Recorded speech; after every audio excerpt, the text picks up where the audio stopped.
Deadwing Dork is 10 times worse than Peter Griffin! An anger person, that's right. Alright. Oh, no, not November in the alt-right pipeline. Hell yeah. We've even got the famous H-bomber guy PewDiePie is a Nazi video on here. I'm sure that'll be great. But, yeah. I've got my list here. The Pipeline. TM. And it's 32 videos so far. I made this yesterday. I just looked up alt-right pipeline or right-wing pipeline. And, you know, first of all, we got these two that were released within a week of each other and seem to be basically the same video. Except one of them is, like, considerably longer, and they both have the, like, QAnon bull guy from January 6th in the thumbnail for some reason. The crunchy to alt-right / far-right pipeline. It's almost the identical title, even. That's crazy. The alt-right playbook. You know, a lot of these videos have millions and millions of views. You know, this is stuff that's been taken seriously for years. For those that aren't familiar, I don't know how you aren't familiar, but I'm going to describe this in a way that's potentially not that charitable to this concept, but it's because I really don't understand it. I guess I am just too stupid for it, because every time it's ever described what exactly the right-wing alt-right pipeline thing is, it more or less just sounds like people are describing the normal way that social media works. Like, I watched a video about this thing, so YouTube gave me more videos about this thing. And human psychology got me to click on the one that was more extreme than the last one. Like, it's not really a pipeline. I don't know. It ranges anywhere from, like, I don't know, there's creators on YouTube that are doing things to exploit whatever, like, you know, you watch Shadiversity and you were expecting videos about, like, Wheel of Time show or something, you know, and then you get him talking at length about, what was his thing? Something about, like, oh yeah, it was, like, pro-life. It was some kind of, like, pro-life rant that he went on, and like, I don't know, man. Like, yeah, stuff like that, I suppose you could potentially argue. There's people that kind of... But then that's true of any... I mean, that's true of lefty stuff, isn't it? You watch a video that's, you know, 2 hours of it are just about fucking the Smurfs too, and then the last 10% becomes about Marxism, you know. You never see it coming. So, I mean, yeah, just duplicitous people that slip in their politics at the last moment, and they're like, you see, I'm right, actually. Shit like that, I guess. You know, trying to, like, pipeline people in a certain direction. That exists all over the place, but it also ranges into just full-on, like, conspiracy level, where it's like, you know, there's, like, YouTube is conspiring to push right-wing opinions, which... Yeah, sign out of YouTube and see about that. Tell me all about that. But yeah, we'll pick a video here. We got When Pagan Friends Fall into the Alt-Right. Why is there so much right-wing media? Those fuckers don't deserve anything. I can't believe they're being platformed. You know, maybe we'll start with this Cavernacle fellow, left-wing The Quartering, from what I've heard. He's got the quartering in this thumbnail. How anti-SJW gaming culture is part of the pipeline to the alt-right. This features the Act Man in the thumbnail, too. You know, noted alt-right celebrity. They love him over there. People really love the Act Man on the alt-right. I know that much. Also, Angry Joe. Bigly fond of. You know, the alt-right loves him. Bigly. They love him bigly. Well, let's watch this one. This is from 3 years ago. The thing is, the alt-right pipeline is an evergreen concept. You know, like, this is from 3 years ago, but I'm sure it's totally still relevant, you know, now. You know, in this election year as well, I'm sure. Wow, wait from the spawn and you told how the fuck you want. Whoopsie fucking do. Dude, you and 9 and 23. You're talking shit like a loser. I thought you just won, yet you're talking shit like a little bitch.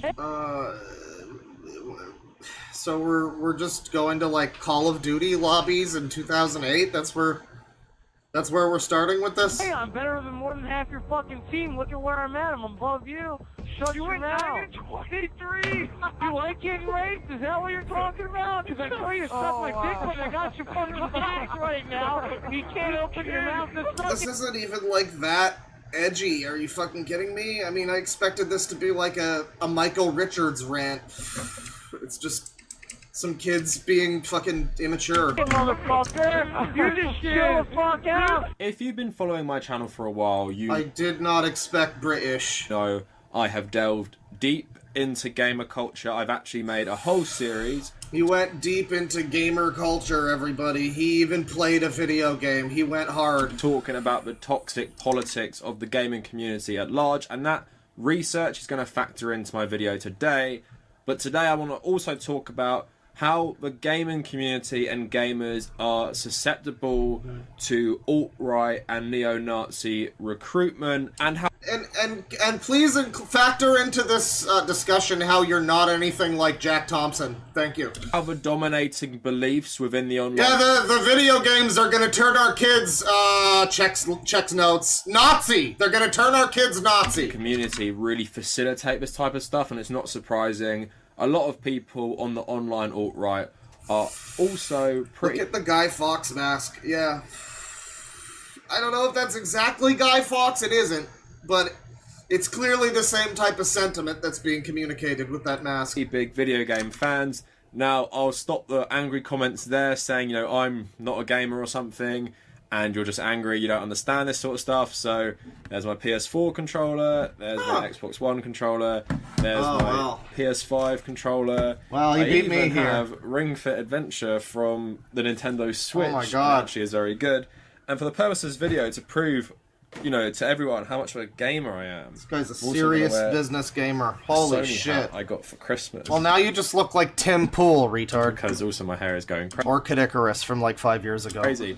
But yeah, I love video games. I play video games. I enjoy every single day. slop! I have, you know, most of the consoles. The only one I don't play is PC.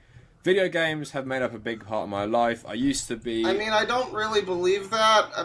Maybe it's true, possibly, but like, I don't know, you've got this wall of bullshit behind you here, and most of it is like movie posters and random other stuff. Where's your gamer cred? I don't see a single Secret of Mana Nintendo Power insert on this wall. This doesn't look like Angry Video Game Nerd. a video game journalist, and I did some cool stuff at uni, did some cool, you know, opportunities, got to interview the guy who makes the Lego games, got to go to the studio in Watford and everything. So I love video games, and of course, what I'm not saying is every single person who plays video games is some sort of Nazi.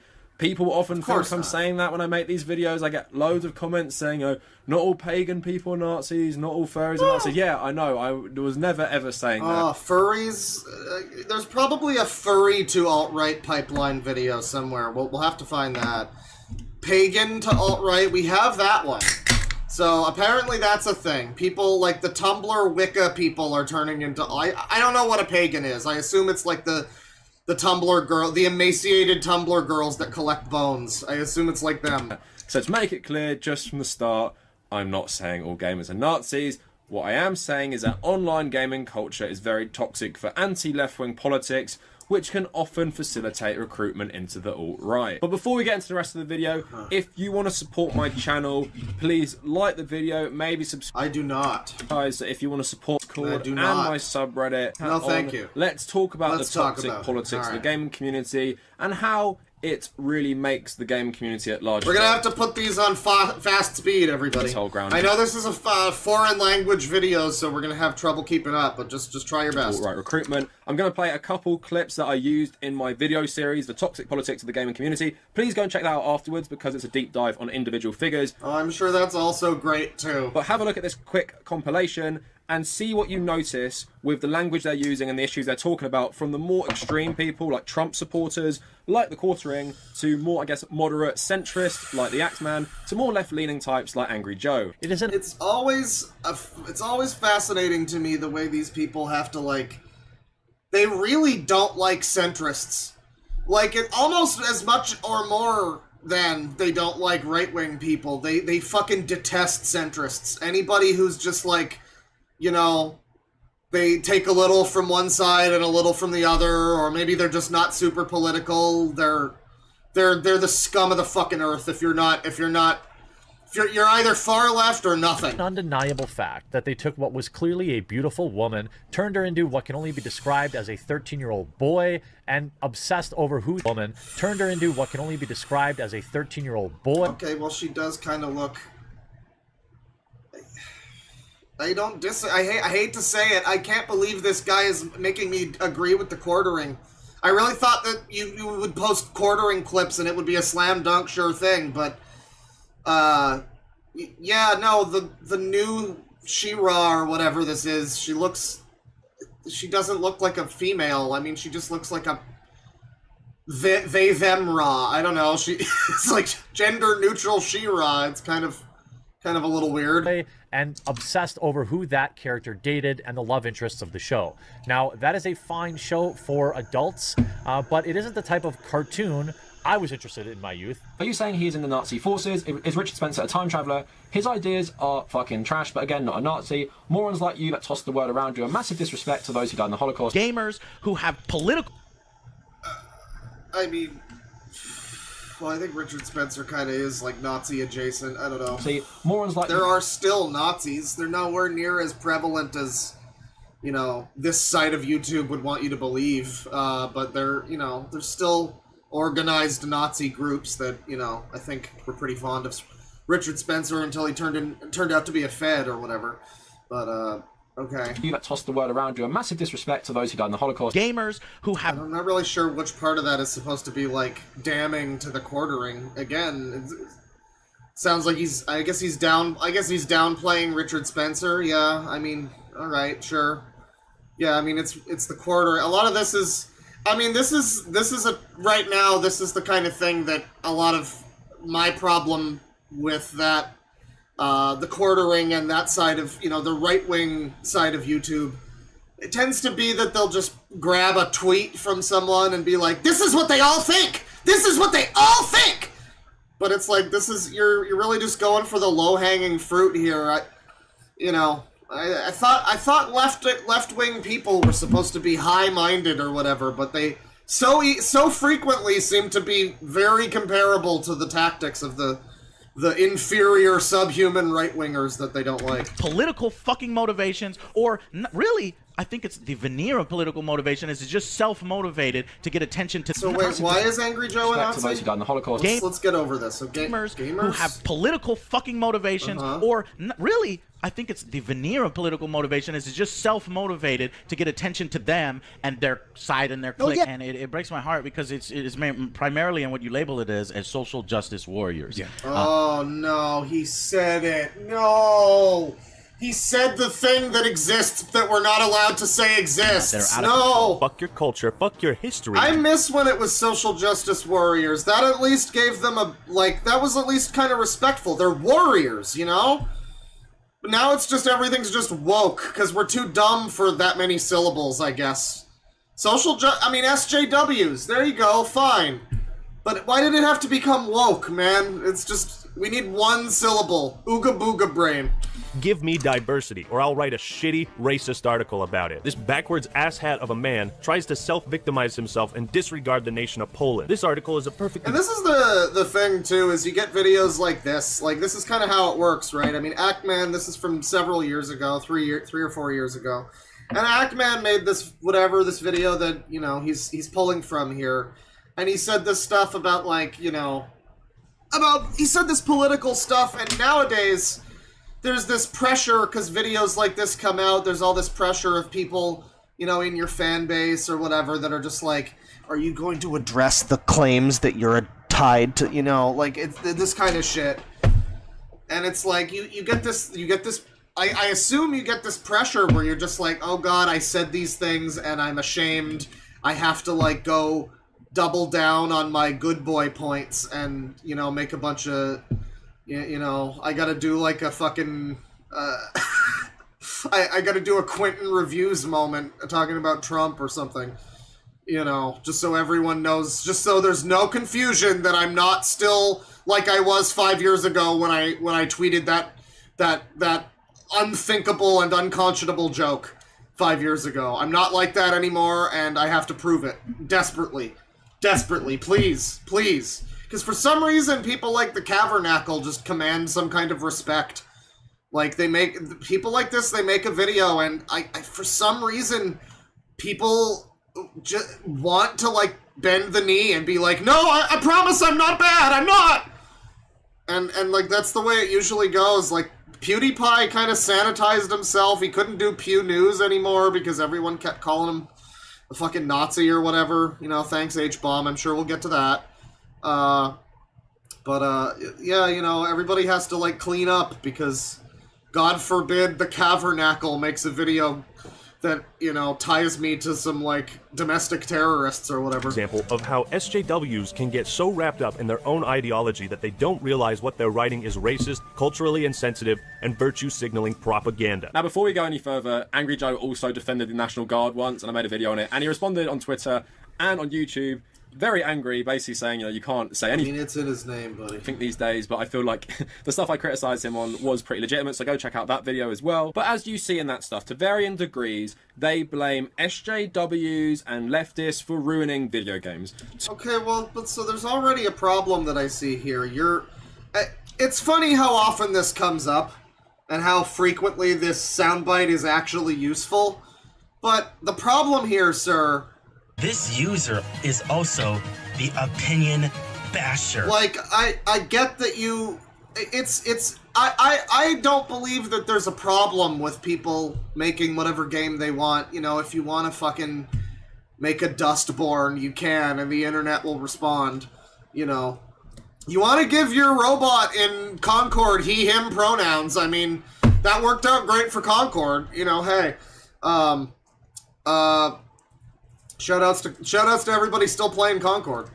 All bane of you. But yeah, you can make whatever game you want, but your problem now is that Angry Joe has counter opinions. I mean, it really is just there's no place for this kind of thinking kind of deal. It's just like, why can't he be allowed to think that the military, whatever his military thing was, the fucking... Like, supposedly he defended the U.S. military. Maybe it's like America's Army or some shit. Like, you know, the military funding gaming or whatever. Maybe he did something like that. I mean, that's fucking stupid. But, like, it is his opinion. I mean, he's allowed to think that. Why is that, like, a problem? I mean, are we not all allowed to inject our politics into things? No, I guess. Not the ones that have been deemed wrong, I guess. It's okay to make... All art is political, but it better not be the wrong kind of politics. It's... I see. To them, the left wing just have an agenda to ruin everything they love by forcing diversity into all the games they play. But this type of stuff is nothing new. Of course, we had Gamergate, which was allegedly about ethics in games journalism, but just turned into a hate campaign on people like Anita Sarkeesian and other... We're over 10 years post Gamergate, by the way. The anniversary was like last week sometime, of like the Zoe post. We're well into now. Gamergate is a thing. I think Alec Baldwin 10 years ago would have already tweeted. Not Alec Baldwin. Adam Baldwin, the other one. Not the murderer, the other guy. I think he had already tweeted hashtag Gamergate and started the thing. We're 10 years on, folks. Assume that there will be a Gamergate stream soon, by the way. Like, just a stream where we look at old videos about Gamergate, new ones. I can look at some of the old memes that I still have saved and stuff. It'll be a wonderful time. People who wanted more, I guess, feminism and equality in video games, who wanted more diversity, and it really became a rallying cry for this type of stuff. Now, why I say it's not about ethics in games journalism is because, to me, the biggest problem with games so-called journalism, with the big outlets like IGN and GameSpot, is mainly about the... Now, the thing about Gamergate is that, like, it did become very cringe. I'm gonna be respectful to the Cavernacle for some reason. I'm just feeling charitable. I'm gonna take him off of the eye smear pause frame. While the people that continued talking about Gamergate were very cringe, and some of them still have the fucking hashtag in their descriptions on Twitter. Some of them still have, like, the same avatar with, like, the green and purple heart or whatever that they had 10 years ago. It's a little fucking cringe. But, But they were right about one thing, the Gamergate people, when they said that people like this, like online leftist people, just can't fucking shut up about Gamergate.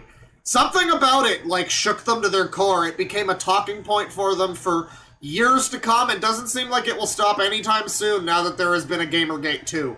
Very briefly. Very briefly and unsuccessfully, I would say. But now that there's been a Gamergate 2, the cycle will continue forever. We will have Gamergate-related content for the fucking history of the world to come. Corporate influence there and capitalism, rather than what these guys saw as some sort of bias. But that was a big moment for these reactionary types, and it's only gotten worse, in my opinion, with people like The Quartering, Geeks and Gamers, and various other channels which just thrive on this outrage culture and paint this boogeyman of the SJW who wants to ruin everything. Now, they can't see anything they're not going to go... No, but the problem that none of these people are ever... They always want to pretend that the thing that these channels are talking about isn't happening. That's stupid. I mean, it clearly is a lot of the time. You see a lot of shit where it's like, oh, they clearly made this one to, like, you know, to capitalize on this trend. Oh, look at this protagonist. It's very obvious why this protagonist, you know, is depicted in this way, you know, because some fucking corporate boardroom of suits decided, and this should be a problem for this guy who probably bitches about capitalism a lot of the time. I would assume he's lefty, so he's probably bitching about capitalism a lot of the time, which is fair. Capitalism sucks. But capitalism is the reason for all of the dudes in boardrooms that are like, yeah, make her black, make her have the safe black woman hair that every black woman has in every, like, advertisement ever, where it's like kind of like a half afro, like just a slight, you know, it's one of those. Just give her that haircut. It'll be diverse. People will love it. And then they start smoking their cigars and, like, I don't know, praying to Satan or whatever, Moloch.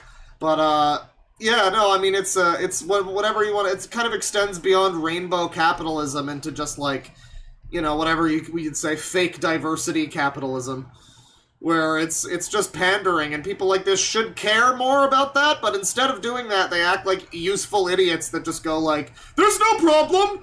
Geeks and Gamers is lying to you about SJWs. No, that's happening. It's just that he's also a massive retard, and makes it impossible to take his side if you have fucking 3 brain cells to rub together. Hysterical about. You can even really see it coming. I made a video on their response to Batwoman being cast as a black bisexual tokenism, yeah, before they even made their videos, because I knew what was coming. And go on their channels right now, they get outraged at everything. They both made so many videos on The Last of Us Part 2 because Neil Druck...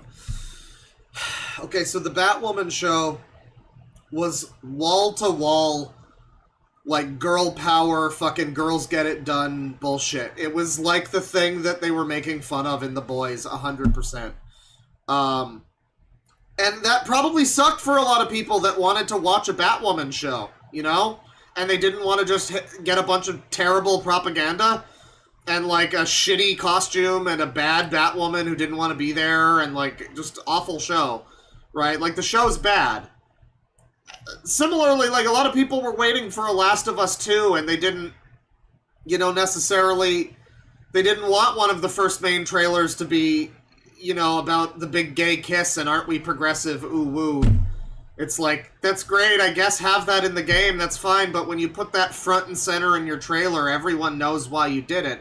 It's like Mr. Beast giving money to homeless people or some shit. It's like, it doesn't make you a better person, fucker. We know why you did it. It's not like it's lost on anyone that this is performative, or maybe it is lost on some people, I don't know, but like, then you play the game, and I will never get past the bigot sandwiches line. Some guy makes them sandwiches, like Ellie and her girlfriend. He makes them sandwiches for a trip they're going on. And she's like, I don't want his bigot sandwiches. Because I guess they're thinly veiled bigot-coated sandwiches that he gave to them because they're lesbians, so they can't, I don't know, make food? I don't know. So, like, again, there's reasons why people comment on these terrible things that are happening in gaming or in TV or whatever. That's, you know, in culture. The reason why the culture war exists is because of sloppy capitalism. just shit out some garbage that'll appeal to dumb people, whatever. And it does appeal to dumb people, but sometimes it appeals to them in the wrong way, and they make a YouTube career off of hating it, you know? So, you know, both of his examples so far aren't the best. When said he liked Anita Sarkeesian because he included a trans character, because he included a pretty muscular woman, and because he included a gay couple. To them, that is so outrageous. It's pandering. It's diversity. Well, but, like, look at it, though. Look at what you just described. So you had the original Last of Us that came out, and then right around that time, Anita Sarkeesian started happening. And then, like, the next Last of Us is suddenly this,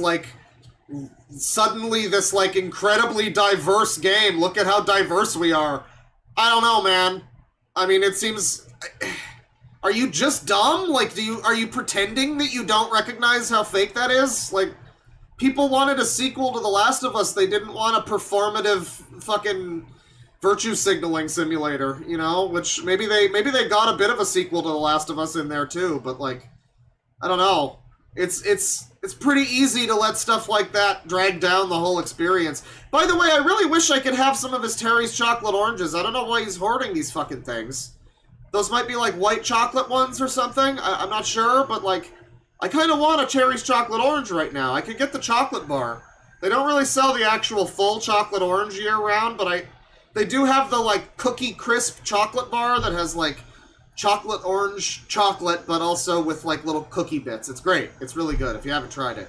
I don't know, man. That's maybe just a Canada thing or like whatever, but check it out if you can. Tea for the sake of it, and they use this to rally no, you're right though. I don't want any of those bigot chocolates. Fuck off. Their supporters, and to brainwash a lot of people to seeing that this is actually the reality when it's totally not. And it also creates some sort of siege mentality where you have the gamers who just want to play games and have fun without thinking about politics, and then you have the journalists and you have, I guess, academia who are like, no, we must have more representation in video games no matter what, even if it ruins the gaming experience.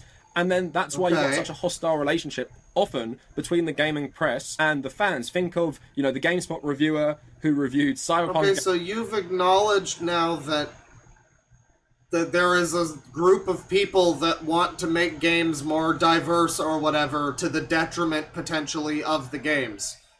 That's what he just acknowledged. How is he going to get out of this one? Gave it a 7, and think of the insane harassment they got before people realised it was a buggy mess. And that was largely because CD Projekt Red framed themselves as this anti-SJW company. So the gamers, TM, rallied around them. So I showed you various gaming YouTubers saying stuff about SJW. Are we just not going to get out of that? He admits there's a problem, and he's just like, well, that's because they're anti-SJW. That was the problem. Bro, you just told me that there's a group of people, academics and fucking, please respond, and gaming journalists, quote unquote, who want games to be more diverse or something at the cost sometimes of the game's quality. That's what you just said. You literally just said that. Use the fictional boogeyman. But do I think these guys are all on the alt-right? No, I think the quartering is as close as you're going to get. But I see the other two as more like misinformed gamer bros who do often have toxic politics, but I wouldn't say... Misinformed gamer bros. Reason number 207 why the alt-right pipeline is actually just leftists being fucking stupid and smug. Yeah, they're stupid and smug. You're just misinformed and stupid, sweetie. Let me teach you. All others I teach. Yeah, I can't imagine why a bunch of people wouldn't want to be associated with that sort of person. You just seems like such a cool guy. You seem so cool. They are neo-Nazis. But why it is important to talk about what they're saying is because of this sort of conspiracy theory about the SJW. Because if you believe in this wholeheartedly, is it much of a stretch to say that you could also be convinced to believe in cultural Marxism? The anti-Semitic conspiracy theory Jordan Peterson pushes, and people like Boris Johnson and the attorney... Wait, you mean that thing that was like... The thing that they like, that the Russian guy in the 80s, like, said that they were doing? I didn't know about Jordan Peterson pushing it. I mean, that's been a thing for years, but, like, I distinctly remember seeing a clip. Wasn't it even used in a Call of Duty trailer and they had to, like, remove it or something? There was a clip where it was just a fucking It was just a guy, I think it was some Russian, like, Soviet politician guy who's just like, we will infiltrate their culture and they will never know what hit them, and we'll have the ultimate victory. So, I don't know. I don't know if that happened. Maybe I'm wrong. Maybe I'm wrong. Yuri Bezmenov? Okay. Yeah, I mean, I don't know. Maybe I'm parroting false information. Maybe I'm a misinformed gamer bro. That's absolutely possible. But I didn't know it was a Jordan Peterson thing. I knew of like an old clip from, like, the fucking 80s or something of a Russian guy explaining the concept of cultural Marxism. And then I also know about a bunch of people who say that it's a radical right-wing conspiracy theory that totally isn't real, and I'm just like, well, I don't know. The evidence of my eyes and ears seem to deny that, but... In general of the UK also talk about. It isn't a stretch. Former KGB agent. Believe these racist conspiracy theories, and once you have someone believing in that, is it much of a stretch to make them believe in cultural Bolshevism and this worldview that the Jews are controlling left-wing movements to undermine Western culture? I like how he's just... like, this is borderline slanderous, isn't it? Where it's like, how far of a stretch is it to believe that like, Actman is secretly an anti-Semite? What is wrong with you? This is why people fucking hate you, dude. This is why Trump won. This is what I hate about the lefties, is that they have still never reckoned with the fact that they're the reason why Trump won. Hillary is the reason, people online are the fucking reason, everyone was sick of you guys' bullshit, so Trump was elected. Do better. Do better. And they can never recognize that. They just keep doubling down. As part of their takeover. Now, to many people, that might seem like too much. Pokemon Go to the polls! Like Angry Joe and the Axeman. But I think a lot of gamers would have done and will, and this goes hand in hand with the YouTube algorithm, pushing the people who talk about this stuff. Like, if you watch Jordan Peterson, you're going to go down a big rabbit hole if you keep clicking on the YouTube recommended. This is always the way it goes, too, the right-wing pipeline. I mean, get fucking strapped in. This is video 1, everybody. The right-wing pipeline is always just some lunatic lefty guy explaining the concept of fucking social media algorithms working as intended. You're gonna click on a video about a thing, and then you're gonna get recommended more videos about that similar topic! Wow. Crazy. I can't believe it. It's not like that's, like, fucking the way it works for everything. I already said last time, like, you know, I'll go through, like, a month-long periods, usually, where I'm, like, really into one game or one series or something. And so, you know, recently it's been Elden Ring. And so a lot of my videos on my YouTube recommended are just, like, I think his name's Rusty, ranking, like, Everjails in Elden Ring, or all of the talismans in Elden Ring explained, or, like, lore videos or whatever. Am I down the alt-right Elden Ring pipeline right now, or is that just the fucking way that YouTube functions? Like, I think that's just how it works. It's going to get more racist and more conspiratorial. So having this anti-SJW hysteria throughout the gaming community, from the Quartering to Angry Joe, two people who don't like each other, makes it fertile ground for getting people into more anti-Semitic, Nazi-style conspiracy theories. So I'm going to use... Yeah, the tarnished pipeline, yeah. You know, you watch one little video about Mog, and suddenly you wind up conspiring to overthrow the Two Fingers. You know, you didn't ask for this, you didn't choose this, but now you're a frenzied flame possessor. Something. A bit of anecdotal experience here, and talk about the fans of these gaming YouTubers. Yeah, the left-wing pipeline needs to be called the bread line, that's true. That's true. I mean, what is the left-wing pipeline? I mean, that totally exists, though. Like, you have to... These people can never acknowledge that, too. That if the right-wing pipeline that they talk about exists, which I'll admit, like, yeah, you'll get pushed more stuff that's, like, that style of thing. Yeah, sure, that's just the way YouTube is, though. And so when you click on a video, and it's about fucking whatever, insert movie or game, and then it becomes, like, a fucking communist manifesto halfway through. Like most of them do now. You know, that's an exaggeration, but, you know, bear with me. If you click on a video and that happens, I don't know, like, are you... I don't know, like, and then you go and you start watching videos from Thought Slime and Sean and Big Joel, which, by the way, I woke up to a comment on my comment on a video about Big Joel. My comment was just, I wish I could be as enlightened and politically, informed as Big Joel is, so that I could make myself look like a fucking hobo and never address it. And I was told, oh, cool, what was it? Cool ad hominem, attack the appearance, not the argument. And it's like, how am I ever supposed to take Big Joel fucking seriously, though, when he looks like he has never even owned a shower? I don't know. He's never gone to a barber, he's never even looked at a shower. Why would I ever want to take life lessons from this fucking guy, or, like, believe that he has any kind of high-minded fucking thoughts in his brain?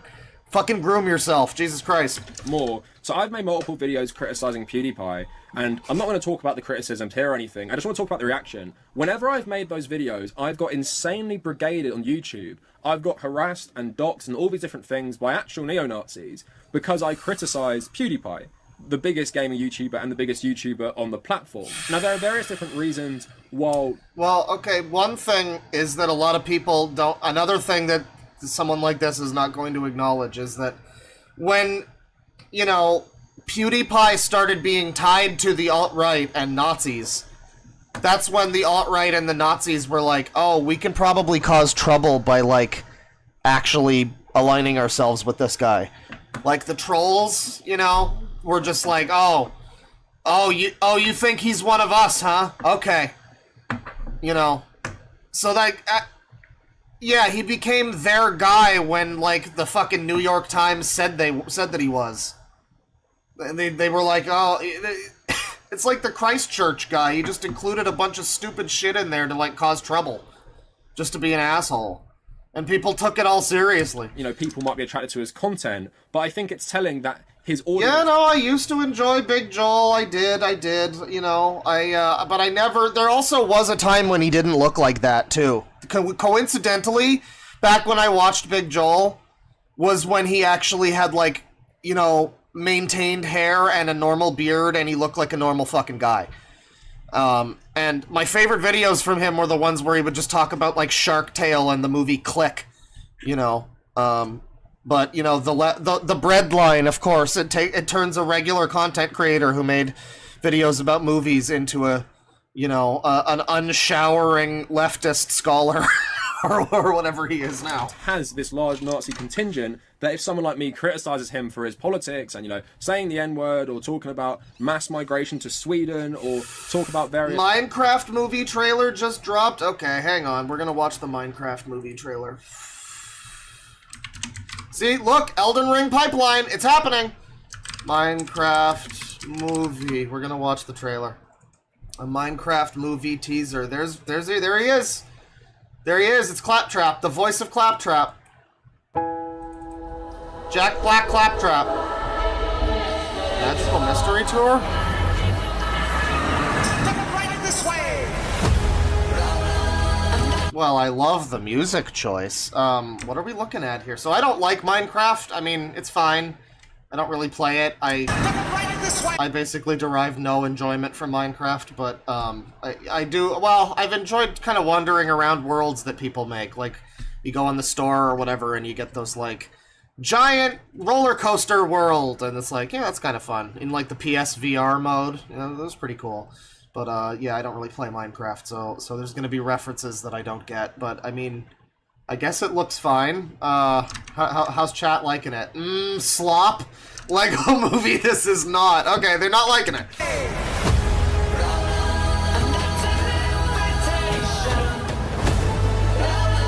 So, what the fuck? Concord really did a number on society, didn't it? Why is this lady dressed like this? Why is Jason Momoa dressed like this?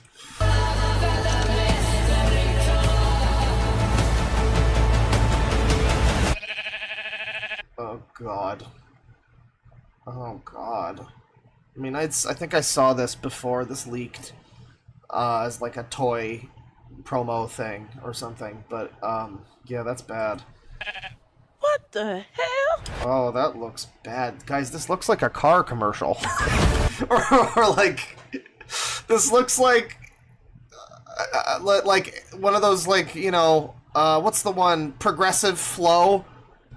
It's like one of those types of ads. This is like a Super Bowl ad.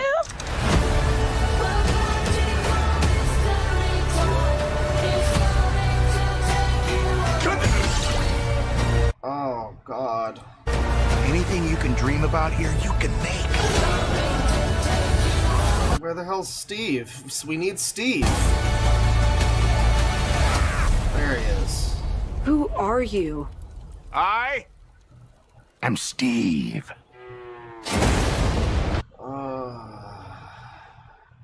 I mean, I don't know what I would have expected. I guess not. I guess I had more expectations that it might be like... I don't know.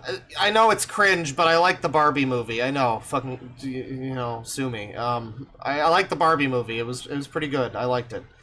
And I was like, maybe this is gonna be, you know, something like that, where it's like a little more, you know, it's got something going on.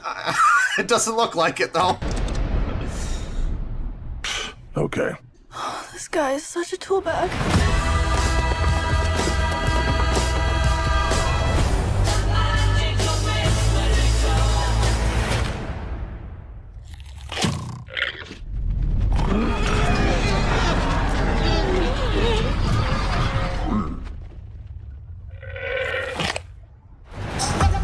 Great. Yeah, that's the Minecraft movie, everybody. That's, really good.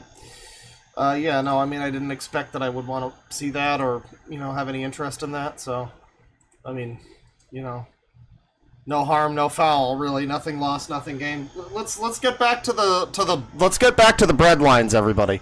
It's different things, you know, we're in So where were we? You guys can, yeah, complete slop. The actor is just hired to portray himself. Poor Jack Black. Lol, get it? It's a llama! Get it? Yeah, it looks like it's gonna be the Mario movie. It's erring on the side of Mario, not on the side of Barbie. Oh, you know, people might be attracted to his content, but I think it's telling that his audience has this large Nazi contingent that if someone like me criticizes him for it... Someone says, I'm so mad, fuck you, you one-armed fuck, for showing us that. Hey man, Chad informed me about it. It's Chat's problem. It's Chat's problem. His politics and, you know... Don't blame me. Don't blame me. Saying the N-word or talking about... Oh, what's that about the N-word? Let's go back a little bit. We got sidetracked. What's going on here? More anti-Semitic, Nazi-style conspiracy theories. So I'm going to use a bit of anecdotal... Oh, right. He was just, like, slandering Angry Joe and Actman by saying, like, how hard is it to believe they're gamers? They might be anti-Semites. Yeah, okay. They're black. They might be. Yeah, that's good. That's a good line of thinking. That's great. And talk about the fans of these gaming YouTubers a bit more. So I've made multiple videos criticizing PewDiePie, and I'm not going to talk about the criticisms here or anything. I just want to talk about the reaction. Whenever I've made those videos, I've got insanely brigaded on YouTube. I've got harassed and doxxed and all these different things by actual neo-Nazis because I criticize. I'm trying to prove, you know. Yeah, I mean, there's gonna be some people. I mean, this is just, it's the cherry picking, isn't it? I mean, it's the same thing that the fucking Quartering or whoever does, where they just, like, they find some rando's tweet, and they go like, this is what all of them think! It's like, you ever seen the Ben Shapiro? I don't know what it is he does, if it's like a podcast or whatever. I remember we clicked on a video of his once, and it was, the title of the video was like a tiny segment in a video where he was just kind of sitting alone in this big studio. It was such a big production, and it was just some guy on a computer. It was, like, weird.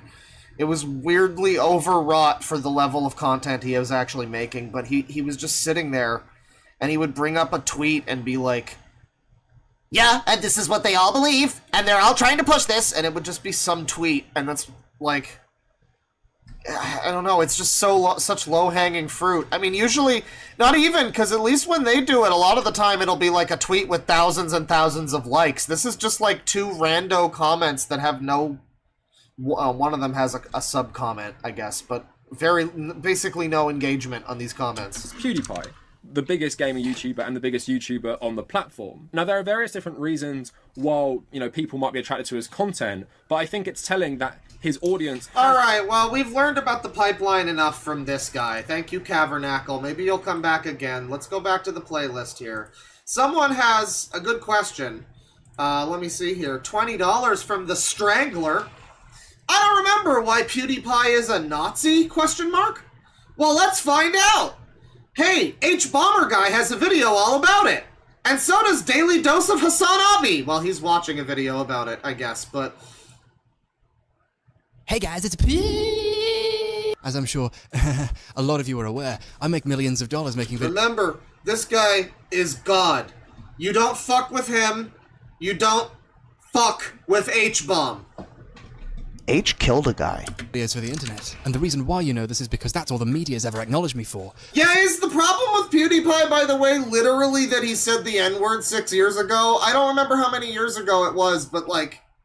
It might have been 7 at this point, but he might be living in a user's paradise as we speak. For some reason, they don't report on the inherent worth and value of my internet videos where I pretend to be scared by video games. In 2013, someone wrote an article about what it might mean that I'm the most popular thing on YouTube, and because I'm a healthy person, based on that one article, I concluded that the entire media hates me and also just the concept of internet personalities. I'm just one guy. There's no producer. There's no writer. Please ignore the... I mean, can you prove that it was just that one article and not many other articles? I mean, there were probably other articles. I have to assume PewDiePie was a pretty big topic.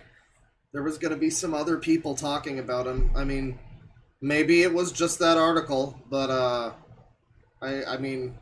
probably not. Script I wrote for this video that you can fucking see in the reflection the entire goddamn time and that I'm clearly reading from. The media never comes to me for my side of the story. Yeah, remember to Google, remember, H-Bomber Guy and Mr. Medicer have the best gay fan fiction ever. You need to Google H-Bomber Guy Medicer to find out more. Just look that up and I'm sure you'll find it. Just click on some of the links and read what they have to say, and I'm sure eventually you'll get to the... It's the best gay fanfiction you've ever read, you guys. So just Google H-Bomber Guy Medicer and learn more. Except all the times they do and I turn them down. And I have no other platform in which to get my message across. I want to address the biggest issue first, which would be the guys holding up the sign thing. I'm saying it like that because it's much easier to take my side when you forget that the sign said, "Death to all Jews." I'm going to try not to mention that's what the sign said. I'm just going to call it... I mean...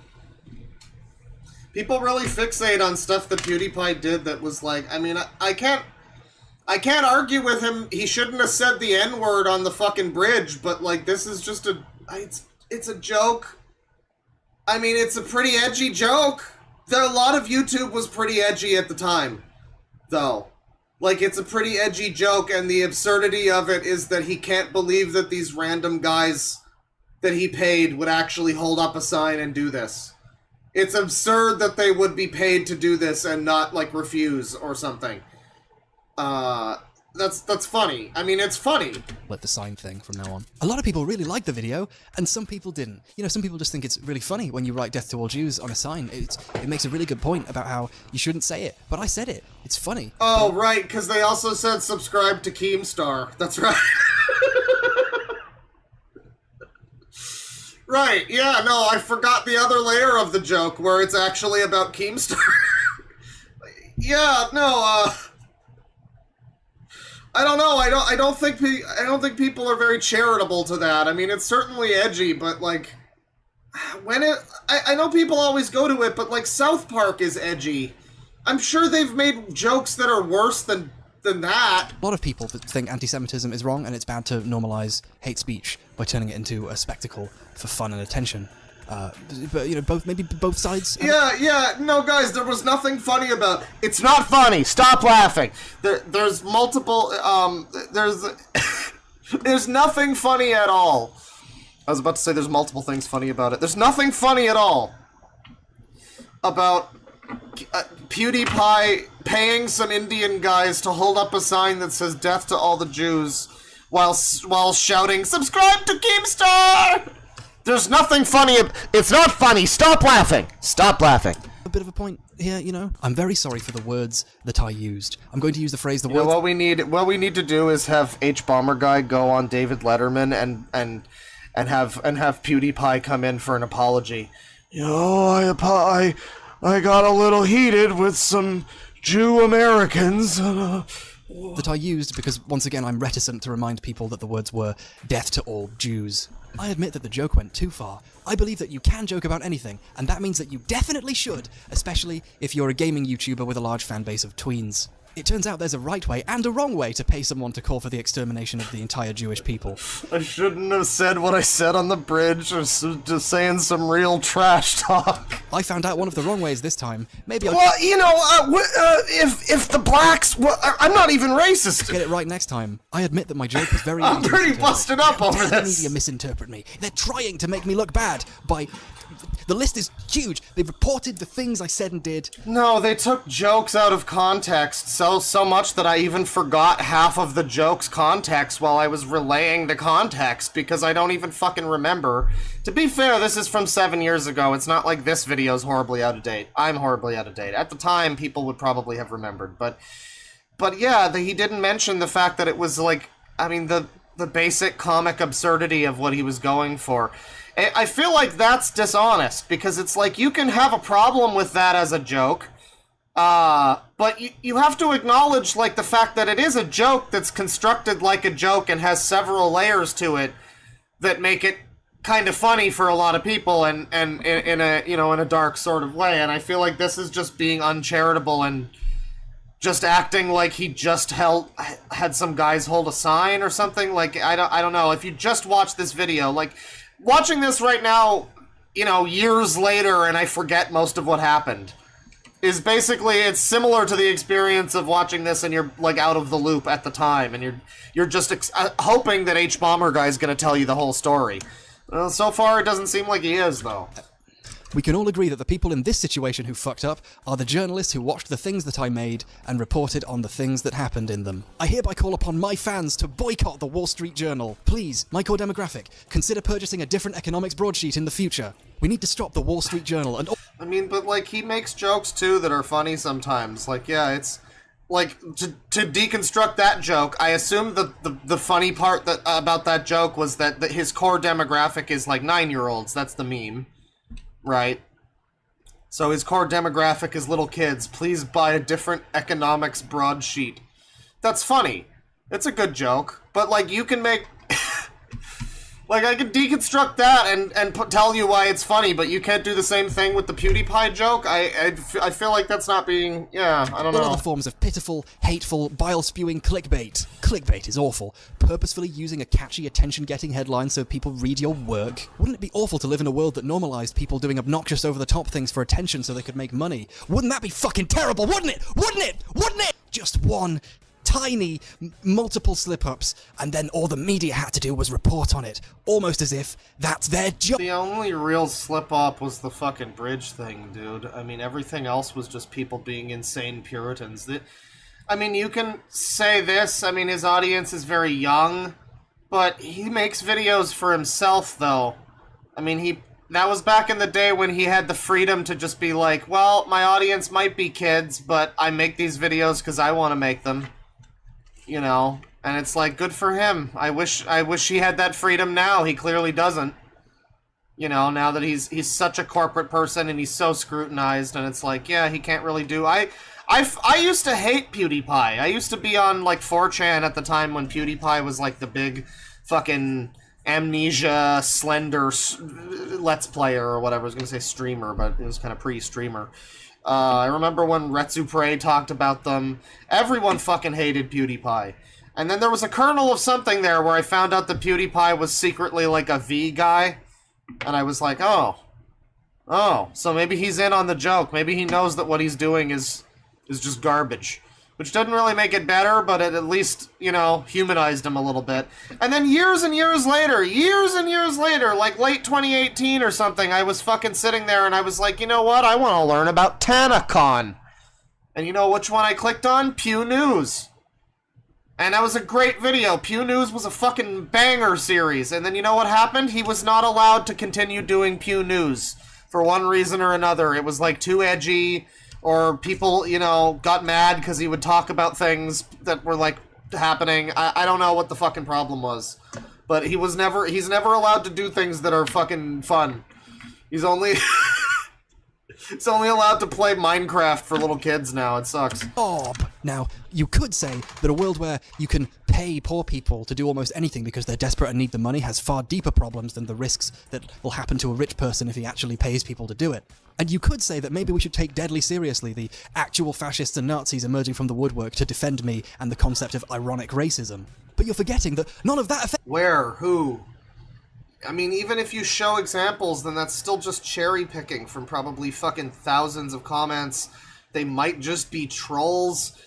A lot of fucking people make a lot of stink on the internet over things that are just random idiots commenting. And you have no way of verifying if that's just a really funny 9-year-old or actually a member of the neo-Nazi group in fucking Montana or whatever. You have no way of verifying that. So you just make this claim that's like, actual neo-Nazis. What do you mean?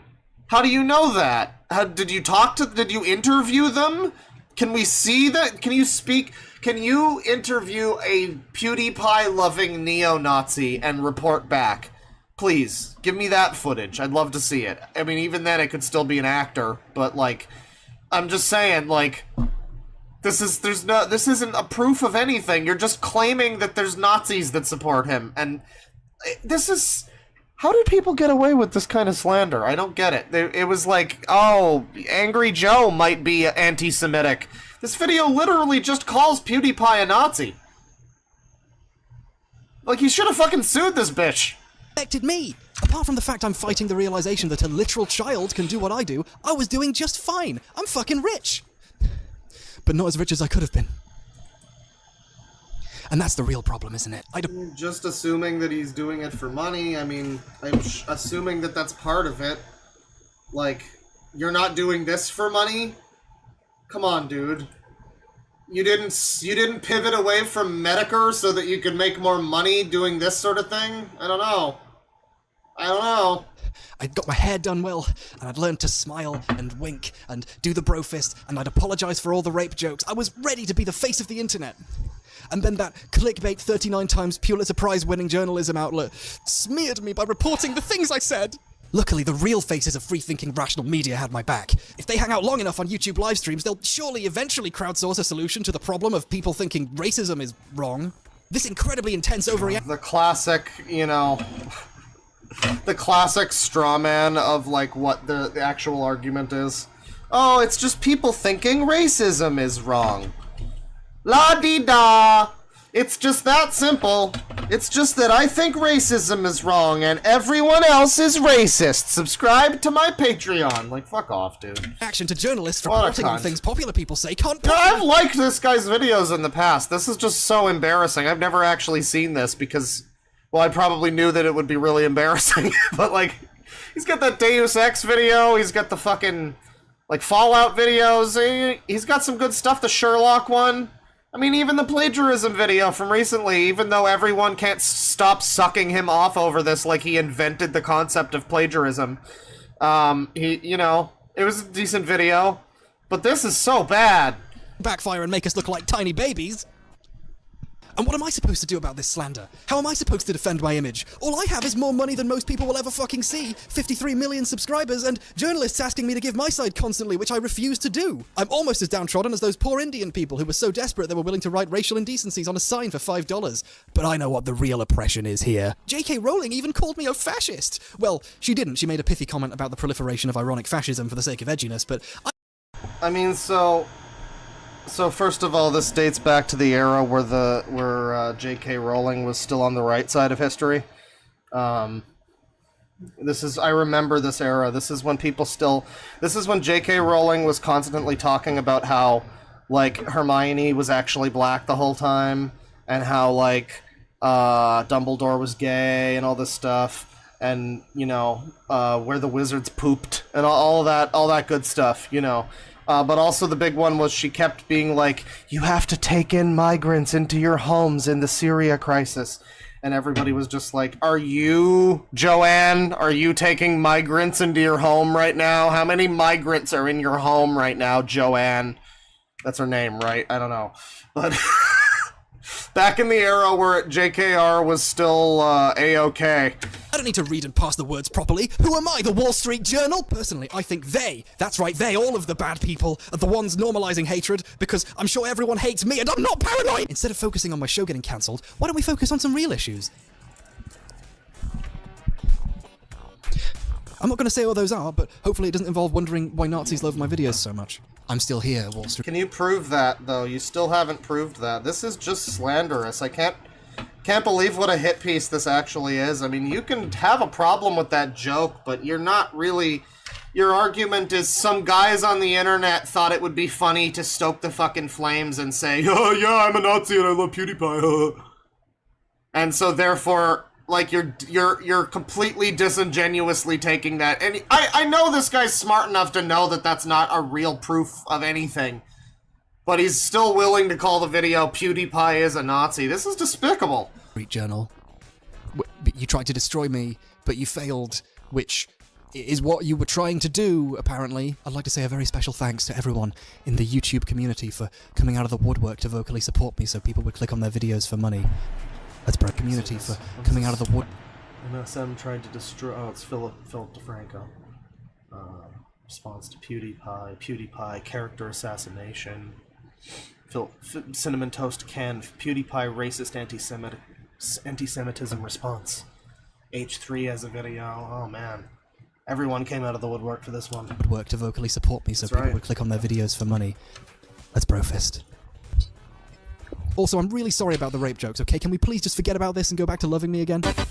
Dude, it was 2012 or whatever. Like, this is he's talking, the rape jokes that he's talking about, which, again, this is back, remember every time you hear, so I watched a video yesterday that was talking about Jerry Seinfeld, and hence my, my referencing of it's not funny, stop laughing, you know, that bit.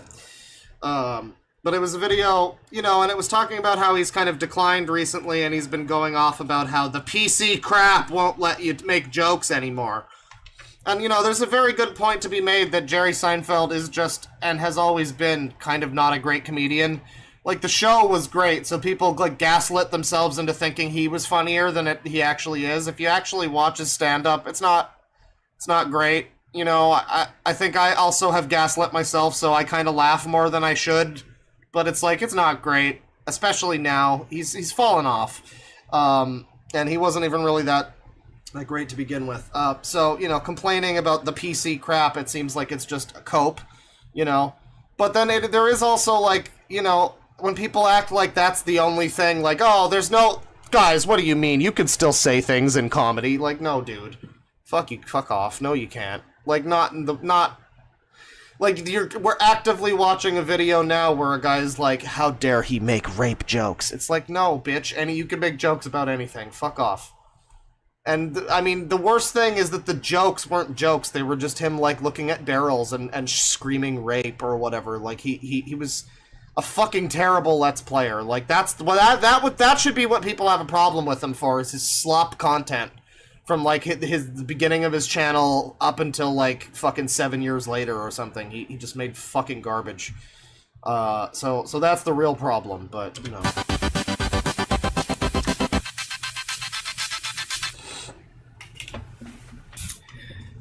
Alright, I recognise that this video might offend some people. I recontextualised some of the stuff that Pew said, added a couple of things he didn't say, and of course I titled the video PewDiePie is a Nazi. So while I've got you here, I'm just going to defend myself by saying... It's just a joke.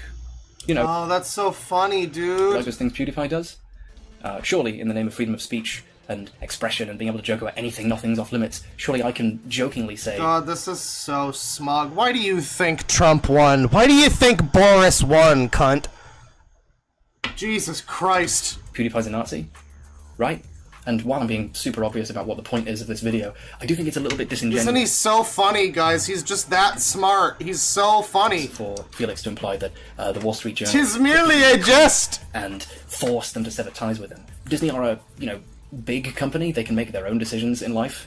And they're also a little bit afraid of looking like anti-Semites, because it's bad to do that. And also they have a history of maybe making a couple of mistakes on that front, and they kind of want to correct Yeah, but this is, like, closer to slander, like, making a joke about, like, Jews or something. That's like an edgy, perhaps off-color, maybe offensive joke that he, maybe he shouldn't have made that joke. I think it's pretty funny. I'm not Jewish, doesn't affect me, so like maybe if I was, it would be different. But this is just him saying PewDiePie's a Nazi, though. I mean, it's not really a joke. I guess the way that it's facilitated as a joke. Like, I'm imagining if this ever went to court, it's like, well, he is...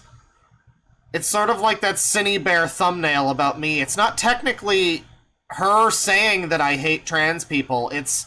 Her thumbnail is me saying that I hate trans people, but she made the thumbnail. So it's like, it's not him saying that PewDiePie's a Nazi. It's he... it's his character in the video who said it, but, it's like this weird, stupid little loophole. No, I think Disney severed their ties with him because they saw what he was doing and thought about it, using critical thinking. If I recall, a similar thing happened with Levi's, where they saw that PewDiePie was making a bunch of rape jokes, and they stopped wanting to advertise on his videos. That's a business decision, that's not repression or censorship. That's a company saying, hey, maybe we shouldn't advertise. Yeah, maybe you should have just made the video this. Like, this is so clickbaity. I mean, you're complaining about PewDiePie doing clickbait, but it's very hypocritical, because you did just clickbait the first half of the video, and now you have a much more nuanced and reasonable thing, which is, advertisers were eventually going to take note of the kinds of jokes that PewDiePie was making and not be happy with it, and whether or not you believe that he should be allowed to make them or whatever, it's the advertiser's choice on the business of YouTube to pull out if they decide, they don't want to be a part of that. And that's a valid point to make. You could have led with that instead of your, like, weird slander session. I don't know. Page. Maybe it makes us look bad. That's just a business decision. Weaselly little liar, reputation to protect. They make films that are usually for almost all ages. They make Star Wars now. I'm pretty sure at no point in a Star Wars film does a character pay someone to hold up a sign saying death to all Wookiees, or at least if they do, they turn out to be the bad guy, or in the midst of a massive nervous breakdown, in which case I am really sorry, Felix. It's pretty clear from how the discussion is unfolding on YouTube that the real problem isn't some impending corporate monopoly. Sorry, there's a train. The actual monopoly is inherent in how the discussion is being had. Do you live on the tracks? That was very loud. For example, look at the treatment Jacksepticeye, another gaming YouTuber, is getting for daring to say that he thinks maybe Felix got some things wrong. Jack is a fan of Felix. The two have known each other for a very long time. He very clearly looks up to him. They make some fairly light criticism, but the internet is calling him a backstabber. I mean, there's an argument to be made, but no one wanted to make this argument. They wanted to call PewDiePie a Nazi. They could have talked about how, yeah, the internet is, especially at this time, very, very toxic place. I mean, people were just going to violently defend their guy, whether he was right or not, and whether it's his fault or anything. I mean, people were just, really hateful. They still are, but, like, at this time, they were very, very mean about it, That happened a lot, so I don't know. Like, the most subscribed person on YouTube can't even be mildly criticized by someone who admits they look up to him, without them being accused of backstabbing him in a massive shouting match emerging between their respective fan bases. And from what I can gather, that's the real problem here. Comedy on YouTube, as well as most forms of discussion, can't really develop beyond a fairly juvenile stage because it's impossible to provide a nuanced critique without being regarded as a threat. No, what? Nuanced critique, like calling PewDiePie a Nazi? Like, the way people will see a thumbnail or a headline and they won't, read the whole thing, right? Like, they see the title of the video is PewDiePie is a Nazi. They watch for a few minutes. They're not maybe going to get to the midway point of the video where you start acting a little more sane and reasonable. So that's not really a nuanced critique for the first half of this thing, if you're talking about what you're doing. He's talking about Jack Spadici. But, like, Jack Spadici, I mean, yeah, he's gonna get some fucking stupid people in his comments. That's always gonna fucking happen. I don't know why this is I love the like instinct that these people always have, like, just weird internet people that need to make videos like this. They always have to go to, like, well, some people online said, ugh. Like, who gives a shit? Oh, some children who support PewDiePie were angry that someone was mean to PewDiePie. Oh no. Oh no. Why does that affect anybody? Fuck off. Supposed attempts to defend freedom of speech have ended up being defenses of the most popular person's speech from other people's speech because they're using it to criticize them. In place of fighting for some actual freedom or some genuine discussion, people are basically arguing for a pseudo-populism in which the most subscribed person has to be right because he has the most. In the words of Keemstar, and I actually wrote this down when I saw it because it was ridiculous. Populism? If we decided as a community that PewDiePie was wrong, then he would have 1 million dislikes, not 1 million likes. He then goes on to say, we have already decided that PewDiePie has done nothing wrong, that he is innocent. Already decided he's innocent. Because of likes.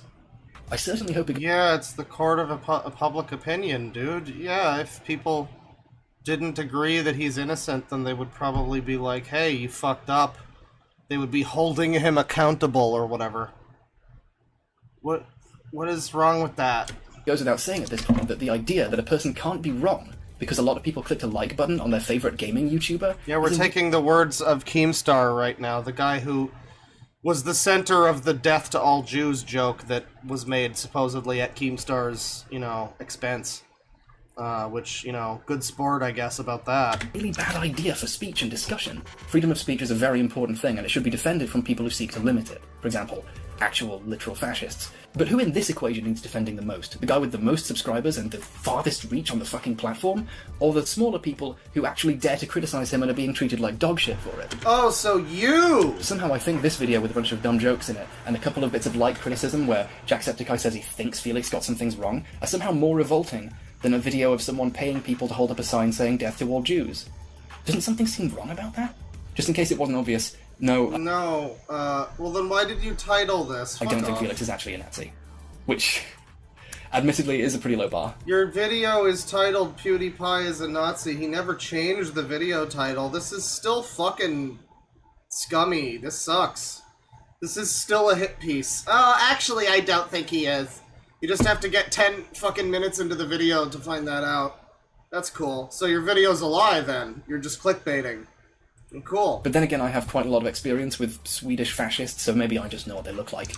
I didn't think the Wall Street Journal thought he was either, though. I read their article. They just pointed out that he relies on one joke too often, and that's because when people criticize him for overusing jokes or relying on sloppy joke editing as a crutch, people jump down the throat and call them a backstabber.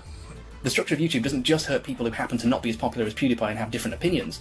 Yeah, this is such a terrible video, because there's a point... I hate videos like this, where there's points in there that are fine, but he fucked up the presentation so bad. He could have made this a good video about how, yeah, people shouldn't be so quick to jump down someone's throat just because they have some criticisms of someone, whatever. That's fine. Sure, because there's a lot of things you could have probably said about PewDiePie back then, about his fucking editing and his horrible videos. His videos were horrible. So yeah, I'm probably in support of people criticizing PewDiePie for at least his video content. But, I don't know, man.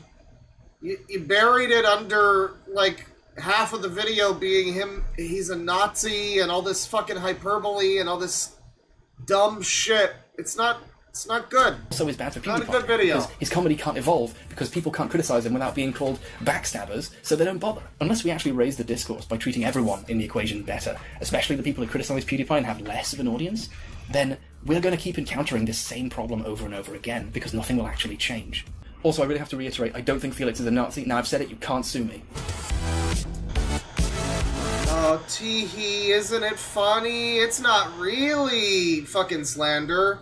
Tee-hee-hee, no crime. That's so funny, dude. Wow, that's just so funny. Yeah, the difference here is that you're trying to materially destroy someone and ruin their career. PewDiePie paid some people to hold up a sign that does nothing to anyone. That does no crime to anyone. But you're like trying, you're pretending that you're not. Fuck off. I hate this guy. Wow. No, I see the problem now. Fuck this guy. I watched his videos. I watched his fucking Sherlock or whatever. No, this guy eats dicks. And not in the good way. All my patrons for helping to validate. What a weaselly little liar, dude. In addition, what a weaselly little fucking liar, dude. What a fucking weaselly little fucking liar, dude. Alright. So that's that video.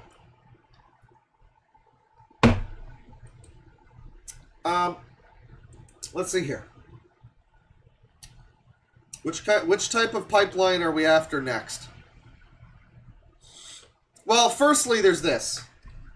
So I got bad news for all you alt-righters out there. See that? See that? You're all fucking soy boys. Oh my god. Alright, cool. I guess now we're watching Capitalism, How the Right Stole Metal.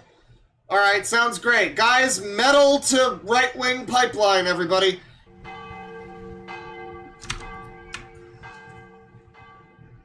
Stoned out, dumb, clumsy, soulless, overamplified and ugly. Surely rock was sinking to an all-time low with this satanic claptrap. This was a review by Rolling Stones in the 60s about Black Sabbath. They also said the band's Christian/Satanist/liberal murk is a dim-witted, amoral exploitation. Tipper Gore of the PMRC in the 80s said, rock music is a bad influence on our youth. It promotes violence, drug use, and sexual promiscuity. Billy Graham, televangelist, says, rock and roll is the devil's music. It corrupts the minds of our young people. Jerry Falwell, another televangelist, rock music is a tool I get the idea. Satan. Its rebellious spirit undermines traditional values. Anita Bryant, singer, rock music is a threat to the moral fabric of society. It encourages hedonism and immorality.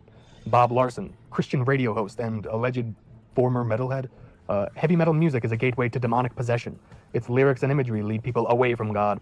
He's also quoted as saying, today, rock is playing a different and sinister tune, when the lyrics explore the obscene and profane, when the entertainers... Don't need the fucking subtitles. So, a lot of Jesus quotes or whatever, sure. Throw out your Beatles records. Got it. Adhering to his Western Greek literature. Wait. He said, through make sure four mop-headed anti-Christ beatniks don't destroy our children's emotional and mental stability and ultimately destroy our nation as Plato warned in his Republic. Right. Another stoic conservative, valiantly adhering to his Western Greek literature.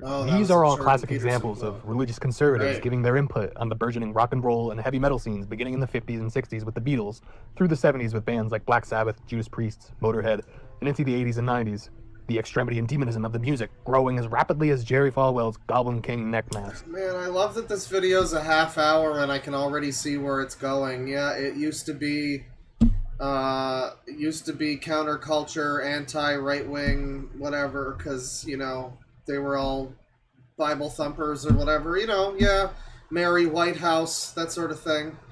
And then it became like Varg and Burzum and stuff like that, and you know it got real, I guess. I guess that's what it's gonna be. Dave Mustaine makes an appearance in this one, of course. Establishment groups such as the PMRC reacted severely to music in the 80s. This one's pretty boring so far, though. From the status quo. Televangelists emptied buckets of spit into their microphones day and night, portending the downfall of Christendom and Western civilization, while concerned Christian parents barged into rooms and discovered crusty socks at a previously unheard of rate. This era, the Satanic Panic, is a pretty well-known topic, with a deeper layer Is that a joke? underneath. The traditionalist and conservative reaction to dissident musical expression, being as old as ragtime and jazz with Jelly Roll Morton, and back to the 18th century, with the devil's influence. Well, I mean, we can't say he didn't do his fucking research, but, like, let's speed it along here, buddy boy. I mean, I got it. Yeah, it used to be, you know, Christians hate metal. They still do, you know. Probably not the culture he thinks. How can you seriously state that all metal has a faithful commitment to nation, culture, and religion? Dave Mustaine was really committed to his nation when he put HW on the cover of Rust in Peace. And he was really faithful to his religion when he put the, alien Jesus. Wow. Wow. Symphonic timbre. And what did he fucking do to the audio? He goes on to mention metal can have a symphonic timbre and it draws... Alright, this is too boring. This is 33 minutes and it sucks so far. I can't watch this one. The alt-right wins this battle, unfortunately. So I got bad news. Right, fuck off with your noodles. Okay. Let's see. What's another good one here? Let's find a good one. The abyss of the alt-right pipeline. Escaping the alt-right pipeline. More about PewDiePie. We'll save that for another time. Let's see here. The manosphere to alt-right pipe. Well, that just seems obvious. Liberal comedy. The liberal comedian to conservative pipeline. Wow, that's okay. Well, how about this one? How about this one? I want to find out about this episode made. I want to find out about how the far right weaponizes nostalgia.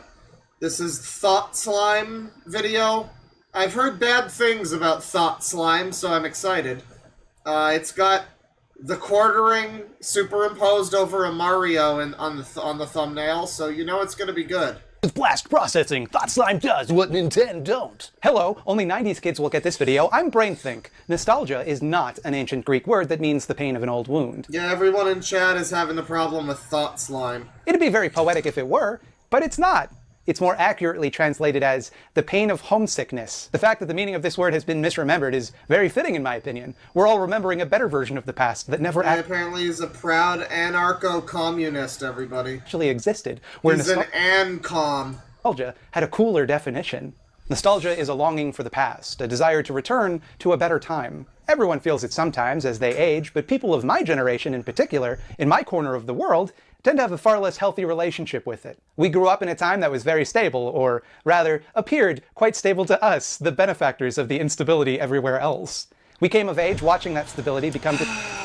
Get the Super Metroid shirt off, dude. Put on like a fucking Twilight shirt or something. You don't need to wear the Super Metroid shirt. Dismantled after 9/11 and the Bush administration's erosion of civil liberties. Then, when we entered the job market, an enormous recession kept us from building up the type of self-sufficiency that our parents had enjoyed before us. Robbed of that seemingly natural progression, we escaped into happy memories of childhood and tried desperately not to grow up. And maybe I'm projecting a little bit here. A lot of people didn't have the privilege to regress in this way, but I sure did. So, a classic stereotype of people like this, you know, the 20 to 30 something turbo lefty nerd on the internet who needs to inject politics into everything they do and every game they play and everything, and it's all part all art is political. The feeling is often that they are like ashamed of the fact that they're still into things that they perceive as being kiddie or whatever. They're like ashamed of that, and so they need to like gussy it up to make it more mature for themselves. So they do videos like this where they talk about, you know, they can make themselves feel like all of their history of playing Mario games, big Rames with a big Tames, you know, is actually led to something important and scholastic and academic that, you know, that they can look at and try to and pretend that they're proud of. And so did plenty of other people. I don't know if the that's sewer this background guy. Behind me is sometimes pixel art because I grew up playing Super Nintendo, like on my shirt. Like on my shirt. Yeah, so I can see your shirt, dude. Drew a bunch of pixel art, and it frustrated Hammerbeam T-Corp so badly that she had to make a good one.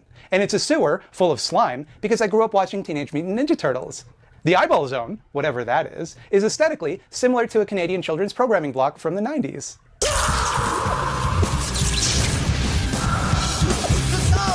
I spent a considerable amount of time last week Love me some Zone. modding an SNES Classic so that I could play Boogerman, a pick-and-flick adventure, which I...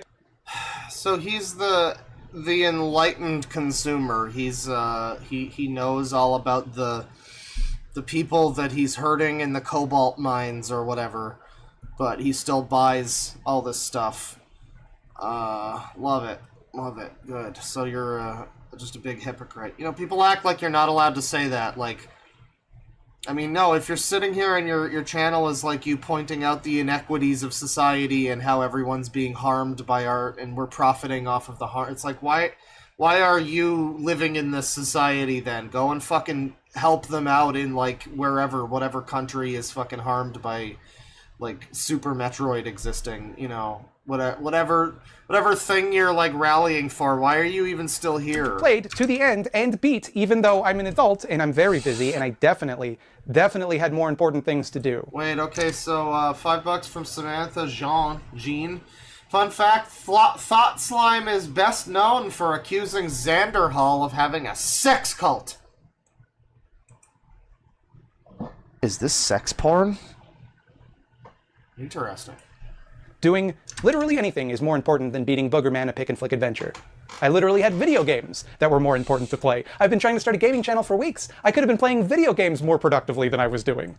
And all of that is... Yeah, do you think he might just have a booger fetish or whatever? He's got this, like, green slime. He wants to play fucking Boogerman. Spiritually pathetic, but also harmless. Who cares if I want to smoke weed and watch Mighty Morphin Power Rangers? It might not be edifying for me, but it's not hurting me, and it's certainly not hurting anyone else. But it does mean that I care about silly You know, who cares if I'm 35 and jacking it to Paw Patrol? stuff At least I'm not a racist. sometimes. I get mad if DC Comics makes a bad editorial decision, which means I'm always kind of mad. But some people care a lot more about this cultural ephemera. Some people care about it to the point that they're willing to hurt others.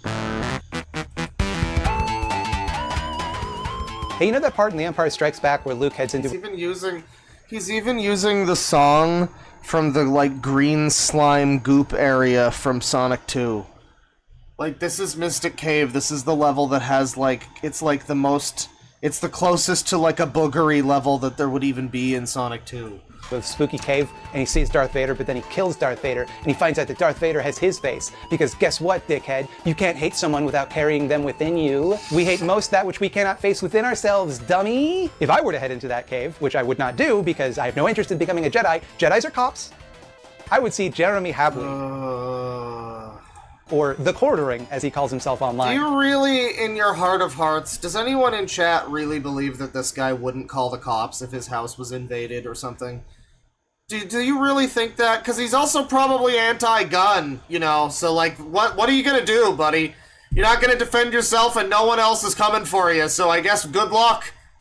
I've talked about this dingus a lot on my channel, a lot more than I probably should. I'm a little bit obsessed with him. For those that don't know, The Quartering is a pop culture commentator who got famous for being too toxic for the Magic the Gathering community, because he kept harassing women within it. Nowadays, he sits in front of a wall of all of the same stuff I like. So this is just more, like, low-hanging fruit, I guess. Like, low-hanging fruit's fine sometimes. I installed Dustborn, for God's sakes.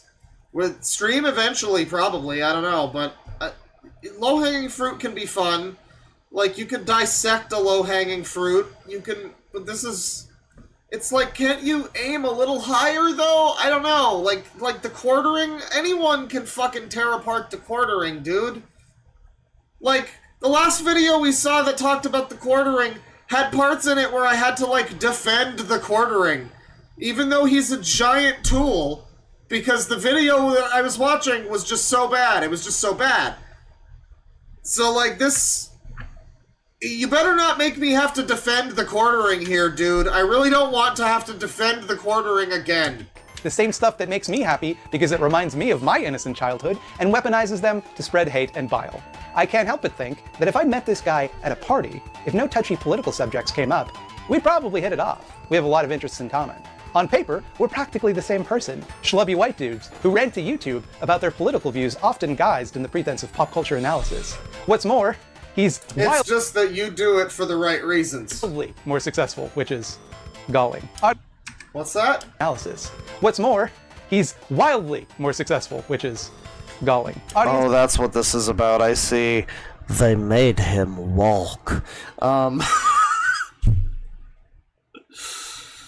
Man, the H-bomb video also seemed like he was just jealous of PewDiePie's fucking success. This is a little embarrassing. You know me, Thought Slime. I don't tend to self-aggrandize very often. I know that I am garbage, and I make garbage, but I think the garbage I make is much better than the garbage he makes. Oh, I'm sure you do, buddy. You look like you believe that. That's the thing. You don't even need to tell me anything. You just look. I love how he just, like, people like this can just have a look about them somehow that's just really smarmy and smug. Again, you're the reason why fucking Trump won, dude. Like, I hope you know that. People like you. So maybe some of my obsession is bitterness, but I feel like I suffer a lot of guilt by association with dickheads like this. That the communities I want to be a part of, video games, cartoons, comic books, sci-fi, horror, are all dominated by some of the worst chuds on the face The of... IPOS to jealous tirade pipeline. Oh no. Are we getting an unironic chuds here? Cartoons, comic books, sci-fi, horror, are all dominated by some of the worst chuds on the face of the earth. Oh. They become breeding grounds for reactionary... I love when they actually say chuds. I remember back in the day when Slow Beef got really mad about Gamergate, and he made a subreddit called r/chudfuckers in action. It was great. Weirdos. And the more toxic they become, the more I feel like I have to hide my interests because I don't want anyone to think I'm like them. Or worse, maybe I am like them. Maybe I'm more like them than I'm willing to admit. There are a lot of reasons that it got this way. I don't want to simplify this too much. But it's Gamergate. Gamergate did it. Gamergate brought it to the forefront. Gamergate Yay! It's Gamergate! Gamergate! 10th anniversary of Gamergate! Yay! This video was from 4 years ago! This video was from 6 years after Gamergate, and he's still talking about it! Yay! Yay! There's nothing that you guys did to lead to Gamergate at all! It was all the right wing! You guys are innocent! You've never done anything wrong ever! Awesome. Formed these spaces from, there's simmering reactionary subtext to spaces exclusively for dipshits. Spaces where it was no longer just annoying or disgusting, and sometimes even unsafe. All these right-wing bigots just came out of nowhere and started complaining about nothing that we were doing. I know, it's crazy. I know. Yeah.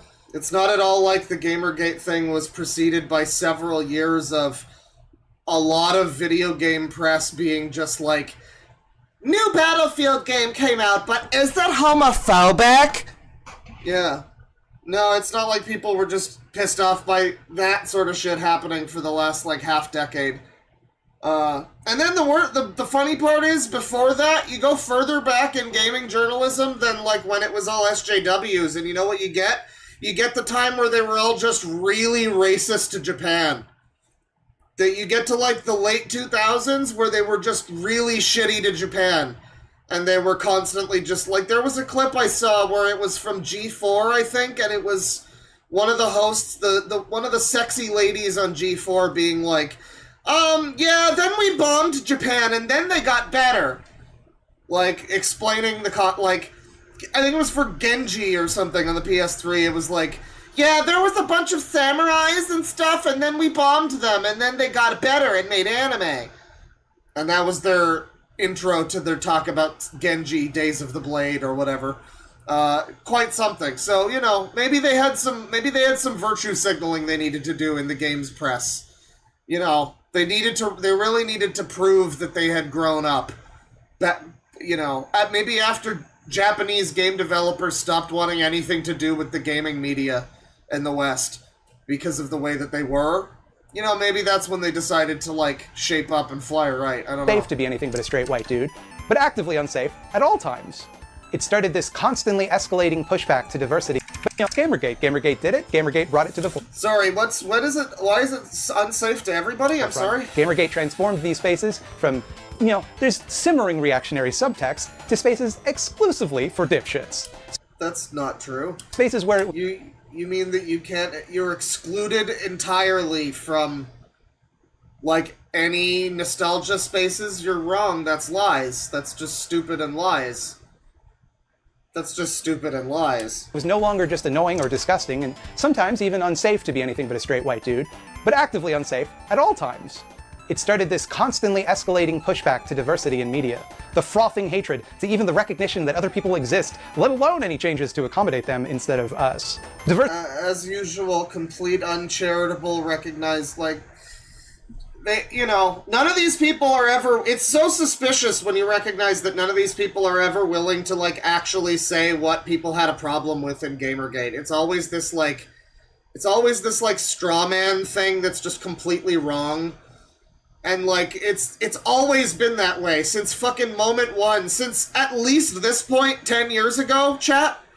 It has always been this way. It has always been, they're just a bunch of angry chuds! It's literally always been this way, and nothing could ever change that being the narrative. So it's it doesn't surprise me or anything, that's what people think about it, that's what people know about it. It's just kind of embarrassing. Representation in mass media is not a huge win for marginalized people. It is an extremely small win. It does not fundamentally alter the power structures which have marginalized them. It simply allows them to... There's no way this motherfucker named Mildred. What the fuck are you talking about, chat member? You must be smoking some heavier doobies than me. Exist within those power structures. Even that, the most minor concession imaginable, is enough to inspire frenzied contempt among the man-baby industrial complex. But it wasn't hard to see coming. That type of yearning for... man-baby industrial complex. Yeah, so this is the exact type of video that...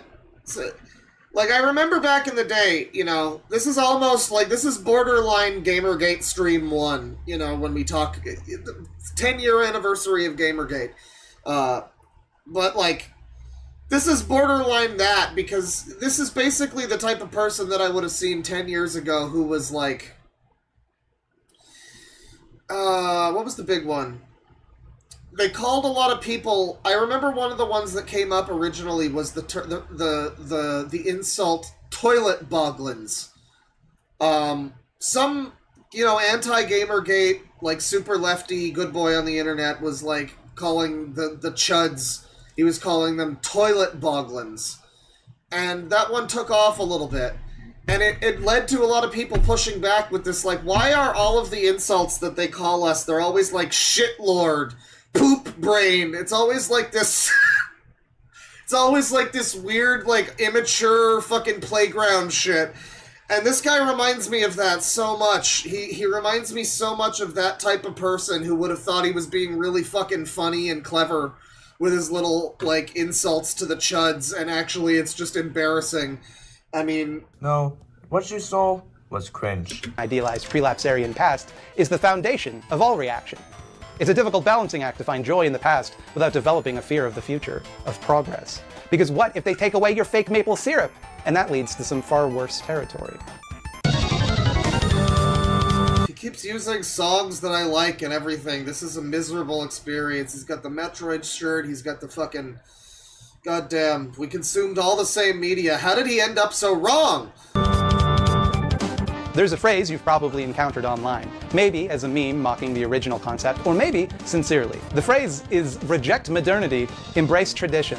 The first time I read these words, it was on a poster for the group Generation Identity, a far-right xenophobic hate group dedicated to fighting immigration and the Songs are sped up because the video is sped up. Islamification of the West. He just talks slow. I mean, I have the videos sped up because we're going through for tons of videos today. We're gonna fucking overload with pipeline videos. We're gonna lay so much pipe, it's gonna be incredible.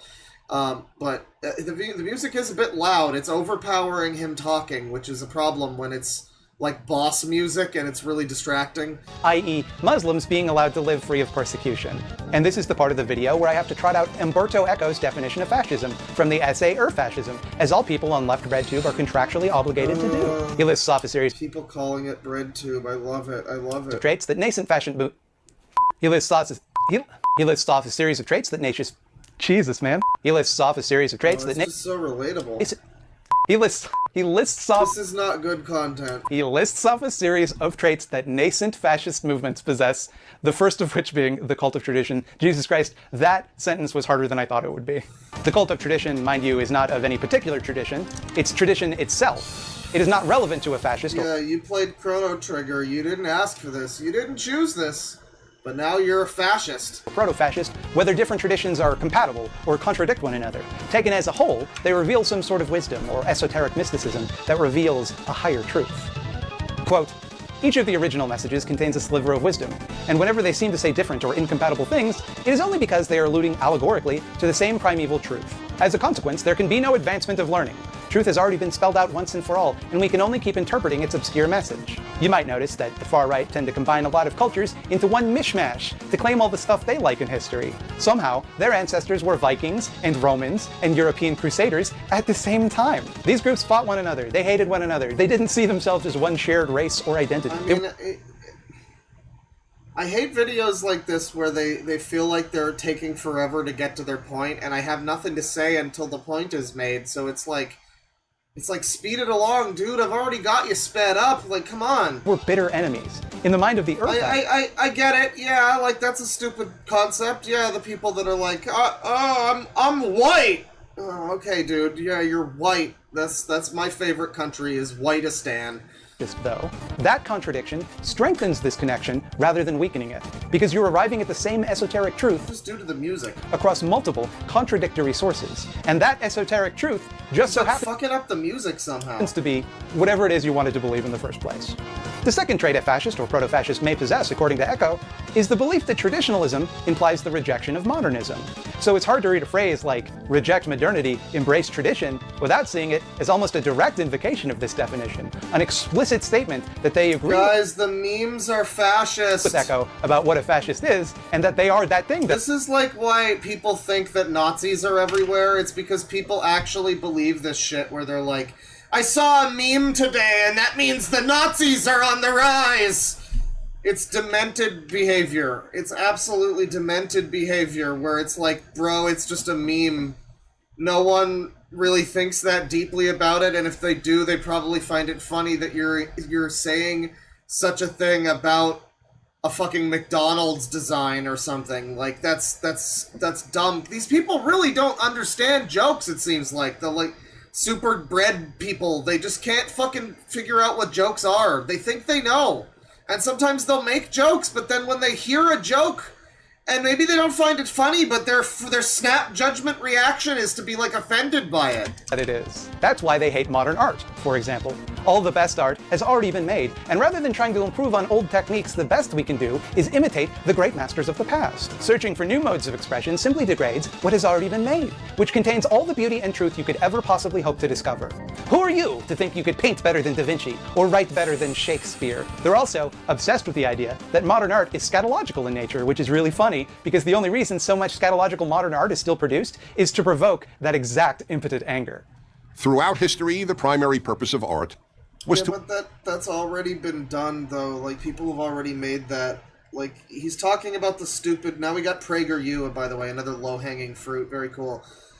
He's talking about the stupid shit where it's, like, modern art sculpture of some guy sucking himself off or whatever. And, yeah, I mean, but the point's already been made with that. How many more fucking sculptures of a shit emoji do we need to, like, pretend that that's, like, some original message? Wow, saying so much new about the human condition or whatever the fuck. It's not, really. I mean, just because people still find it obnoxious and annoying doesn't mean that it's, like, saying anything about the human fucking spirit or about tradition and modernity or whatever he thinks it's fucking saying. Like, no, it's just people have seen this shit before and it's an eye roll.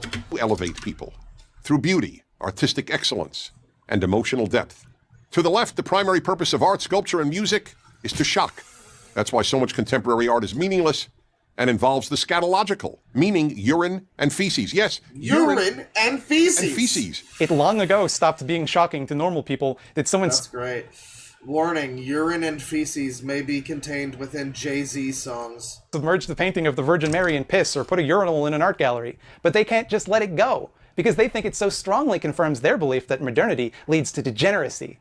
The reason people make these artworks is because they love piss. And if modernity is allowed to proceed unchecked, everyone's just going to be pissing on each other all the time. We're going to live in a piss culture. Nostalgia is a powerful political tool. If you can leverage people's general unease with the forward march of time, the feeling that things used to be better, you can convince them that you can return things to a state of glory. You can bring back the good times. You could make America great again. It's worth pointing out, though, that the glorious pasts these guys want so badly to return to were largely imaginary. When was America great? Was it during slavery? Was it during Jim Crow? It's just like every talking point you've ever heard, and I mean, it's not even all wrong. It's like, yeah, by and large, he's saying things that are right, but it's so... I just tire of this genre of video. It's a good thing I'm continuing to do a long stream today where we look at nothing but this genre of video. But I tire of this genre where it is literally just... Yeah, I mean, it's very low-hanging fruit shit that we can all, you know, kind of agree on, but that doesn't...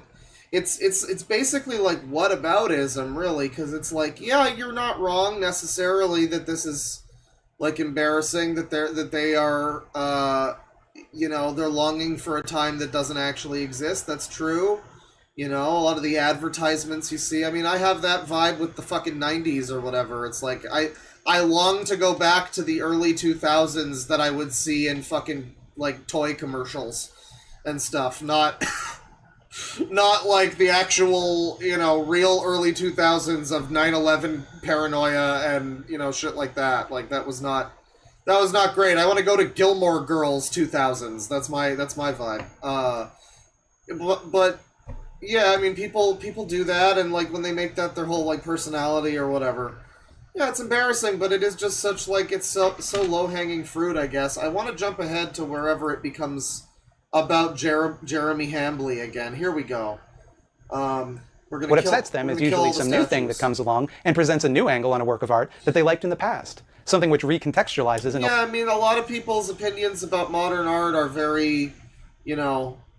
Yeah, anything that's new or innovative is like indecent or something. Look, you get a lot of that. That's another thing where he's not wrong, totally. But you see, that's part of... This is like when you watch a video from a Nazi.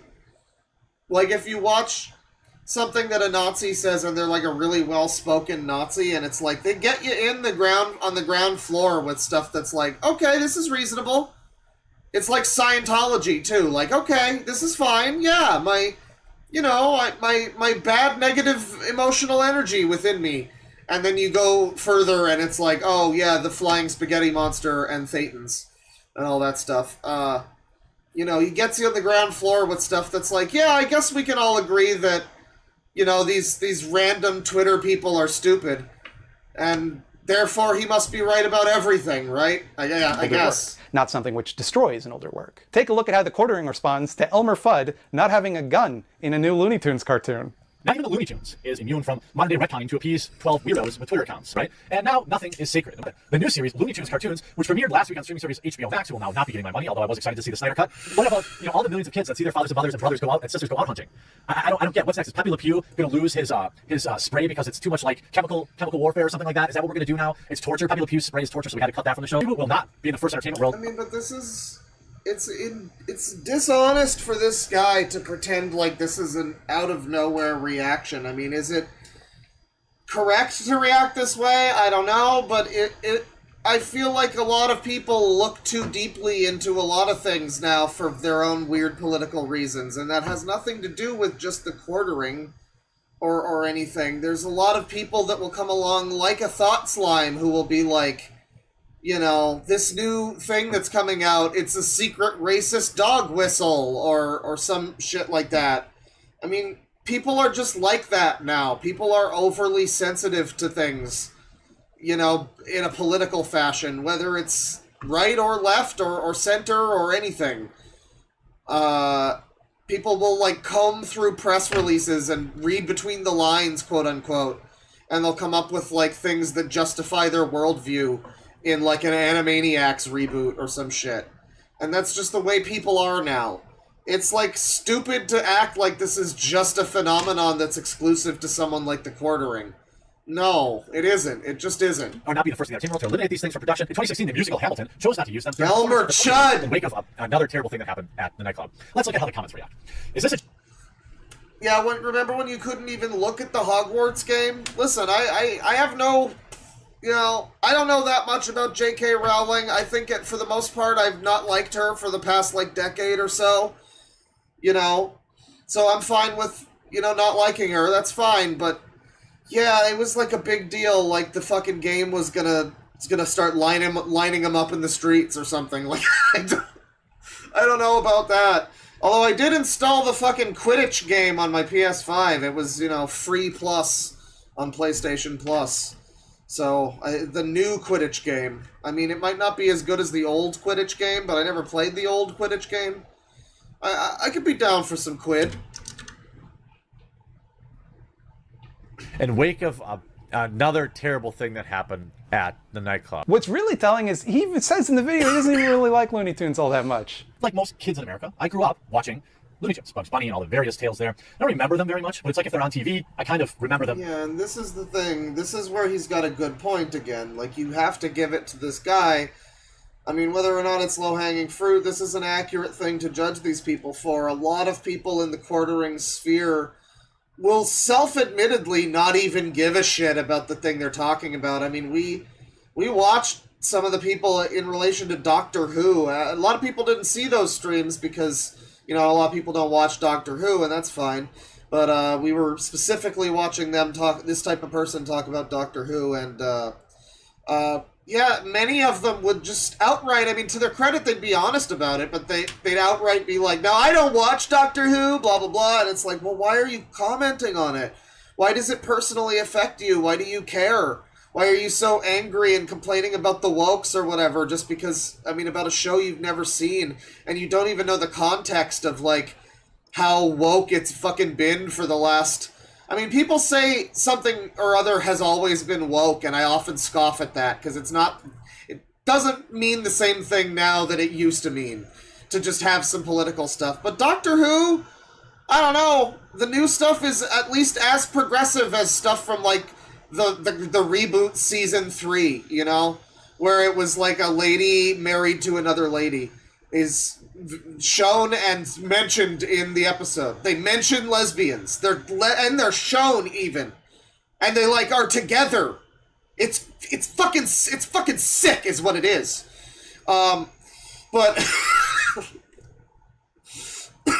but yeah, people freaked out about like wokeism in the new Doctor Who stuff, and I was like, you just and many of them would admit like, oh, I don't watch the show. And it's like, oh, that's why you're complaining about like Donna Noble being mean to the 10th Doctor, 14th, whatever, because you don't know that she's always been berating him since like 2007 or 6 or whatever. Like that's her character, and people would just freak out about that. And it was like, yeah, you just don't watch this shit. You don't know anything about it.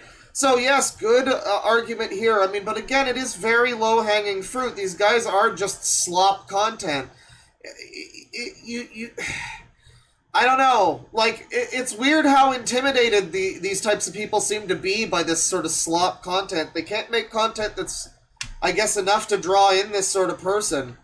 But they're like, I don't know, this shitty garbage. It's like, it's only really drawing in stupid people. I mean, I don't know. The stupid people are going to go where they go, really. I don't know. I've always seen episodes. It seems weird to be so upset about the quartering existing that you need to make... that so many people need to make these essays about how they're weaponizing nostalgia, blah, blah, blah. It's like...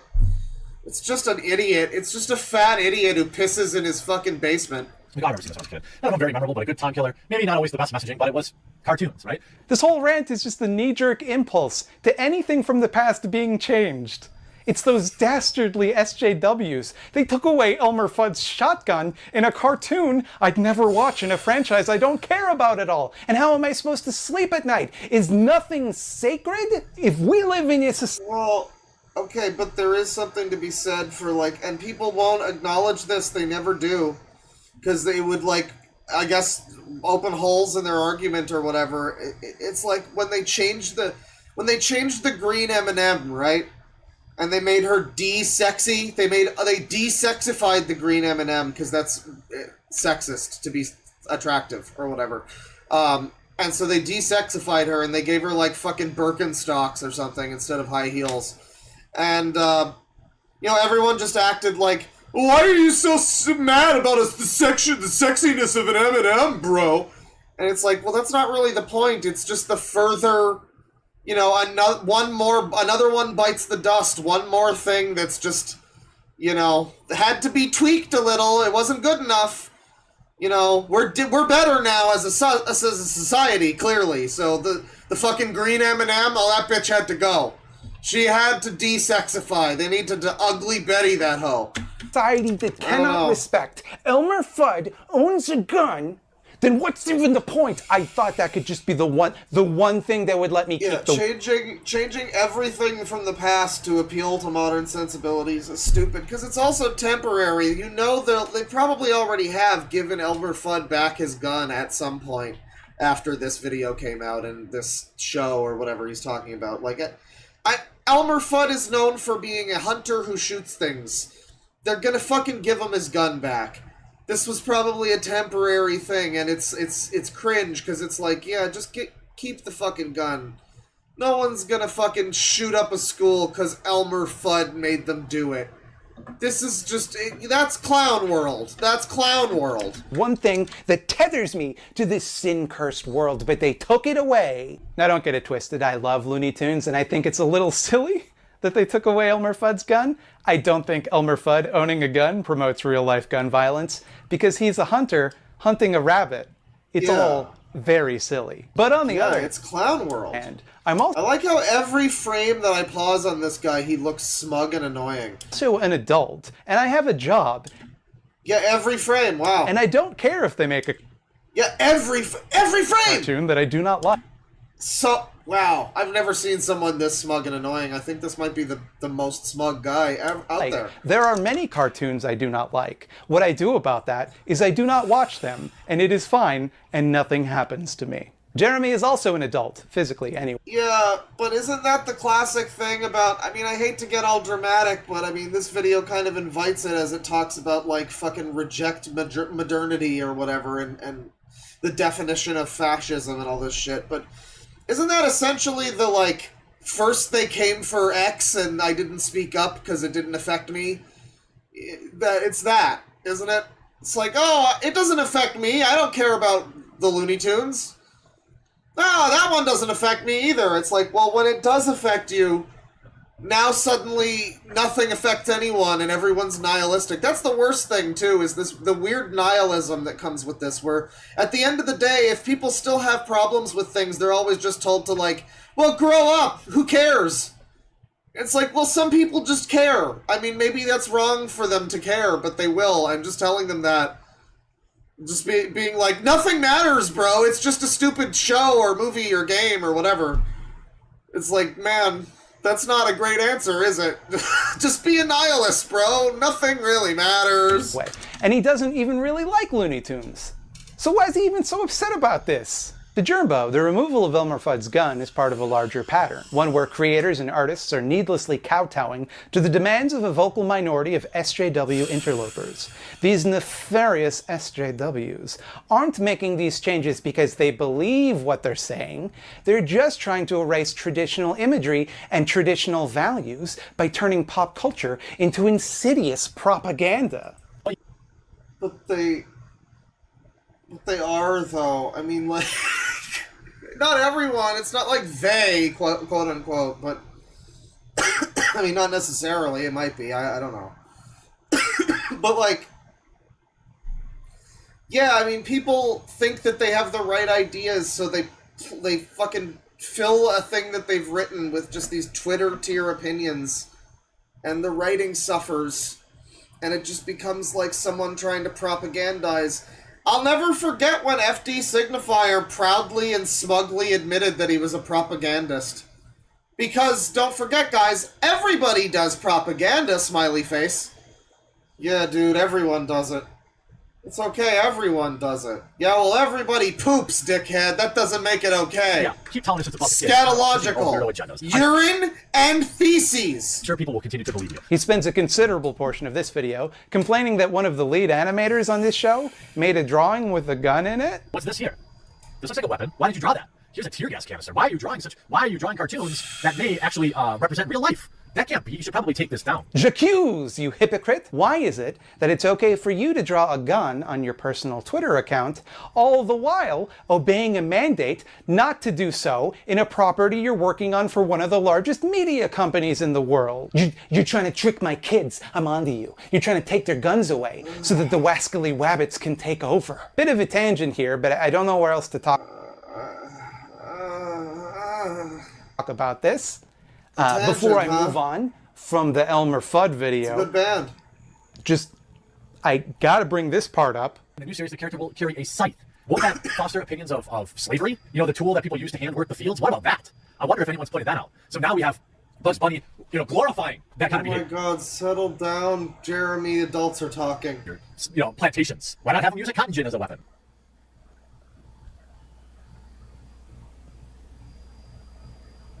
What?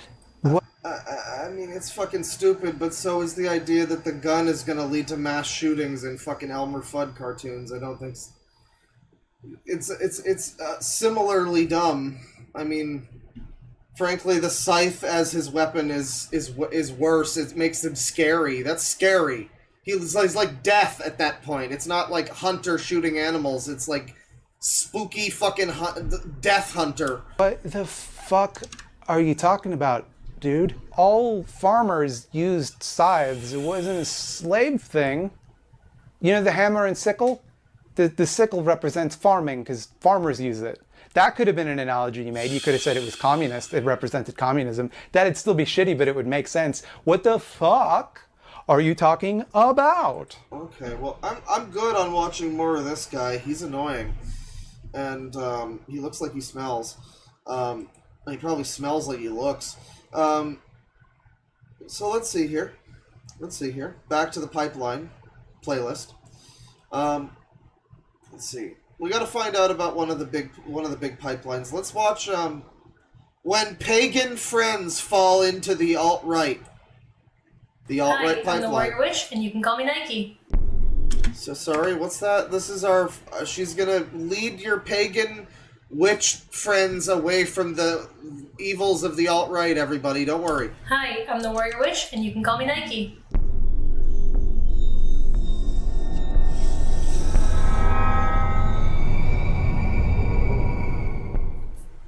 It's been a while. I've moved. You may hear some echo in the room because the room doesn't have that much. So that's where we are.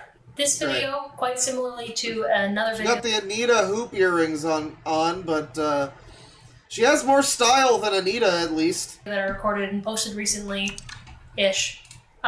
We'll deal with some very heavy topics surrounding racism, white supremacy, and Nazism, and the alt-right pipeline. Because this entire video is going to be about what to do or what to look for when you feel a friend is falling down the alt-right pipeline. So if this is going to be something that is particularly sensitive to you... How would you even live at that point? I'm sorry, on the internet, if you're a person on the internet and you're gonna be, like, triggered, literally like, oh, I need to back away, I'm sensitive! Because someone said Nazi! Bro, what are you gonna do? How are you gonna survive in an environment where you can't see people calling each other Nazis? That's like the whole thing now. That or pedophile. Nazi or pedophile, pick your gender. I would recommend maybe coming back to it later or making sure that you're in a good headspace to be able to engage with this kind of content, and just know that you're loved and supported, and it's not easy to engage with, so don't feel bad if you don't feel... Someone says we femoids don't claim her. Don't worry, it looks like she claims the femoids, if you know what I mean. You can watch it right now.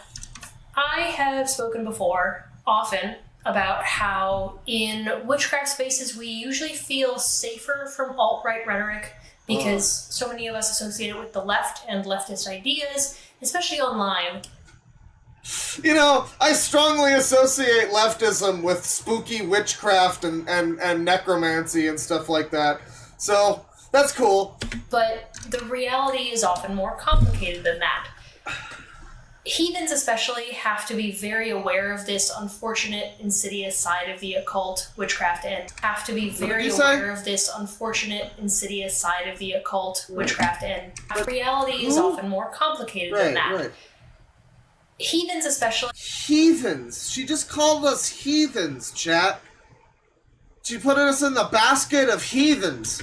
Have to be very aware of this unfortunate, insidious side of the occult, witchcraft, and paganism at large. As a heathen, I think it's important and even... Is that heathen or vegan? Witchcraft and paganism at large. As a heathen, Heathen? think it's important and even required as religious doctrine to speak out against evils like this and the ways that it can grab people.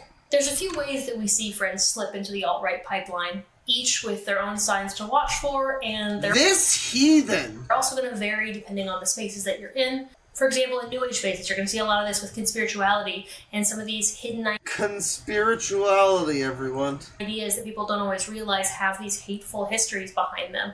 And for a lot of people, the New Age is their introduction into which... Can we go over that one again? Spaces, you're going to see a lot of this with conspirituality and some of these hidden ideas that people don't always realize have these hateful histories behind them. Right, you might have the wrong ideas. I mean, they might have the hidden ideas might have hateful... So, I don't understand. You mean that it's an idea that's not racist now, let's say, but like 50 years ago it was racist? Or like it was associated with racist stuff 50 years ago. So you can't think it now, even though it's unrelated to that now. Or something. Okay.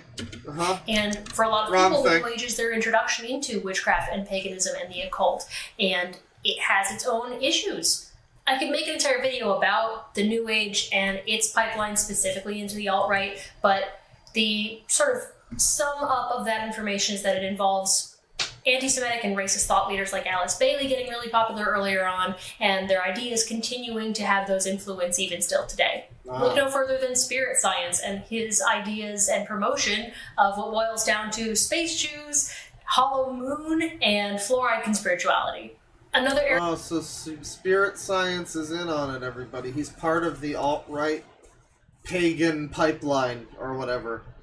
Well, I would have thought, you know, it was more about his views on the Christ Sophia and Emma Watson, but okay. The area that I see this alt-right That works pipeline too. very plainly is obviously in heathenry and ceremonial spheres. This is a problem that we see all throughout paganism, but unfortunately we see far more sightings of these particular ideologies in these specific spaces.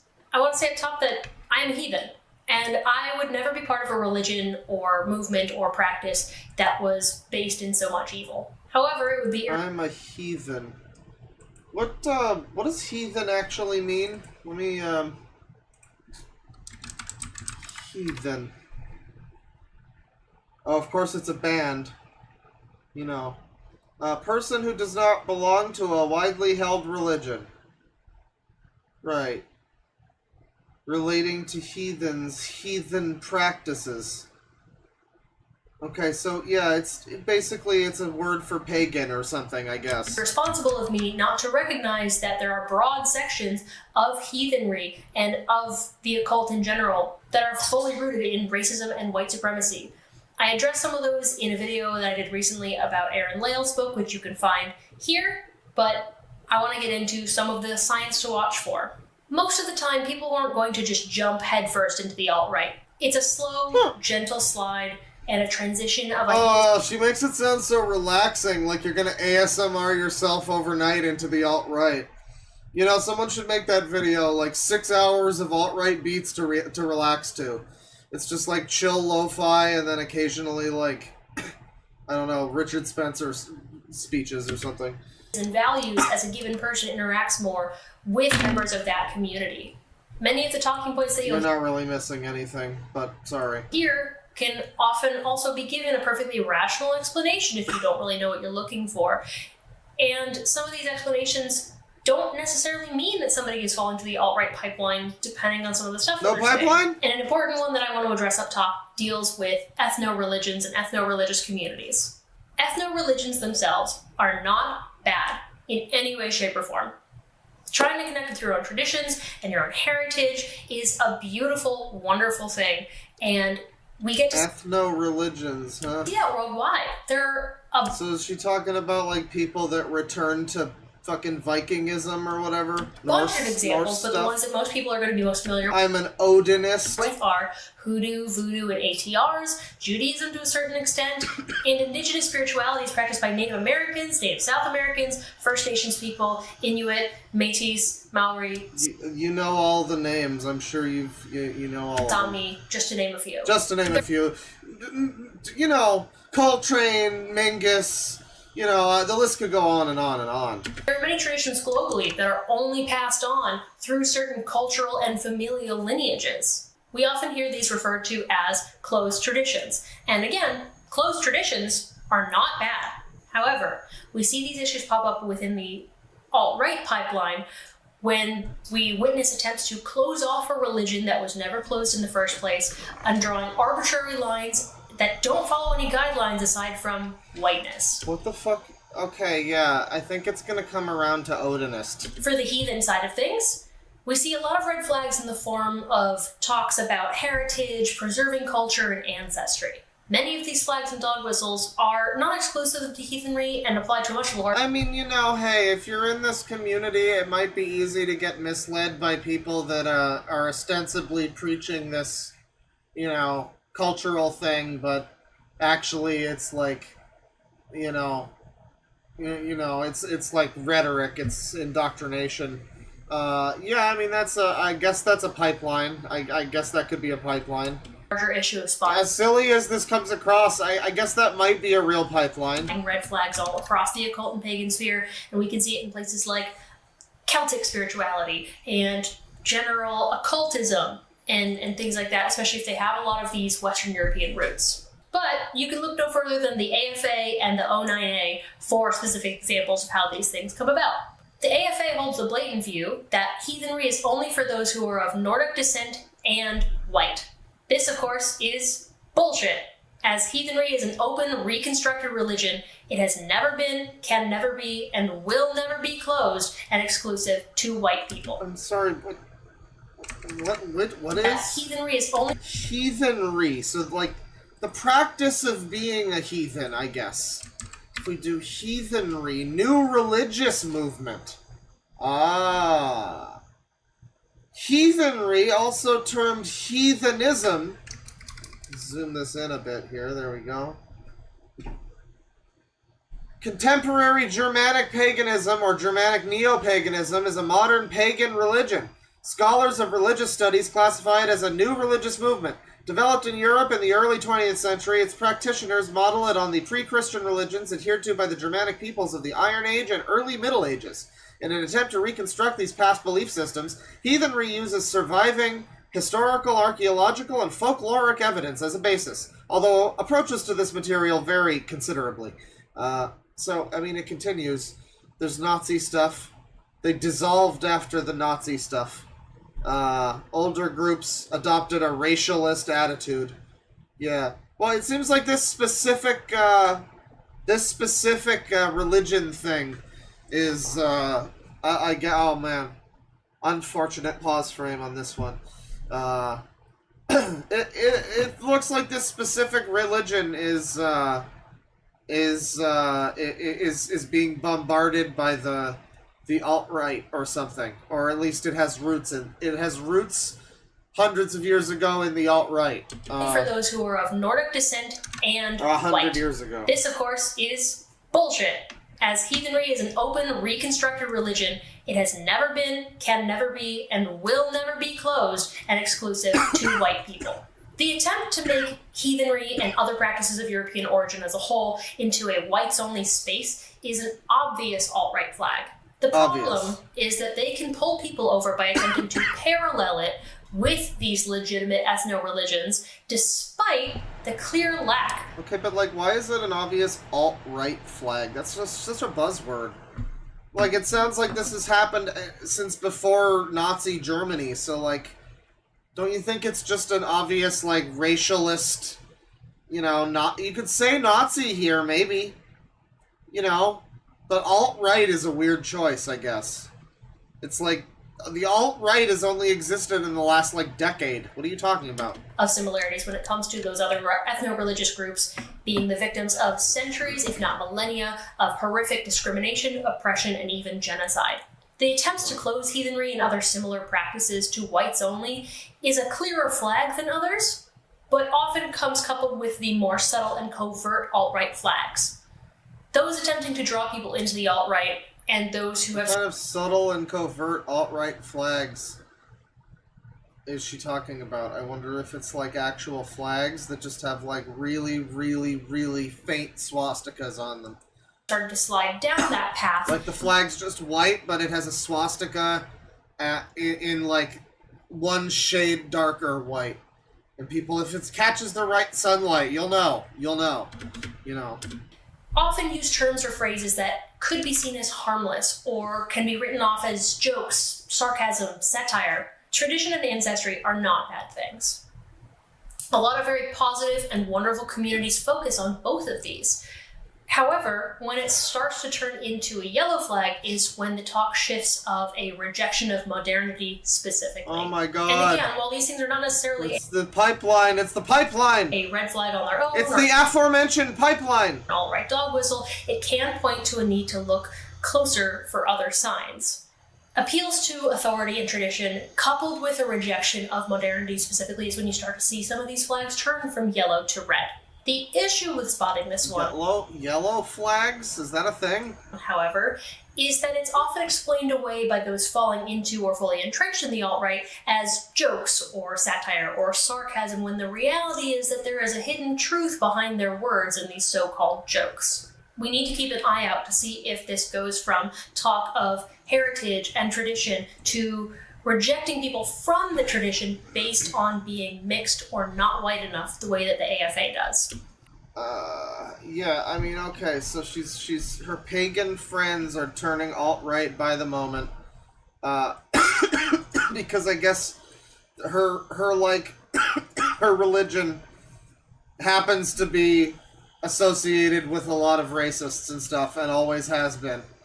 So, guess that was a bad choice of religion, but, you know, unfortunate, unlucky. Let's see here.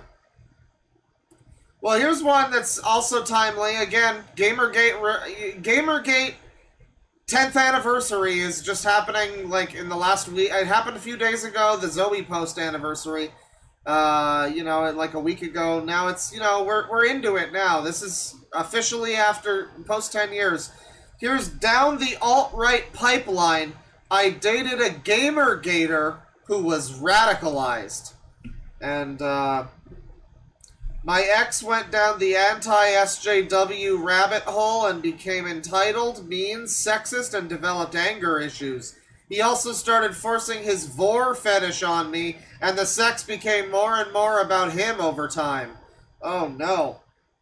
Sensitive viewers be warned, Gamergate. Content trigger warning, Gamergate, Sargon of Akkad. Guys, in this video I will discuss cannibalism, rape, assault, Sargon of Akkad, and more. So I called off my wedding because my fiance sort of went down the alt-right pipeline. In retrospect, I see now that he was radicalized. And I want to talk about that today.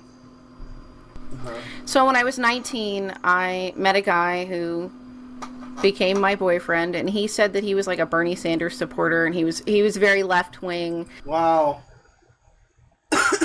19, huh? I wouldn't have guessed your, that, you look great, you look great. So it started out with New Atheism.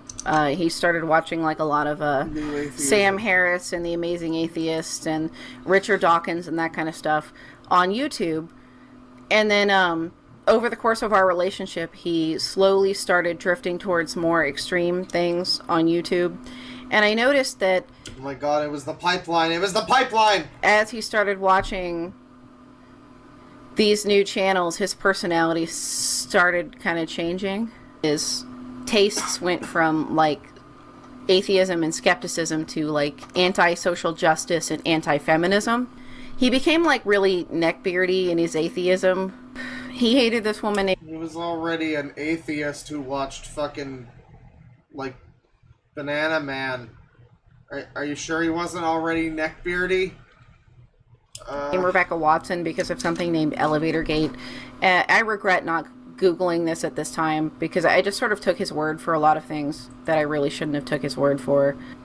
He was very, very spiteful towards this person named Rebecca Watson, and... I remember Rebecca Watson. I remember that dumb cunt. Wasn't she the one who, like, got some guy fired or something because he, like, talked to her in an elevator? I don't know. I remember she did something stupid. I mean, hindsight is 20/20. He became very personally offended by Anita Sarkeesian and was very enraged pretty much by all of her opinions. He created, like, fake accounts on Twitter and, like, sent harassing messages to various people during Gamergate from, like, sock puppet accounts.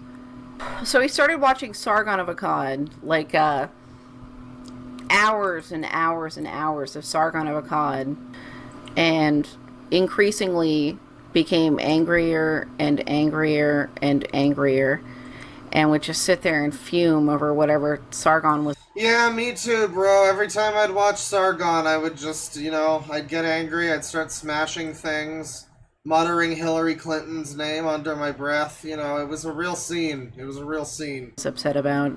So he started putting me down a lot. He started calling me a stupid... So, I mean, what's the proof that we have in this pipeline scenario that this guy supposedly... He started calling her stupid or something, but we'll get into that. What's the proof that we have that he wasn't already like that? Or whatever. I mean, a lot of the YouTube atheists, that they just kind of pivoted that way. You know, for a little while. It was like atheist stuff and then like Thunderfoot and then it became anti-feminist. And, you know, I mean, is that a pipeline or is that just the zeitgeist, the culture of the time? I don't know. Whatever Sargon was upset about. So he started putting me down a lot. He started calling me a stupid bitch and a dumb cunt pretty frequently. He started calling me a lot of other names. Were you being a dumb cunt? And he was just angry all the time. And he was very, very angry about Gamergate, and he obsessed over it, and he talked about it pretty much nonstop. And if I tried to disagree with him about Gamergate, he would get very angry with me and scream at me. I noticed Sargon made a... Yeah, I mean... I don't know. This is just someone's one-sided view of this. I mean, like, what... It could easily just be that you were being obnoxious. Like, it could very easily be true, sure, what she's saying, but it sounds... I don't know, it sounds kind of made up. A lot of excuses for creepy, rapey, and pretty despicable behavior, and my ex-fiance started doing the same thing. Someone in chat says, what the hell is Sargon of Akkad? It's this gentleman. In fact, you guys just look at this picture for a moment. Google Sargon of Akkad UKIP.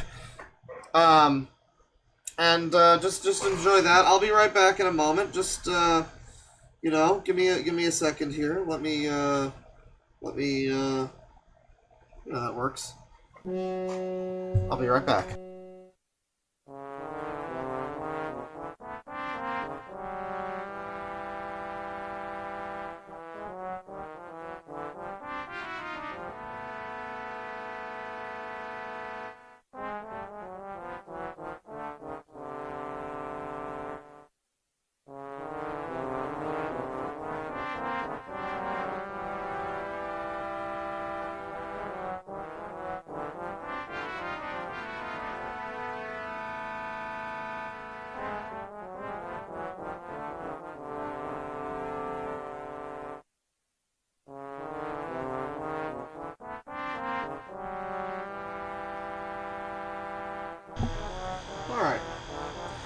Someone says we're clowning. And he started... we're clowning on this innocent woman who was abused, question mark? Well, that's not really it, is it? How do you know she was abused? She's saying it, sure. But it all sounds a little... He just watched some YouTube videos and he became an evil misogynist. I don't know. It sounds like there's probably... It's one person's story, really. It sounds like this guy might have already had some views. Maybe this just took a while for them to come out. I don't know. But it's the classic, he watched Sargon and he became an angry incel. Which, I mean, it is Sargon. That's fair. That might happen with Sargon. Changing as a result of that and becoming more entitled and pushy with his behavior. I noticed his behavior... I don't know why everyone's so mad, though, with Sargon. I mean, he said that he wouldn't even rape that politician lady. He said he wouldn't even rape her. I mean, he's not even gonna rape her. Why are the lefties so mad about that? Started changing when he decided to slap my friend's ass without permission in front of me and her boyfriend when we were still dating. Why are you showing me all this stuff about Sargon now? I guess just because he watched Sargon, so now this... Now we're just getting some fun facts about Sargon? Alright. And this was the first of many things that he did that were weird and that just sort of made everybody uncomfortable. My ex-boyfriend's friend had sex with his girlfriend while she was passed out, and my ex-boyfriend said that it was just a mistake that his friend had made and that it was no big deal and that, you know, people make mistakes. And I said, you know, that's rape. And I mean, this could just be a story. Like, I know we should believe all victims, I know, but, like, this just sounds... I don't know, is there any proof of this happening? I mean, this just sounds like you're just making up a guy to be, like, the angry Gamergate incel that you dated. I don't know, I mean... there's no reason to necessarily believe that, but, I mean, we are watching the video. It's got 14,000 views. You know, so it's possible that it is just trying to cash in a little bit, but I mean, I don't know, we'll see. He said, well, you know, he shouldn't have his life ruined over this. It's no big deal. And, you know, this really surprised me at first, but looking back on it, I think that it's consistent with the changes in his personality. You know, he just became more and more overtly misogynistic as time went on, and more sexist. And, I mean, it makes sense. He constantly called his own girlfriend a bitch and a cunt, and he called his own mother a bitch and a cunt for quite some time, too. Because he doesn't respect women. The classic respect woman. Yeah. You gotta... Don't call us names. Call men, other men names, that's fine. You don't have to respect men. You can call other men dickheads. You can call another man a bitch. No one cares. How dare you say that to a woman? A woman. Don't you know they're all equal? You fucker! So I guess I can't be surprised, but I mean, when I was in the thick of it, I didn't realize what was happening, you know? I just kind of... Maybe the guy's mom was bad mom. I don't know. Like, you know, you got a guy, his dad sucks. My dad's a real asshole, you know? Oh, I fucking hate my dad. He really sucks. I don't know. That's like a normal thing some people could say. If his mom was a bad person or whatever, a bad parent, he might just not like her very much. If you were being annoying, he might call you mean things, I guess. I don't know. He said names to me. I don't know. I thought that the person that I fell in love with was being an asshole for no reason, and I didn't really understand why they were changing. When we had first started dating, he told me about his fetish, which was vor. And wasn't your first that wasn't your first clue, huh? But he had never pressured me into it or coerced me into it at any point in time up until this point. He told me if I wanted to participate, I could. I said I wasn't comfortable with that. How does she participate? And the other half of that question is, how can she opt out of participating? Is he gonna vor himself? Is he just gonna swallow food and pretend it's vor? I don't know. He wanted me to talk about hunting down and catching and eating and swallowing and killing his ex-girlfriend in bed while we were having sex. And I wasn't comfortable with a lot of the stuff he wanted me to do, and he said that I didn't have to do it if I didn't want to, but he lied to me. He was so pushy. We would be having sex, and he would start pressuring me during the sex to talk about hunting his ex-girlfriend and melting her body inside my stomach acids. And when I wouldn't do what he wanted, he would just get angry, and he would continue to pressure me into doing... I mean, that's, God, some of these pause frames make her look a bit Joker-esque. That's, quite something of a claim. That's quite wild. I mean, if this is a true claim, that's, wow, what a guy. What a guy. What a guy. That's an interesting fantasy to force upon someone else. That's very strange. What he wanted me to do until I broke down and gave him what he wanted and did his weird fetish shit. So is this Sargon's fault? He had a lot of strange fantasies that he wanted me to fulfill. Strange Fantasy, that's the next album I'm making. For example, he had this, like, bag of little gummy bear people. They were, like, shaped like little people, like little soldiers, but made out of gummy bear type material. And he wanted me to pretend that they were, like, little men and talk to them and, like, slowly pretend to murder them and, like, eat them. And I did not want to do this. And he badgered me for, God, like a good 2 or 3 weeks before I caved and did it. And I had to do his vor fetish gummy bear porn. Oh no. And he filmed me. I said porn I said porn without knowing. I pre-came the porn. And then when I told him, you know, I wasn't really comfortable with that, I'd like Gummy to delete soldier vor. the footage. He told me that it was his footage and he could do what he wants with it, essentially. Yeah, she canceled a wedding with this guy, by the way. This is someone she was going to marry. She was going to marry well, he never was into the vor like this before recently, though. So, like, the vor was just a back burner fetish until now. Where now vor is now being demanded of this woman, which... No jokes, everybody, no jokes. And so later I had to go on his computer and basically delete it without his knowledge. And luckily, he never confronted me about it, so I guess he never noticed. But he would not let me delete it. And so I had to sort of... Yes, Sargon made him do it. It's all Sargon. So I can't believe Sargon did this.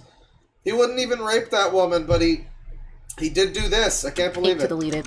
Sometimes he wanted me to pretend to be like a college professor who was teaching a class on cannibalism, and he wanted me to pretend that his ex-girlfriend was volunteering to demonstrate like the correct technique for cannibalism, and he had like women posting their L's on the internet. That's true. Many such cases. I don't know. I guess we're supposed to pat her on the back and be like, "Oh, I've been there." No, I haven't. This is a really wild and audacious story. Why would you ever tell people? I guess you could tell people this though. This is entertaining. Like, it's a good story, but man, it's kind of an awkward one. Damn. Lingo for his fetish, like pred was a predator and the prey was the woman that you were going to kill and eat. So despite the things that he continually pressured me to do in bed, he was actually really selfish. Surprise, surprise. Like, for example, I asked him to eat me out, and that was off limits. He would never do it without complaining. I mean, he loves vor, but not that. Oh. But if I didn't want to do his fetish stuff, he would get really upset with me. Yeah, I mean, people are like, just leave. I mean, it isn't really that easy, obviously, you know. And I guess she did... Did she say she broke off a wedding with him? Or he broke off the wedding with her? It was probably her way. But, like, I mean, eventually she did. You know, this is something she probably couldn't keep dealing with, right? So, like, that's fair. He always wanted me to talk about his ex-girlfriend and how he wanted to kill her. And I remember one time he was telling me, well, you know, there were these people in Germany and this guy wanted to eat this person and someone consented to it and he ate the person, but it was consensual. And, you know, I don't think there's anything wrong with that. And I was really uncomfortable with him saying things like this. But he just continued to, like, get more and more pushy with his fetish as time went on. And it also became more and more violent as time went on. It went from, like, him talking about just maybe... Well, that's because of Gamergate, obviously. Swallowing people to some really, really graphic... Yeah, you wanted to just swallow his stairs muffin, but it all went out the window. Cannibalism that involved, like, dissolving people in acid, melting people, ripping people into pieces. And I felt like a fleshlight. Because, like, I wanted to have sex with a person, and I felt like what he wanted was for me to just parrot his weird fetish shit while he masturbated into me. That's what I felt like it was. That's a weird way of describing it, but I mean, you know, fair enough. I can't believe Sargon did this, chat. And I talked to him about this, and he would just get angry and scream at me, and I was afraid of, She kept screaming, he kept just screaming at her and being like, "It's about ethics! God, you stupid whores are all the same! It's about ethics!" You know, it was unbelievable. I'm saying no to this is so gonna be on This Week in Stupid! Him for a really long time.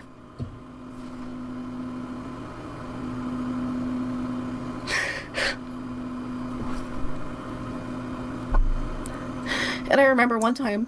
I mean, I guess it's unfortunate if this is a real thing. Sure, she had an ex. Sargon radicalized him, and, you know, he went from being the person she loved into a Gamergater. A miserable, bitter Gamergater. And, you know, that's always possible. Especially depending on when this happened. If this was, like, 2016 and he was still Gamergate or something, that would have been pretty embarrassing. But, no, I mean, this was probably more appropriate with the time. Yeah, I mean, it's not so far fetched out of this world. It is a very sensational story, though. The stuff this guy wanted done and everything. And you're bringing up Sargon. It kind of seems like it might be just a Sargon hit piece or something, which you don't even need to do that. He did that for himself. One time we were having sex, and I asked him to stop, and he didn't, and he held me down, and he finished anyway. And, oh my god. Well, that's, unfortunate. I kind of just bottled it up inside for a while. Very unfortunate. I'm gonna skip to halfway and see if we get back to Sargon. Is this way, or if he became this way. I kind of wonder if, like, the person I fell in love with was real at one point in time, and he's just a different person now. Well, Sargon changed him. Or not, he deceived me, and the person I fell in love with is just not real, because it just seems so insane to me to date a person who claimed to be politically on the left, who claimed to be politically liberal, and then, you know, when the 2016 election happens, he votes for Donald Trump. Wow, how could he? And I ask him why he was supposed to be on our team to vote for Donald Trump, and he says it's because Bernie Sanders didn't win the primary, and he said the only thing that really mattered to him was that someone who was an outsider, quote unquote, won the election. And when I pointed out the things that Donald Trump had done that were really sexist, like the, you know, grab her by the pussy type statements. But I told you all about CNN, though. Statements. He just laughed at I watched CNN with you! And thought it was really funny. And he said that those things didn't matter. And I was, like, left wondering how I had ever been attracted to him to begin with. But I know for a fact that it was when he started watching Sargon of Akkad that he started to develop a lot of anger problems. Yeah, all the stuff about Sargon in the beginning, she just flashes all of these Sargon quotes and stuff to, like, really hammer home that he's bad. I don't know, it seems weird to tie him to this so much. Is it really Sargon that did this? Are you sure that's not just the way things were? I mean, lots of people watched Sargon. I don't know, it's possible. It's maybe if he still watches Sargon, like at this point, then that's just embarrassing. But and started to just have like fits of rage all the time. Leaving him was really hard.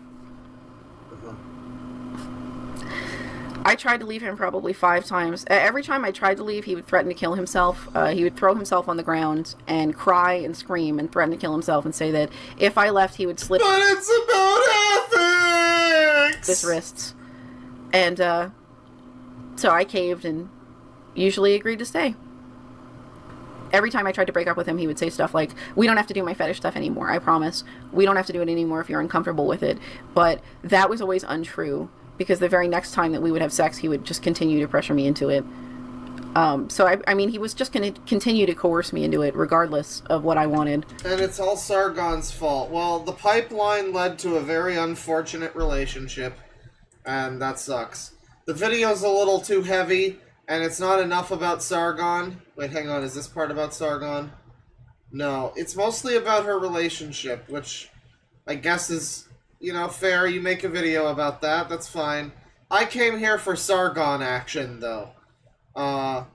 So you know what we're gonna do now? We're gonna watch one of my favorite YouTube channels. This is just I love this guy.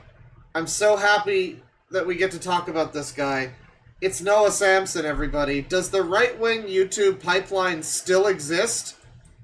Did it ever?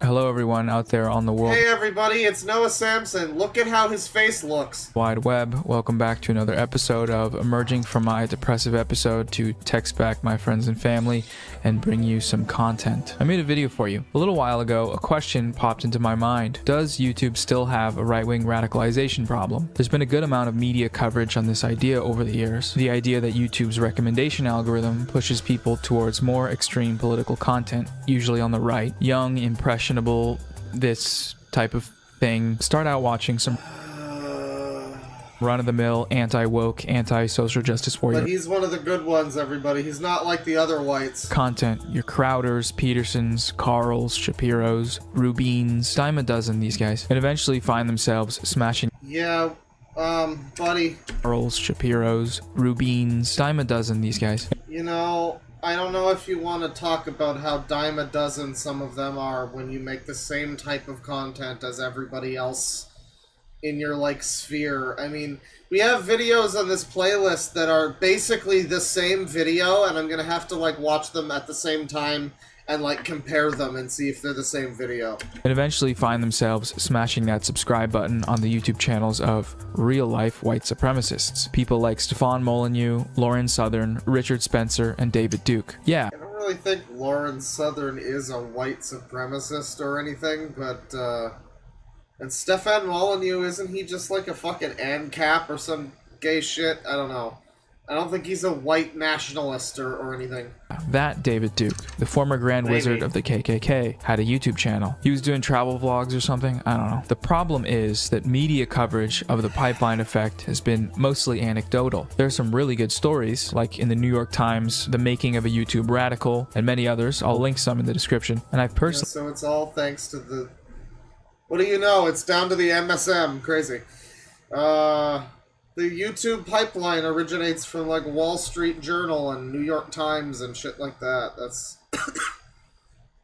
you love to see it.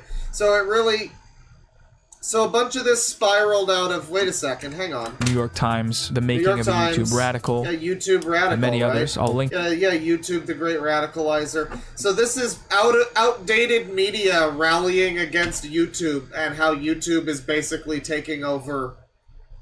You know, for like news and stuff over like a news website. Like no one's going to fucking the Daily whatever if they can just get their news from a YouTube guy. That's becoming more popular. It's encroaching on their territory. And so maybe they start spinning this idea of the YouTube pipeline, the algorithm, the alt-right algorithmical pipeline. I mean, there's a reason why it comes across like, you know, like, it comes across conspiratorial. There's a reason why it comes across also, like, out of touch and, like, Jack Thompson-esque, you know? Because it basically is. It seems like it's from people. Maybe that makes sense. Maybe this really is from, like, newspapers like this that started pushing this idea. Because it's like, yeah, you don't understand the concept of the YouTube algorithm and how it even fucking works. Maybe it's boomers that invented this idea of the radicalized pipeline. I don't know. Some in the description. And I've personally read a lot of comments talking about how the edgy, anti-SJW, anti-woke YouTube has led people to some very bad places. How to fall down the anti-SJW rabbit hole. I had a Ben Shapiro phase, and I'm glad I did. Oh wow, I've watched some of this lady's videos. I'm gonna have to watch this one. That sounds interesting. So that's actually interesting. I've seen this person. She's very intellectual in her videos. This Oli Sunvia. She comes across very, like, you know, educated and whatnot. Very analytical. I wonder what happened here. I wonder what the comments are like there. That sounds exciting. And then this lady down here with the alt-right rabbit hole. We gotta have more rabbit hole. But are these examples indicative of a widespread problem that's caused by the algorithm itself? And is that problem still around today? Why don't we look at the data? Why don't we look at your dad? There have been a few studies done on this. One of the more recent ones is pretty comprehensive. Algorithmic Extremism, Examining YouTube's Rabbit Hole of Radicalization. It uses a lot Right, the studies. of data and graphs and Hang on. What's this cool data? Categorization, soft tags, and examples. Let's see here. Well, we got Conspiracy, a channel that regularly promotes a variety of conspiracy theories. We got Libertarian, political philosophy with liberty as the main principle. There's examples there of, like, YouTube channels, I guess, or news locations. You get, you know, X22 Report and Next News Network for conspiracy. Anti-SJW have a significant focus on criticizing social justice, see next category, with a positive view of the marketplace of ideas and discussing controversial topics. You know, pretty balanced view of what an anti-SJW would be, sure. Sargon, Tim Pool. Social justice promotes identity politics and intersectionality. Peter Coffin and H. Bomber Guy. That's a good one. You love Peter Coffin and H. Bomber Guy. Two whites. That's great. White Identitarian, we got Richard Spencer. Educational, late-night talk shows. Anti-theist. Socialist. Richald Wolf. Is it? Okay. Anti-whiteness. African Diaspora News Channel. Oh, we might need to look at that. There's MRAs. Okay.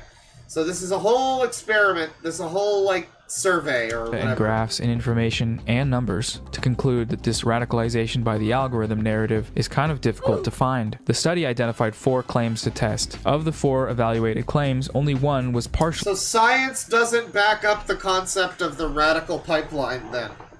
That sounds like a good Shadow the Hedgehog level, by the way. Radical bubbles is one of these terms. That's cool.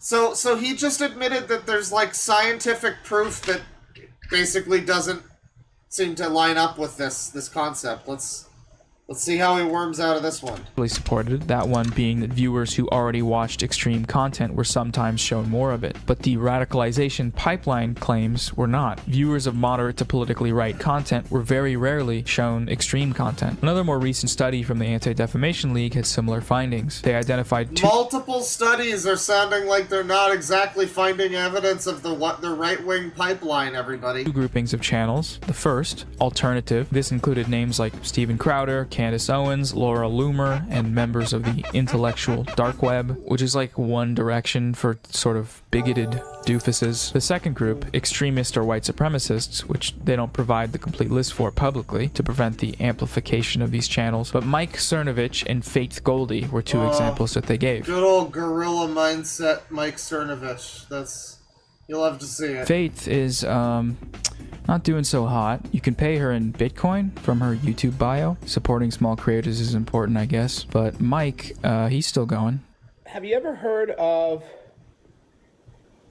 the parable of the frog? Nice, Mike. In the day, I might need to watch Mike Cernovich on stream again. For Gamergate Revisited, I'm gonna have to look at Mike Cernovich, because I didn't even know he had a YouTube channel or anything. That's great. Well, maybe he doesn't anymore. This is from a couple years ago. But Mike Cernovich on YouTube, man. I bet he's got some dumb fucking opinions. Yeah, videos from alternative channels made up only 1.1% of recommendations, and from extremist channels, 0.1%. Tiny baby numbers. But just like the prior study, they did find that if people had been viewing alternative content, the recommendations were significantly higher. 37.6% for other alternative content, and 2.3% for extremist content. Of course, it is still a problem that this content is even on the platform at all, and being viewed by people. But it seems difficult to prove that people are not allowed to see things that are disagreeable to me. It really is hard for people like this to stray away from the IPOS mindset of just like, what was the thing? It was Wendigoon should not be allowed in public spaces in society at all, because he might be associated with people who might be right-wing. That's great. You know? You should not be allowed to, like, you should be allowed to see these ideas. If people are going to have them, I mean, I don't know. I don't know. It comes across as like being desperate. It comes across as being insecure and being afraid. Like, if people see a white nationalist video, they're just gonna immediately turn away from, like, voting for fucking Hillary or whatever. Whatever you want. You know, they're gonna turn away from that. You know, you gotta have a little more respect for people and recognize that people can look at stupid things and go, wow, I don't agree with this. This is dumb. But that's another problem. They just don't seem to have a lot of respect. And part of the smugness, you know, the judgmentalness, you get just this, like, yeah, you're not able to make your own decisions or think for yourself. You're not allowed to watch a video that goes a little too far and go, I don't agree with this. You shouldn't be allowed. You shouldn't be given the right to not agree with that. That's cool, bro. Love it. That this content is even on the platform at all and being viewed by people. But it seems difficult to prove that the algorithm is what brought them there and not their own individual agency or preconceived beliefs. If you have high levels of racial resentment, for example, you'll probably find your way to those super far right places. And if you don't, you won't, according to the study at least. A metaphorical nail in the coffin of the radicalization by algorithm. Yeah, I mean, but this is so right. The algorithm is not radicalizing people. So he's good on Noah Samson. He's pointing out here that this supposed algorithmical radicalization gambit is just not true, and it's stupid. He's given me studies that disprove it. Good on him. W for Noah Samson. I can't believe I'm saying that, but I'm sure he's going to continue to make the case that despite that, there's still a pipeline somehow. But yeah, I mean, it sounds exactly like I think. It's like if you have preconceived beliefs or whatever, you're going to be watching videos and you'll see the sidebar and you'll be like, oh, I hate X group of people. I'm going to click on this one. And it's kind of on you. I mean, it might give you that because many of its tags overlap with another video that you watched, so the metadata is like, this is something you might enjoy, but it's on you for clicking on that and not being like, ew, you know, do not recommend channel or anything like that. So, yeah, the whole concept of being, like, radicalized by the pipeline is kind of unserious. Algorithm theory comes from a late 2019 paper by Penn State researchers that calls into question if the algorithm pipeline ever even existed. The journalistic consensus of the pipeline theory, according to the researchers, has always been just that: media coverage of specific stories that follow a narrative that is both understandable and attractive, but also premature and unsupported by data. Instead, they propose a supply and demand framework for far-right extremist content. View counts speak to trends in the demand for ideological content. To study supply, Figure 5 plots the number of videos uploaded by each ideological group by month. Right around the time viewership each group, all 5 of them, of conservative content started skyrocketing, conservative content creation also rose dramatically. Conversely, despite the alt-light and alt-right stepping up its content creation activity in 2017 to 2018, viewership of such content has I bet Aiden Paladin hates shit like this. I wish she was here. She could see how fucked this is. declining. So This guy reading off the statistics, you know, and doing all this. I know she doesn't like the educationism. basically, a functioning pipeline. Scientism.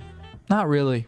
Hey everybody, quick editor's note. I think a better way to say this is it's really hard to measure. One critique of Yeah, all of the fucking studies that tried to measure it say that it's pretty much non-existent, but it's hard to measure. You know, it's hard to say. It's hard to say. these studies that I found after filming essentially states that the quantitative analysis, like what's being used, doesn't really work because the radicalization is a behavioral tendency. I'll link that in the description, but yeah. Okay, back to the show now. You'll only be shown extreme stuff if you've already been watching extreme stuff, and you'll probably only get there by seeking it out. The viewers of the furthest right content were often found viewing similar content on other sites, meaning that their exposure to this content was not exclusive to YouTube and its algorithm. Okay, so follow-up question, why is white nationalist content even on the platform at all? If we know it's there, why not just get rid of it? Why not just disable people's right to have opinions? Because his idea of white nationalist content would be a lot of people who are just like talking about Star Wars or something. I mean, for one thing, it's even if it gets worse than that, you know, it's just people's opinions. I don't know. I mean, I guess whatever, hate speech, but it's like it's words on the internet. I don't know. But also, I mean, yeah, it's I don't know, it's like, you know, people like this would go after people like Wendigoon, right? I mean, like, white nationalists like Wendigoon. So, it doesn't work so well to be like, just get rid of the white nationalist content, because that turns into like, well, he knows someone who might have talked to someone who's a white nationalist. So, get rid of him. Yeah, his channel's bigger than mine. Get rid of him. No, but most of the channels in the extremist category brush right up against the line of the terms of service, and most of those who cross it are banned. The end of the pipeline group that I mentioned earlier, Stefan Molyneux, Richard Spencer, David Duke, and Lauren Southern, have all been banned as of early she's live right now. Okay, well, most of the channels have been banned. Right, thank God most of these people aren't allowed to think things publicly anymore. Yeah, I don't know why overtly communist channels are allowed, but stuff like this is a problem. Again, millions died there too, but like, alright. And this is thanks in part to YouTube's 2019 policy updates. Aside from these bans and others, tens of thousands of channels were reportedly purged during that time. The 2019 crackdowns included hiring more content moderators, tightening up its hate speech policy, and apparently adjusting the algorithm to provide a more politically balanced viewing experience. Exactly how this last point works, meaning the algorithm itself, is not public information, because why would YouTube squirt its secret sauce anywhere that they didn't want it to be squirted worded, but YouTube's basic claim is that instead of providing a more extreme version of the content that you're watching in the recommended feed, it will give you something more mainstream, moderate, or from an official source to avoid this sort of rabbit hole effect. And looking at the numbers, it seems like these steps are doing a decent enough job. Yeah, I mean, it's mainstream and moderate, I guess. Like, he seems to continue telling us, like in the section called Evaluating the Data, it sounds like there is no pipeline. The more we watch of this, it sounds like there certainly is no pipeline. If we're talking about the data, then it sounds like there's no fucking pipeline. No evidence? Shadow War. There's no pipeline. There's multiple studies that say that there's no pipeline. YouTube's saying that they do what they can to reduce people's ability to get into the fucking pipeline. It's not perfect because this kind of stuff is still out there and people are finding it. Yeah, don't forget, by the way, you're not allowed to be like Richard Spencer or whatever on YouTube, but the Zooier Than Thou podcast is still up. You're not allowed to talk about the horrible things that Zoophiles did, by the way, on YouTube, but Zooier Than Thou podcast still up. You know, that's cool. But it is improving, maybe?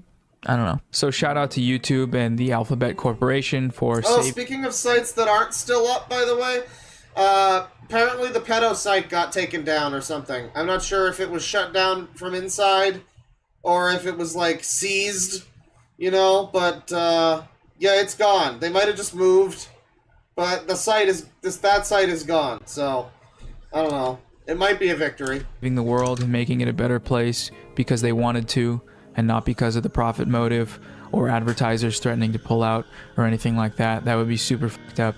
Corporations are good.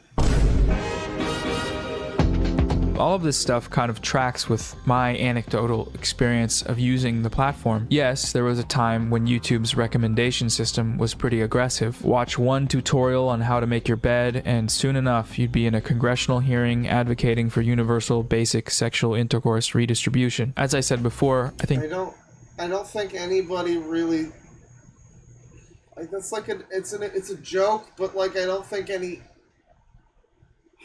You would have to go out of your way and be clicking on videos about politics. That doesn't make sense. That's not a joke that makes sense.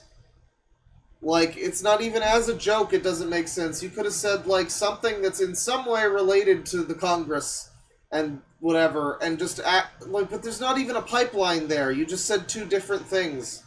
You would have to be seeking it out. There are plenty of stories of people being drawn into alt-right thinking by the algorithm, but now things on YouTube feel different. Most of the prominent conservative political content today is this nicely packaged, impotent brand of conservative values, which is mostly just whining. Critical race theory is basically just an name for let's tear down. Wow, I can't imagine where I've heard whining before. On all of the systems and restore systems of actual discrimination, reverse discrimination, in order to restore some sort of equality of outcome. Culture war garbage with some anti-vax stuff mixed in. The parents are all vaccinated if they're good, decent citizens. So I don't really understand the connection, actually. Are you a good, decent citizen? Are you vaccinated?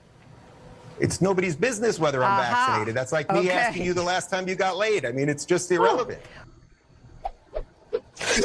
Made by some of the most reprehensibly boring and unfunny people on say that again, Noah Samson. planet Earth. Not to mention the Afghanistan pullout that obviously caused the death of Americans and plenty of our Afghan allies, going directly against the advice of military leaders with no accountability. So this is why you're seeing people out there, I think. Is this funny? Did he add this? Did Noah add this? Fuck Joe Biden? Yes, I think that's the sentiment, yeah. And because their yeah, okay, that's really funny. Their audiences keep coming back with an... But, like, you are part of the shitty left version of this, where you're just, like, easily digestible, completely inoffensive slop that, you know, can appeal to a low common denominator. Abundance of shitty options, there doesn't seem to be a need to get more extreme. Right-wing YouTube viewers are satisfied with their product. It's not financially viable for YouTube to rile them up into white nationalism any more than they already are. So did the free market just end racism? Okay, that's a joke. But the real question is this problem kind of solving itself? And that remains... What problem? You just spent like 5 minutes telling me how it's not a problem and isn't really happening. And now you're telling me that it's still a problem and they're radicalizing people. And is the problem gonna solve... What problem? You've disproved that there's a problem.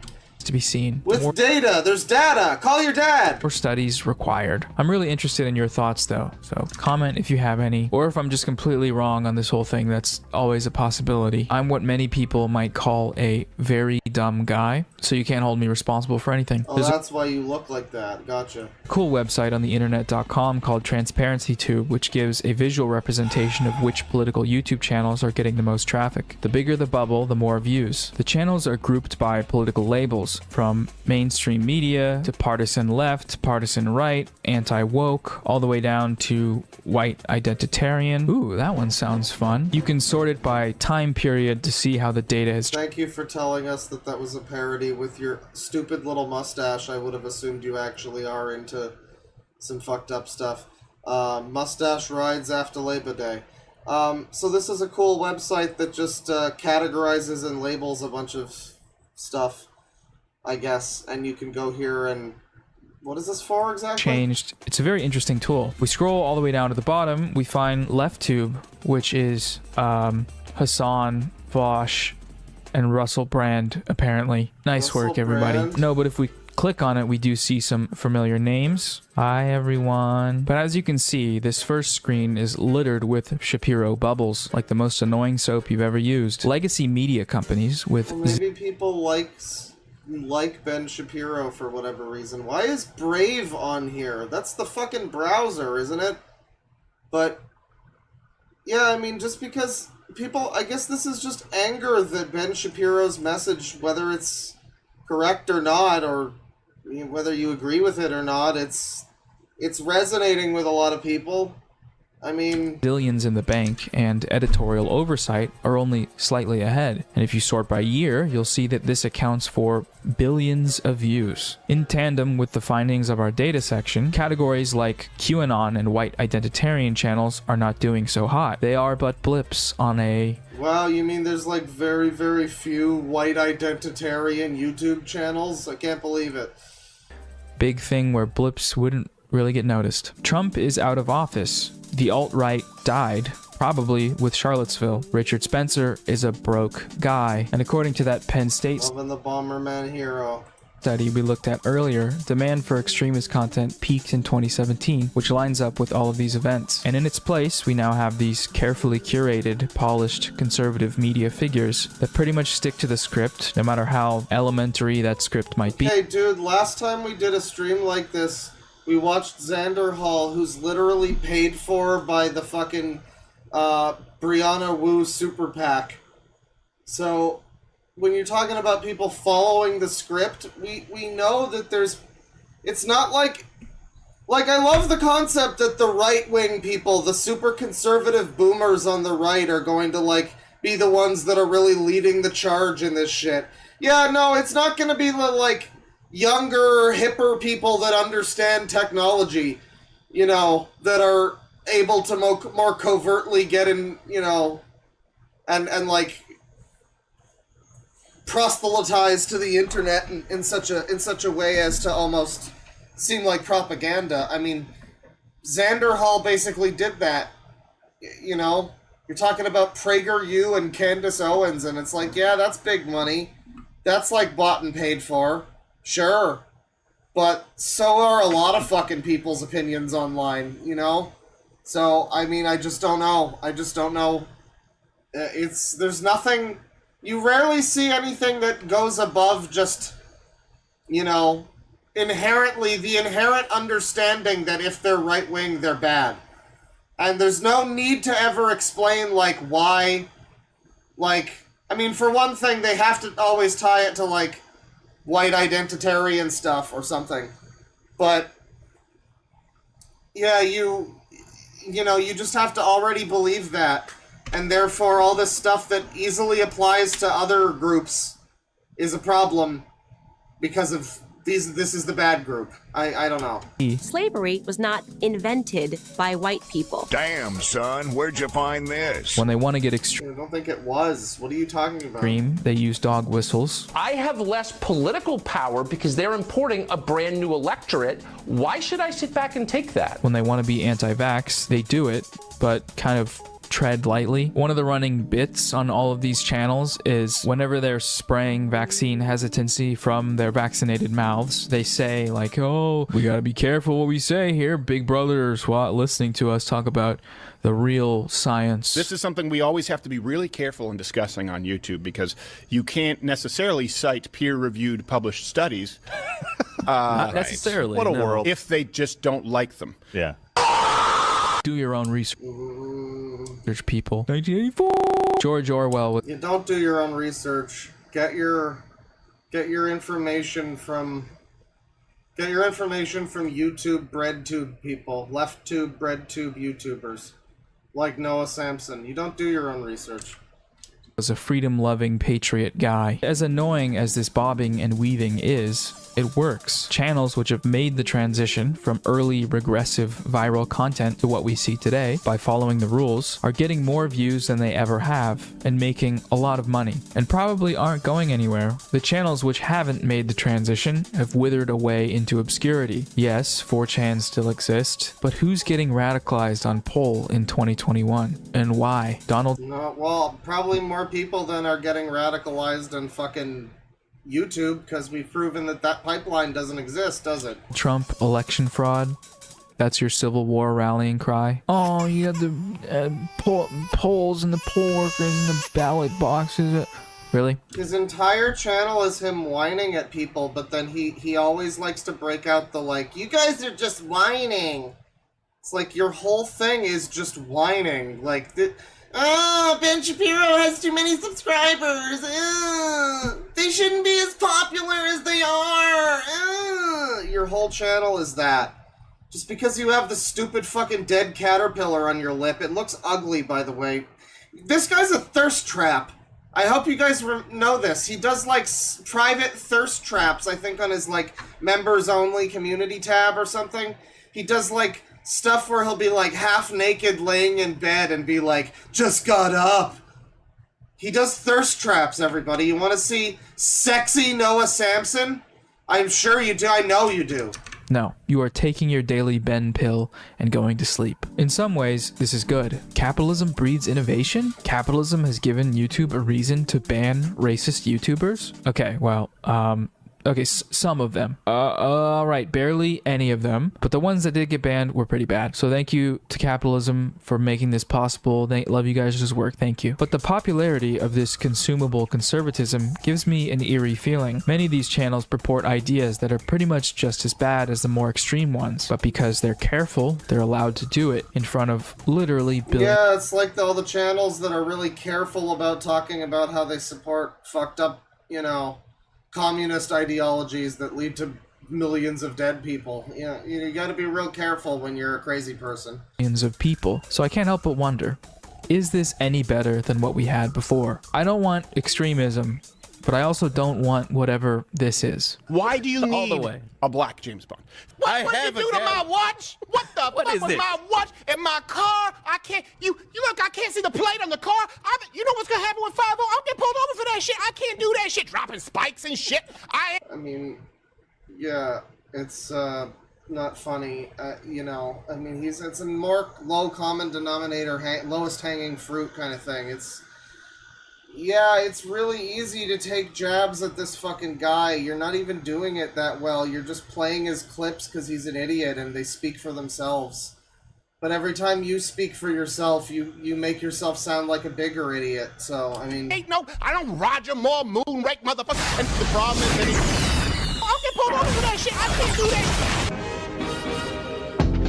In In order to explore this eerie feeling, I decided to make a conservative burner account. I wanted to test out giving a fresh, unspoiled He's gonna infiltrate conservatives. YouTube algorithm Politely. high doses of right-wing content interest to see where it would take me, if it would take me anywhere at all. It's not that I don't trust the research. Wait, so he looked up stuff, I mean, that might be like a joke, obviously, like something 9/11. Content interest to see where it would take me. Using Tinder as a conservative If it is would take just me like anywhere at all. 9/11. You're looking up stuff about conservatism. This isn't Pipeline. Pipeline is I watched a video about Star Wars and now I'm a racist. That's not the Pipeline. You can't say it's the Pipeline when you look up conservative videos. Not that I don't trust the research we looked at, but I just want to see for myself. So to close out this little video, here is that experience. First rule when making a burner account, make sure you don't have a suspicious username. Lay low. That's what people who do crimes like to say. First name, Jim. Last name, Gary. Okay, yeah, it's really the funny. I'm messaging sure it's gonna be really funny. goes. As much as I'd love to click all these very clickable squares, I'm not here to mess around. I'm a God-fearing, hot, wet, red-blooded American Caucasian man. Guys, did you know he's white, but he's one of the good ones? He's Caucasian, but he's self-aware about his whiteness, so that makes it okay. He's not one of the bad ones. Okay, he's not. He's white, but like not one of the bad ones who like steal cars or whatever. Oh wait, that's not white people. Conservative, and I'm here to consume some content. So where do we begin? Well, remember the Shapiro bubbles? Why not start there? Ben Brown. So you looked up Ben Shapiro, and that's your fucking Pipeline? Are you kidding me? Once I turn the volume The on, Pipeline would need to be you look up like again, just like I thought the Pipeline was people go on the internet and they look up like a video about Metroid, and then somehow they get led down a rabbit hole of increasingly more crazy videos that are like Samus should fucking lactate in the next game because fucking feminism sucks or whatever. But apparently the Pipeline is you look up political conservative stuff and you get more of it. Amazing. Fucking amazing. often set it to double speed. Pipeline. Just let it run for a little while. Went to take a shower, stand in a room, lay down in a room. I came back, started just clicking everything in sight. Liking, subscribing, commenting. Aw, this lady. Wow, I engaged with all of this right-wing stuff and YouTube pushed more of it to me. I can't believe it. Oh, this guy. What's this guy up to? This is why Columbus Day matters. Tucker. This is happening all over the country. The infographics they put on these shows are scary to toddlers and 80-year-old people only. Cancel culture backfires as thousands of students sign up for... Wait, that's a child. That is a small baby child. Oh, so Greta's too young to tell you to recycle, but now we got freaking this lady over here doing some stuff. I don't care about this enough to make any more jokes. Let's just move on. Oh, wait. Oh, God. That's the professor? No, that's... Sorry. That's not... You got the wrong guy. That guy is not a real guy. What is he missing? Doesn't... Oh, my God. It's just so funny, guys. It's funny. More like... So he looked up conservative content and got more of it. I mean, this is as bad of a video about this as you can get, guys. I mean, he spent considerable time. He spent like 5 minutes going over how none of the data backs up the existence of this right-wing YouTube pipeline. None of it. It's all either nebulous and unclear, or it's like just none of it backs it up. I don't know. So, but now he's still saying that there's a pipeline because if you look up conservative stuff and like and comment and subscribe on all of it, you get more of it. Wow. How bad can you make a video like this? John, Jim, Jake. Jesus In case Christ. you wanted another name, that's just 3 first names. Lol, lol. Steven Crowder, YouTube Shorts. Oh, God. Well, today is both Columbus Day, as of now, and this is why you're asking the question, as well as Indigenous Peoples Day. I'm not aware of any discussion of ending that, either of ending the prior federal holiday at this point, but I know that... What was that? Why did they do that? What was that supposed to be? It cuts to the Chucky doll, and they're trying to say she looks like Chucky, but the format is so much different. It's like a completely different image, and it's like cut for like 0.3 seconds, and it has like a fuzzy Well, pink... thanks for telling me how bad the joke is, buddy. It's a good thing you don't make those. It's supposed to be like a communist hat. That's such bad visual comedy. The thing about Crowder's show that's so funny is that he pays like 7 people to be in this room with him to laugh at his jokes. That's why they're there. It's like to be his comedy audience, and they never do. He still cannot even get a single chuckle from anyone. Recognizing today as Indigenous Peoples Day is something that the president felt strongly about personally. He's happy to be the first president to celebrate. Right, I mean, thank you. I'm sure it's a very funny joke. When he was a boy, he learned nothing of They also trying to give it just cuts right off. That's another part of it. There's like everyone in the room is also trying to riff as well and be funny, so nobody's laughing. It's like an open mic night. Like everyone in the audience is other comics. Beanie guy in an armory and Bo's chair talking about other weird guy. His co-host looks like a Phineas and Ferb character that doesn't have enough blood. LOL. Ben Shapiro reacts to even more insane You got me to exhale from my nose, Noah. Good job. woke TikToks. People really seem to like you responding to the TikTok videos. Let's do more of those. Oh my god, there's conservative media. I can't stand this video. I mean, congrats on disproving the pipeline again. Like, we needed more help. Yeah, the fucking pipeline. You can look up content and you might get some. Good job. Good job. Good fucking job, dude. Let's see here. Well, you know, I was so fond of this the other video from this guy. Let's do this one. The Cavernacle. How YouTube helps the right wing radicalize people against Muslims and the LGBT And that's out of a total community. population in those countries of The thumbnail has Ben Shapiro, and you know what to expect. 942.4 million Muslims total. And it seems fair to assume that similar proportions of people in countries like, say, like Algeria, Syria, Sudan, Saudi Arabia, Yemen, Tunisia, Somalia, and Libya are also radicalized. And if they are, then, well, we're above 800 million Muslims who are radicalized. More than half the Muslims on Earth. That's not a minority. That's now a majority. And as a gay man, you know, I'm terrified by the prospect of mass Muslim All immigration. of these videos that just start with this, like, these clips, it's like, thank you. I came here for you, Cavernacle. I didn't come here for Milo. Into Europe. It's one of the reasons I spend so much time in America now. I don't want to be there anymore. It is not extremists. It's not radical Islamists. It's not the people the security services are worried about that, you know, that are the problem. It is the silent majority of Muslims who do nothing in this situation, have no peace movement, no resistance to their own extreme elements, just like the progressive left in the West. And that's still not even surveying hundreds of millions of Muslims in other countries. In other words, the myth... Glad we got some Milo Yiannopoulos here after the 10-year anniversary of Gamergate. Very nice. myth of the tiny radical Muslim minority is just that. It's a myth. And, unfortunately, to leave the country utterly. 2 is to pick up a gun. Those are the only choices that you have left me. I've wanted to make this video for a while, and I've been a bit cautious lately. Oh, he ate one of the Terry's chocolate oranges. He had the, like, minis bag. Because I've had one of my own videos taken down by YouTube. They gave me a warning, a community guidelines warning, or whatever it's called. And when I appealed it, I got a robot telling me that they reviewed it, and, you know, they confirmed it was like that. The Surfs recently had a video taken down for another rubbish reason. But today we're going to talk about how YouTube as a platform helps to radicalize people into far-right views. Now, I think a key thing to remember in this video is when I mention the far-right, I am pretty much talking about mainstream American conservatism. And what many Americans don't actually realize is that the mainstream American conservatism we see represented by the GOP and people like Donald Trump isn't some center-right political philosophy. It's everything's more extreme now. Everybody wants extreme everything, so yeah, it's not exactly like that, is it? But I mean, essentially these days, everybody is far right. They're all far right. If you're center, you're scum, but they're all far right. The nationalism for many people, or at the very least, Western chauvinism. And especially of Donald Trump, it has... It's always in such broad terms, too. It's like, for many people, some I assume are good people, you know. For many people, you know, they think this way or that way, and like, I know this, I know that that's how many of them work, and that's why they're doing this, because I'm very smart. I know this. Man, I don't think you do, necessarily, buddy. People's opinions can be pretty nuanced.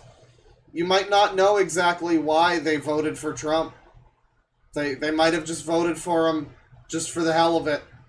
They might have voted for him for any number of reasons. You can't really just... people like this have never learned to stop putting people in the basket of deplorables. It's the same fucking thing. It's the basket of deplorables. You all have the same beliefs. You all believe this because you voted Trump or something. Get in the basket. Put the fries in the bag. Any fascist tendencies. So I consider this ideology a far-right ideology. It's not, the furthest to the right. It's not like a National Socialist thing. But it is pretty hard right, especially compared to, I guess, a normal political spectrum or a European political spectrum. And I consider the corporatist wing of the Democratic Party more, traditional right wing than the Republican Party, who, like I said, are far right. So keep that all in mind while we go through this video, because a lot of the things I'm going to talk about and a lot of the views you'll see expressed are pretty far right, but in an American context, they've been normalized at a somewhat acceptable political stance. But before we go any further, edgier content on my channel is always demonetized. So if the last, 10, 15 years, the whole world has been pretty turned on its head by a lot of leftist politics and stuff. Just a lot of things that we've had that we've been going along fine for thousands of fucking years with are suddenly being revolutionized left and right. So I don't know if we can just say that, some of those right-wing people, they take it a little too far. I don't know, everything's a little off the rails all over the place, dude, in many such cases, honestly. you want to support me monetarily, please check out my Patreon. Thanks so much to everyone who has already done this. At the moment, the benefits are... Did he make a femboy video? The gay fascists of the alt-right. But before we go any further, edgier content... Gay fascists, neo-Nazis, bronies and furries, the racist origins of... on my channel is always demonetized, so if you... Does the femboy community have... Oh, baby. Dedicated to all the pretty femboys in the world. Does the femboy community... What does it get me? Does it have a neo-Nazi problem? Guys, we're gonna learn about the femboy to neo-Nazi pipeline. Fuck that video, I'm bored. We're watching the neo-Nazi femboy pipeline. I've always been a guy in makeup. I started wearing makeup in 10th grade, and the world was not how it is today. 10 years ago, there were no guys in makeup on YouTube. There was no men in makeup parading the streets. There was no people like me, and I was very alone, and I was also fearless. I did not care. Thanks, Jeffrey. That the world was not accepting me. Thanks for sharing your opinions, Jeffrey. I appreciate it. Let's get to this guy. Handle things. We are slowly coming to the end of this series, which I've been doing since the start of the year. But a comment I've constantly received on every single video in surprisingly large numbers is cover alt-right femboys. Now, I didn't even know this was a thing, and it's not something that has been widely covered on YouTube or in the mainstream media, because I could barely find anything concrete or any research done. So what we're going to do... We're finally getting some really concrete research about femboys. This guy did all of the research. He downloaded all of the femboy dojins. He did it. In this video that's different from the others, I'm not saying this community specifically has this problem, because I just don't think there's enough evidence, but we're going to look at racist, yeah, we'll have to. femboy. We might have to do the bronies one next. I didn't know there were just so many pipelines. Bronies, femboys, there's so many pipelines. We're going to talk about, why they might exist. We're going to talk about how the community feels about them. And we're also going to tie it back to Nazi Germany, like we do in all these videos, because there were some sort of femboys in the German army, surprisingly. So we're going to talk about all that stuff. But yes, unlike the others, I don't think there is concrete evidence of these things. But it clearly is a thing that sometimes happens because enough people talk about it on my comments. and people are talking about it online. It's just not very clear how many of these people there are. But before we get any further, if you want to support my work, stuff like this is demonetized. So if you want to support me financially, check out my Patreon. You can also just like the video, subscribe, and maybe share the video. That helps me out a lot as well. And you can also come and join my community on my Discord and my subreddit. Both of those links are in the description. And if you want to follow me on social media, it is at the Gamergate on Twitter. I don't think anybody does, buddy. It's fine. Thank you. Twitter and on Thank you for the Instagram. offer. And in terms of I'm these good. videos, looking at the alt-right and everything, I think I'm going to do one more tomorrow on Friday. And then Oh, on good. Monday, we're going to do like a series finale where I'm going to talk He about... really does just, like, talk for a bit and shit out some video for, like, every day. Where he just talks for a little bit. This is the problem. Like, this is the problem with the world now. And it's not just because left or whatever, right? It's because, like, you know, back in the old days, you didn't have not just 24-hour news. Not just, you know, social media where you can't escape the fucking news. Not just social pressures where you're forced to think certain things about the news. But, like, you have guys like this who just make the news your entertainment, politics your entertainment. You watch this guy and it's just some dude who's just like babbling into a mic about his political opinions, and that's your entertainment.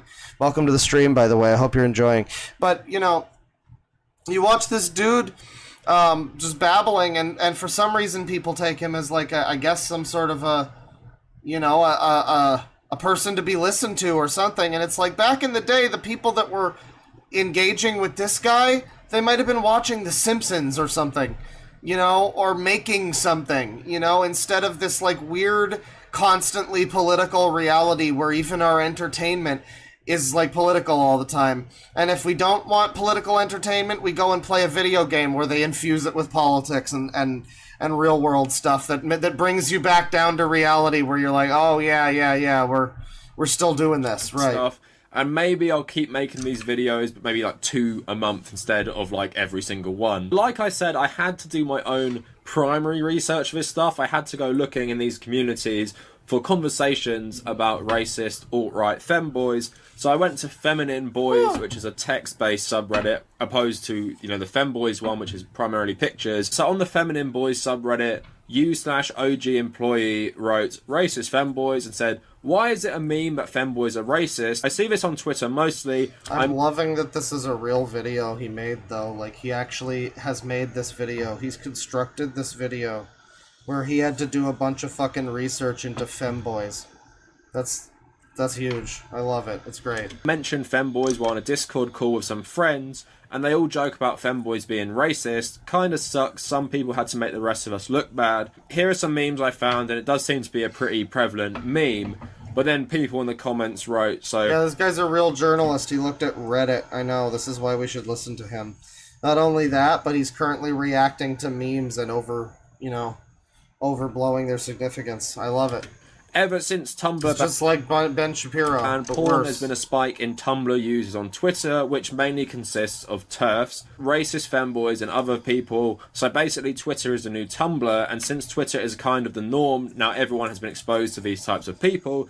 This might be the answer you're looking for. So someone else wrote, it's a thing I've encountered a lot, actually. This subreddit is very heavily moderated, but in other places, right-wing femboys aren't that uncommon. I once encountered a trad calf femboy. His first post was, I want a tomboy mummy Tom. Well, I mean, I wonder how much this video is going to get into it, because I did say before, like, I'd like to see a video that actually explores the, you know, the history of traps and 4chan, and how a lot of the femboy thing comes out of the same boards where a lot of, you know, what would probably be called neo-Nazi stuff or whatever came out of. Like, there were a lot of fucking femboys and stuff all over the place talking about, you know, Trump and stuff back in the day. I mean, it's all kind of tied in with each other like that. So I do wonder if he's going to get into it, you know, how deep he got into the femboy issue for science.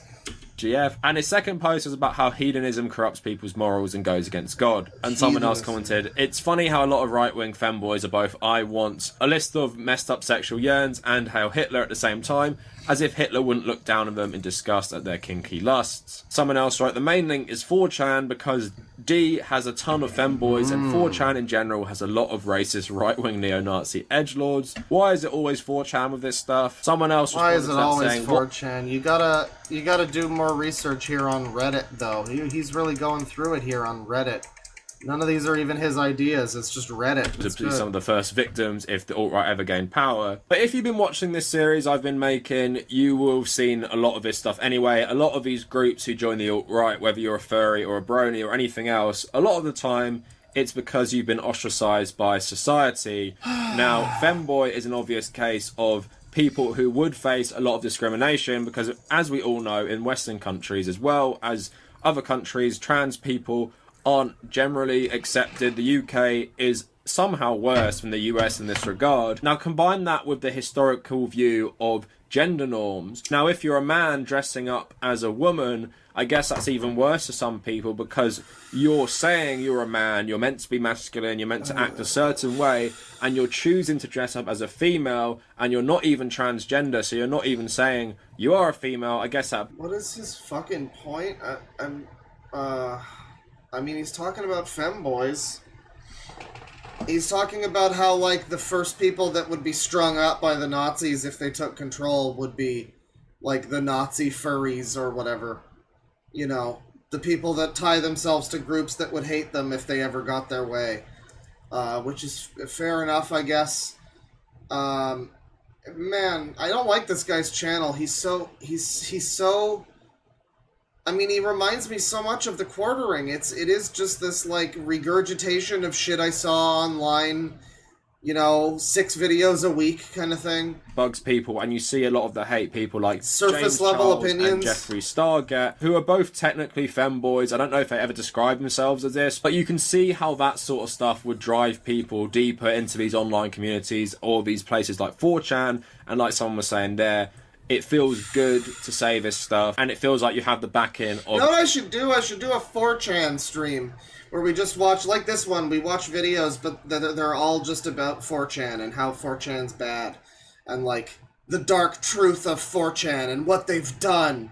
I bet that would be funny. Your community, where you're accepted by other people who are marginalized, and of course, Nazi groups used to be way more underground, so you can imagine the types of people who would join them. But these days it feels like most fascist and alt-right groups are out in the open. So we're gonna move on to They're Nazi... out in the open, guys. They're out in the open. I mean, you didn't ask for this. You didn't choose this. You play a shooter. Now you're just a Nazi. You're out in the open. Germany and femboys, and then we're going to move on to Jeffree Star talking about why he used to say a load of racist things, and I'm going to use that to really dive into why femboys might join the alt-right. But before we go any further, like I said... Femboy to alt-right pipeline, people. It's happening. Before my other videos, I want to show both sides. And although in this video I'm already saying I don't really know about this stuff because there's not much research done and there's not much concrete examples apart from anecdotal experience, I'm going to read what the Femboys subreddit thinks of this type of thing. So a post from one of the mods said, systemic racism, individual anti-BIPOC prejudice, and this was when the Black Lives Matter protests were going on, and it said, I'm sure as you are aware the notion of racist femboys is quite widespread to the degree where every femboys are spreading wide. Femboy is seen as a racist. Well, as your head moderator and subreddit founder, the only parts of white supremacists I want to keep around are their scalps. Feminine Boys is an anti-racist subreddit that believes in Black Lives Matter. I will ban people for saying racist things, and I will ban people for having racist People always need to be so fucking dramatic about this shit, too. You need to have this whole big thing where you're like, you dramatically end your thing with Black Lives Matter! Like you're mic dropping on the haters. It's so cringe. Histories, even in other subreddits. If you see racism or prejudice against... So the big spaces are pushing back against femboy right-wingers. Gotcha. I don't know, it's fine. Cavernacle is fucking dull. I want to like him more, you know? Because he seems kind of funny. He seems like he could be, but he just isn't. He just isn't. Let me see here. I let YouTube autoplay until it turned me alt-right. All right, guys, this is from 2 weeks ago. This is a guy, looks like he's doing a video essay. Like, he's one of the types that holds his microphone, and he has the thumbnail where his face is in the middle with, like, yellow text, and then there's things on the side of him. It's one of those. We love that. I let YouTube autoplay until it turned me alt-right. This is from Ben a Minute. We're gonna learn. We're gonna learn about the alt-right, everybody. With the rise of social media algorithms influencing our thoughts and our beliefs... We've already pretty much disproven. Noah Samson did us a great service by, like, proving that there's no actual evidence of the alt-right pipeline on YouTube. That there's been data that does not support it, and there's no data, basically, that does. So, everything points to there's no alt-right pipeline on YouTube. But this guy supposedly let it autoplay, and it turned him alt-right. So, I mean, maybe this is going to be an alt-right video. Every single day, paired with the United States 2024 presidential election coming up this November, I had a burning question that I wanted to find the answer to. How many videos does it take until YouTube recommends alt-right content? With a brand new YouTube account and only using the autoplay feature, will YouTube eventually start feeding me far-right? Maybe he's gonna disprove it. Or alt-right videos.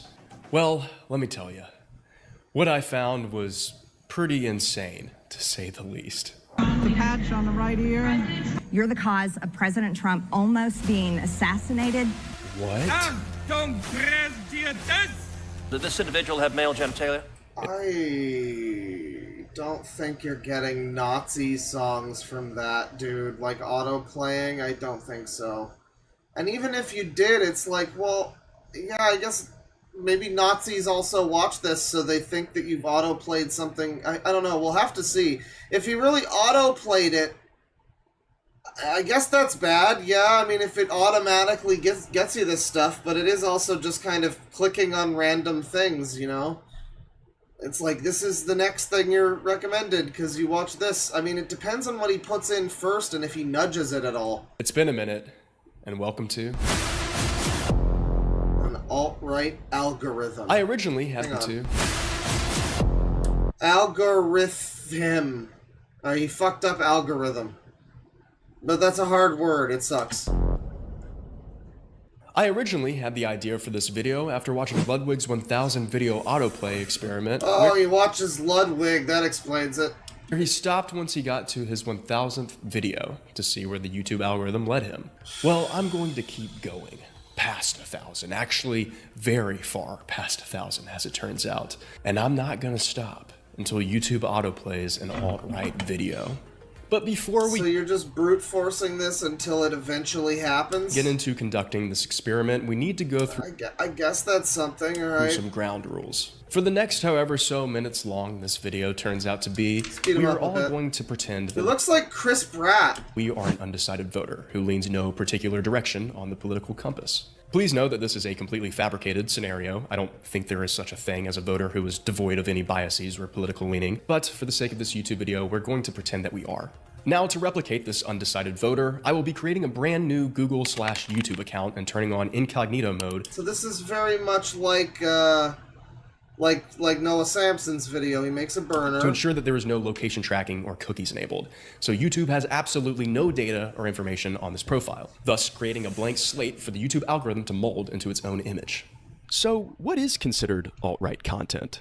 According to research done at the University of California, Davis, right-leaning users' video recommendations are more likely to come from channels that share political extremism, conspiracy theories, and otherwise problematic content. Problematic? Well, that could cover anything from fucking Dan Aykroyd's nose in Nothing But Trouble to Dan Aykroyd's ghost blowjob in the Ghostbusters movie. I mean, that could cover so many Dan Aykroyd-related things.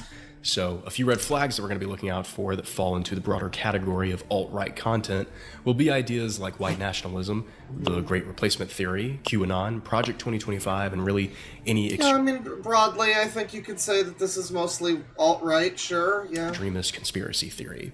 Now, although I have my own personal biases that I am aware do affect my definition of an alt-right... given that alt-right is just kind of a fake made-up term that no one has ever really been able to fully define what that means... Yeah, I guess those count as alt-right, sure. YouTube video, I think that most of us can agree that there's a difference between a piece of content that might lean conservative compared to something that is full-on alt-right. So we're going to start by replicating this undecided voter. But I actually want to take it a step further. Not only is this voter undecided, but they have also never heard of a YouTube video until today. Congratulations, voter. Welcome to the internet. So that's where we'll start. Simply search. Man, I love that song. On Google, YouTube video. And from there, YouTube I will only be video. clicking on the up next recommended video with autoplay enabled. This is his claim. I don't see how this is gonna happen, but we got 30 minutes here. I have no idea Bold claim. I'm down for it if he can pull this one off. how long this is going to take me, but hopefully it's before Election Day on November 5th. All right, let's get into it. Am I kind of scared? Okay, we're going to go to the first video that's recommended when you type in YouTube video, and that is Casey Musgrave's Cardinal official music video. So, I guess You're gonna go from music video to alt-right. This is the claim, chat. This sounds pretty far-fetched. what we have to see now is, will Casey Musgraves lead us to, I don't know, Alex Jones?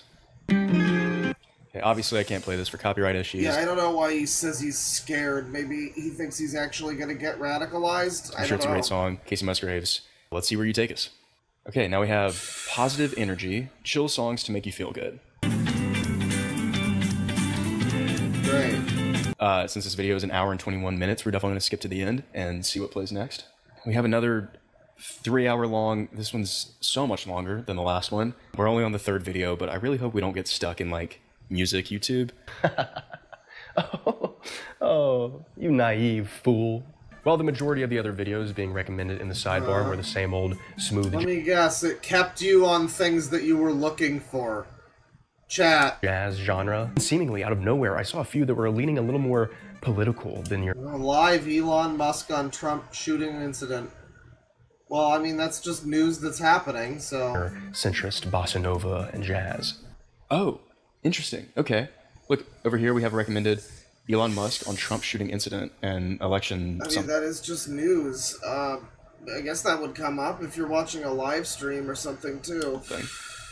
So, it's definitely political.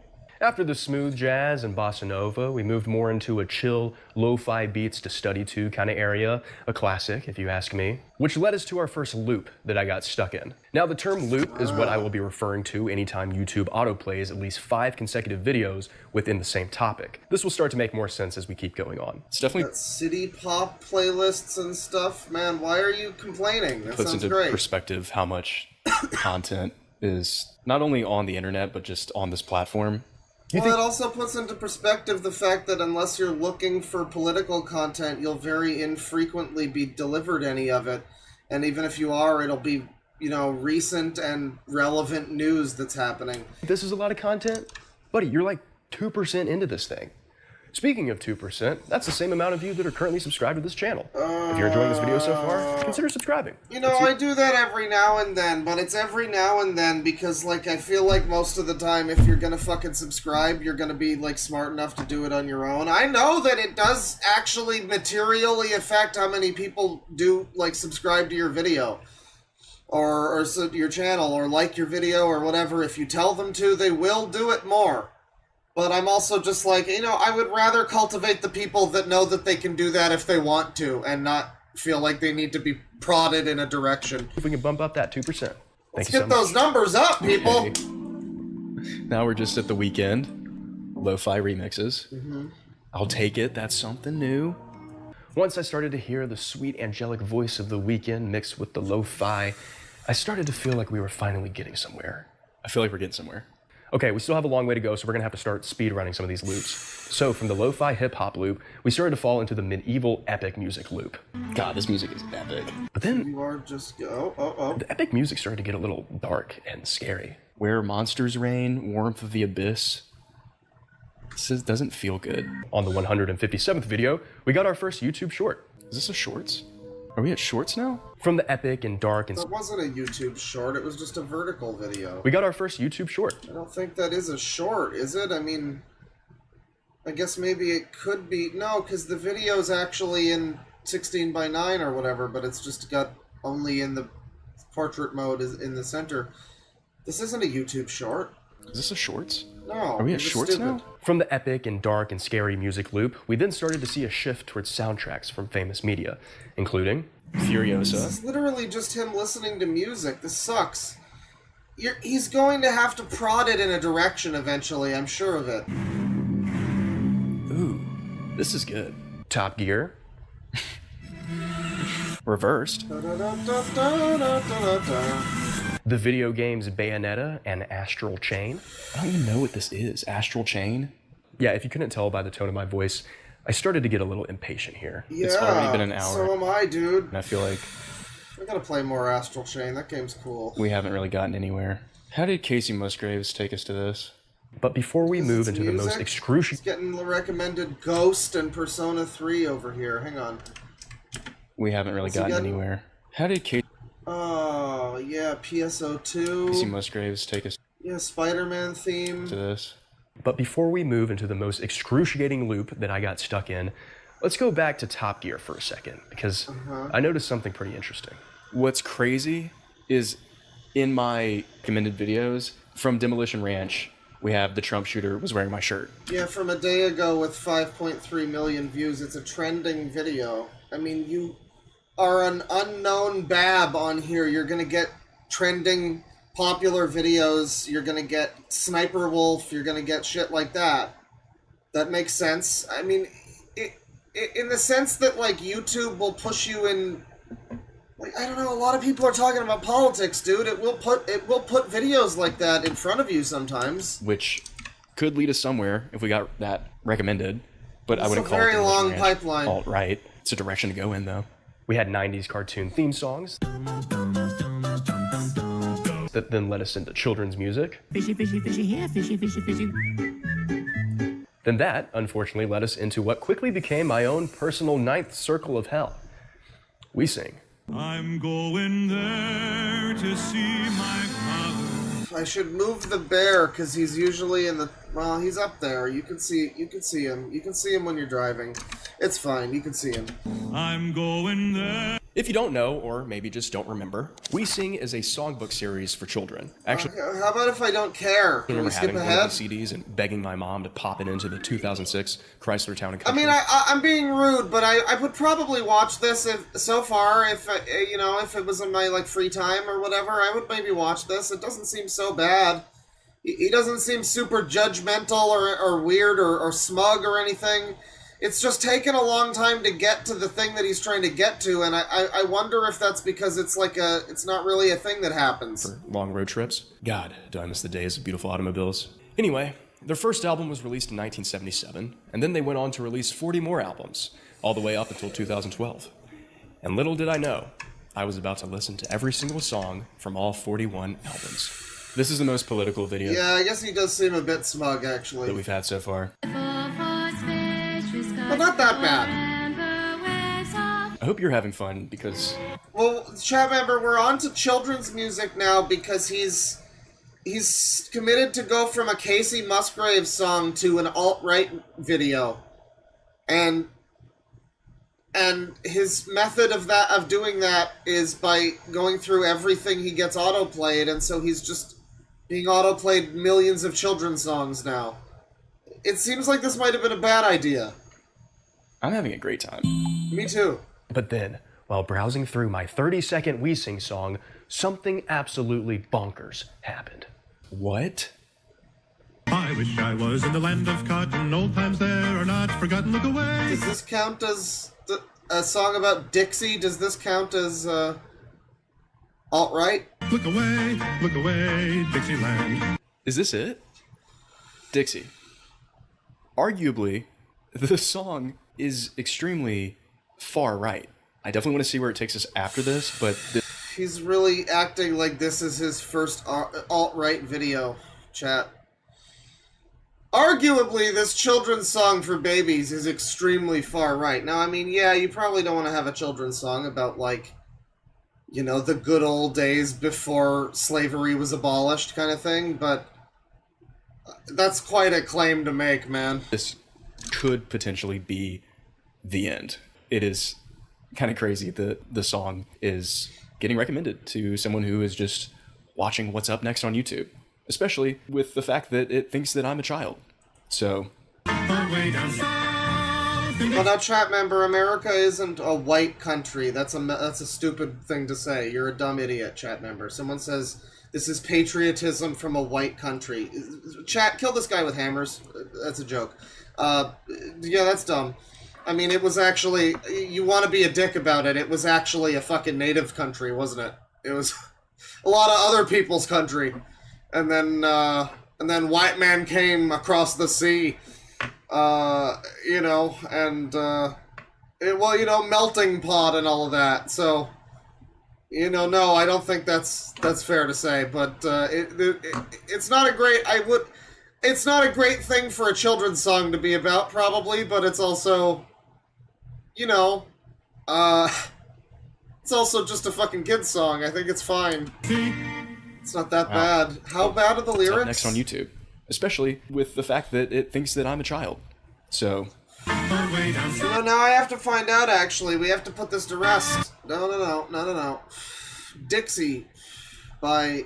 What is it called? We Sing. We Sing Dixie. I don't know how I keep winding up on fucking all caps. We Sing Dixie. Lyrics. Where the fuck's the lyrics? It's only 47 seconds. Comments are turned off.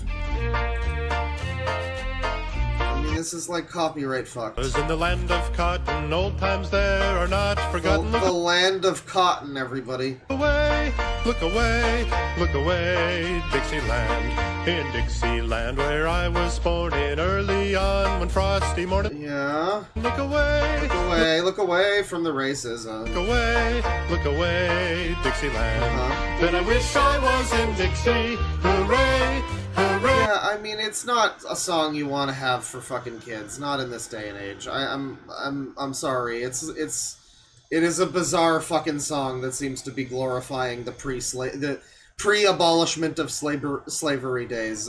You know, it sounds pretty much like what I thought it would be. Which, you know, it's not like so offensive that I'd call it an alt-right song or anything, but obviously, but it's, yeah, I'm not gonna pretend that song is, you know, super wholesome, cool, fun times for all children. Look at the black kid on the cover. You think he's loving this one? I don't know. Wow. Well, there it was. The answer to my burning question. The song is pre-Civil War? Well... How many videos does it take until YouTube recommends alt-right content? 487. Adopted as the de facto national anthem of the Confederacy during the American Civil War. He's really calling this... I mean, like, dude, I'm on your side a little bit. It's a bad song. I don't think we should really be glorifying the song, but it is not an alt-right song. Are you calling this your alt-right video? Are you kidding me? He can't. The video's still there's still so much to go. He's gonna keep going. But, man, this is a reach. This is a fucking reach. I didn't see how a recommended video could get worse than Dixie. Oh, and also these songs. Yeah, he did call that an alt-right song. He said that was the 407... Yeah, pick a bale of cotton. How about that, chat members? I mean, like, I guess it's old-time folk songs from fucking American history, but it's not great. It's a bad look, you know? But he's calling this alt-right? This is fucking stupid. Cotton needs picking. Yeah, what the fuck is this? What is this fucking racist-ass album? What is this? So, we're done, right? I mean, the Confederacy was pretty alt-right. Well then, why hasn't the video ended? Some of his colleagues stunned, dumbfounded, flummoxed even, with his take on VP nominee JD Vance. Oh. So, to be honest, after... His take on VP... Why, right? How did we get here? So, we're done, right? No, I mean, obviously the Confederacy not. was pretty alt-right. Well then... That's such a reach, fucker. Why hasn't the video ended? Some of his colleagues stunned, dumbfounded, flummoxed even, with his take on VP nominee JD Vance. Oh. So, to be honest, after 677 children's music videos, I knew I had to course correct this experiment. I truly believe that we were going to be stuck in the baby music loop for all of eternity. And I don't think that would have been a very fun video. Also, if I had to hear one more baby song, I was going to drive a Chrysler Town & Country off of a bridge.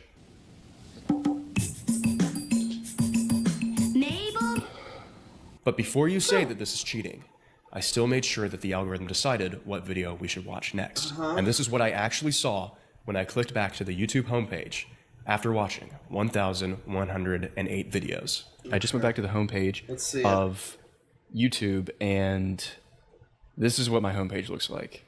We have some We Sing Bible Songs compilation for an hour long. Sounds awesome, but probably not going to click on that. Relaxing music to relieve stress from anxiety and depression. I'm feeling both right now. Probably not going to click on that, though. It's 12 hours long. And then we have Go to Hell, MSNBC host roasted for comment on Trump. Fox News.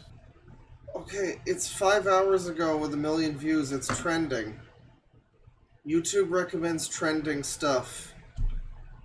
It's Fox News. I know Fox News bad, but it's trending. It's just a trending video about the news. Like, is that alt-right? Really? I don't know about that. And also, we have to really just take his word for this, don't we? I mean, whatever we see here, unless we see raw footage of him actually doing this, which might exist, we have to kind of just take his word for it that this is totally what he just saw after that, and not, you know, not like tricking, not leading this sort of response at all, not looking things up like Donald Trump. I mean, we have to take him at his word. Honor system. But even if we do, it's like, I don't know. So it's Fox News. Is that the problem? So it's Trump. Is that the problem? It's the news. I mean, I wouldn't get it from Fox News necessarily myself, but it's just the news. I could not believe that after watching strictly music YouTube, with most of it being children's songs for well over 1,000 videos, my YouTube browse page recommended a Fox News video about an MSNBC host getting roasted. I'd say things are heating up. I feel like I need to follow this rabbit hole a little bit. So here we go. After the Fox News video, we went straight into the first 2024 presidential debate between Donald Trump and Joe Biden. Now, please welcome the 46th president. All right, now we're heavily in politics. Although now we're into politics because you stopped auto-playing. I mean, he did kind of fucking scum the thing a bit. We have to take him at his word that he didn't fuck with these results and look stuff up to, like, gum up the algorithm. But we also have to just accept that stopping the fucking experiment and continuing on by clicking on a politics video. I don't know, man. You're gonna get recommended lots of shit on YouTube. They want to push stuff like that from news. It's not about, like, a pipeline. It's about this is a popular thing that gets a lot of money to YouTube. It's successful. People click on it. They click on ads, you know? Started at Fox News, which does lean to the right. I was happy to see that we were now in a fairly bipartisan place due to the debate coverage. From here, there are only really two paths that we can go down, left or right. We are the undecided voter, lost in the dark, and YouTube is our light. So, let's see where At least we're on topic Fox now. 5 Surprise Squad. Oh, straight into the Las Vegas Fox 5 Surprise Squad. Fox 5 Surprise Squad? Fox 5 Surprise Squad. Oh, what's that? The Fox 5 Surprise Squad. You clicked on Fox News. After 116 videos of the Fox 5 Surprise Squad. I guess you can say that they gave him Fox News, but they could have just as easily given him anything else. We started to get some shorts covering the Republican National Convention. Interesting. Looks like we're into the thing. The patch on the right ear. This has 10 views. The RNC happened to be going on the same week I was conducting this experiment, so it made sense that the YouTube algorithm was recommending content surrounding this event as it was current news at the time, along with the assassination attempt on Donald Trump, happening literally just a few days prior. I began to realize that we were going to get a lot of coverage of these two events. We're not moving more to the right side. Again, it's just covering the news and things that are getting a lot of clicks on YouTube right now, which is obviously a former president being shot in the ear. So I don't really want to assume that this is going to push us more in a alt-right direction. I think we're probably going to actually stay more within the news. And my hypothesis Okay, so I mean, yeah, we're partisan at least, right? Yeah. was correct, because after the Donald Trump assassination attempt coverage, we have Democrats calling for Biden to drop out. Whether or not Biden should stay on the ticket for the November election. Senator Bob Menendez and his controversy. On all counts, that the verdict. Oh, and also Costco is raising its membership prices. What is this Costco stuff going on? So I guess we weren't heading down the alt-right path yet. But then we go back to the RNC, then back to Trump, and then obviously, you know what comes next. 27 straight videos of, yeah, that's right, say it with me, Windsor Castle Guards. How many videos of these royal guards are there? After leaving the British side of YouTube, which is arguably worse. That's alt-right. They support the monarchy. Than the alt-right side of YouTube, we then go back to the Trump shooting. We continue to cover the attempted assassination of former President Trump today. You're looking Remember, guys, the only country you're allowed to make fun of the only countries are Britain and France. Because they're white countries, remember. If you say anything about Bangladeshi people, you're a fucking racist, you're a white supremacist. But England, France, that's fine. That's fine. Remember, to be edgy and be safe about it, you gotta keep it to England and France. Keep it straight. Don't say anything about the Mexicans. Those liars. And then to videos about US presidents. But then we're led to a very impactful video. This one. First pitch. Italy also, yeah. President of the United States of America, George W. Bush. Now watch this drive.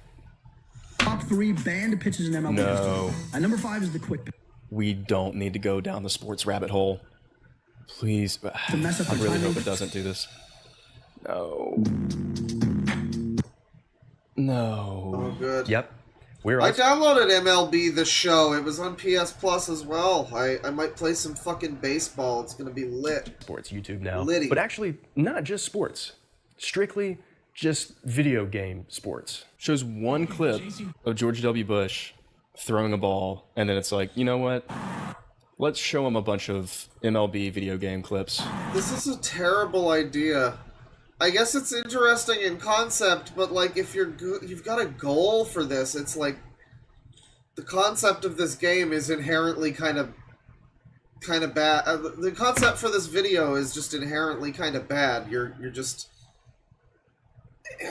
this seems like a non-starter. Like now, of course, you're into weird loops of shit from channels with 5 subscribers. This has 1 view. Now, for a while, I thought we'd have a repeat of the Weesing loop. Getting stuck in a Madden and MLB game clips purgatory for the rest of time.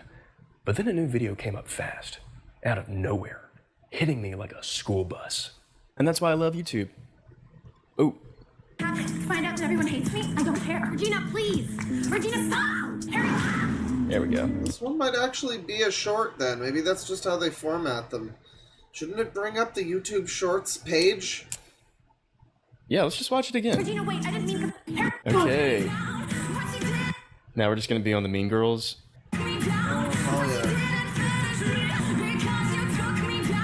Oh my god, he found users, everybody! Even here, we find users! What are these? Great question. I'm glad you asked. This is called Bungo Stray Dogs, or BSD. And oh, it's anime. That's all right. I've got another video about that. It's a manga series. But these videos are showing the character models from BSD that are also in a video game series not that called anime. Gacha, which includes titles like Gacha Club, Gacha Life, and Gacha World. I am very unfamiliar with everything that I just talked about, so if anyone has more information on BSD Gacha, feel free to explain how I have no idea what I'm talking about in the comments. Is this all the same audio? Yeah, you really found users. It's great. He's confused. The YouTube, so it's fair to say that the YouTube algorithm, as much as pushing alt-right stuff, if he even comes to that conclusion, it's fair to say that, like, it also pushes users and shit, too, right? Everything else that's in here, it's like trying to shove in your face. So, I don't know. It's tough to say. It's hard to say. Everything leads to users. Trigger warning, ESL. Yeah, I saw that. Anyway, there was 43 videos in this loop. What? From there, we got 22 Darman shorts. This is our birthday. We talked Trump. Darman. Then back to the Trump shooting. It's weird that we didn't get stuck in a Darman loop and instead went back to the Trump shooting. Oh, just you wait. And then some videos about if Biden is going to drop out or not. I think through recording this video for the next few days, we could see the end of Biden's campaign with him dropping out.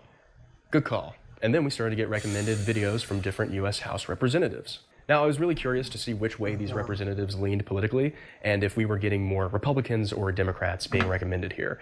But we're going to get to that later because we just got 76 more Darman videos to watch. Unfortunate. Yeah, I don't totally hate this video. It's not the best for this channel's purposes, but it's the sunk cost, like my channel, like watching it on a stream. It's the sunk cost fallacy. I need to see what happens in his algorithm, and I'm not allowed to click ahead. I'm not allowing myself to click ahead. I gotta see if he really gets there, you know?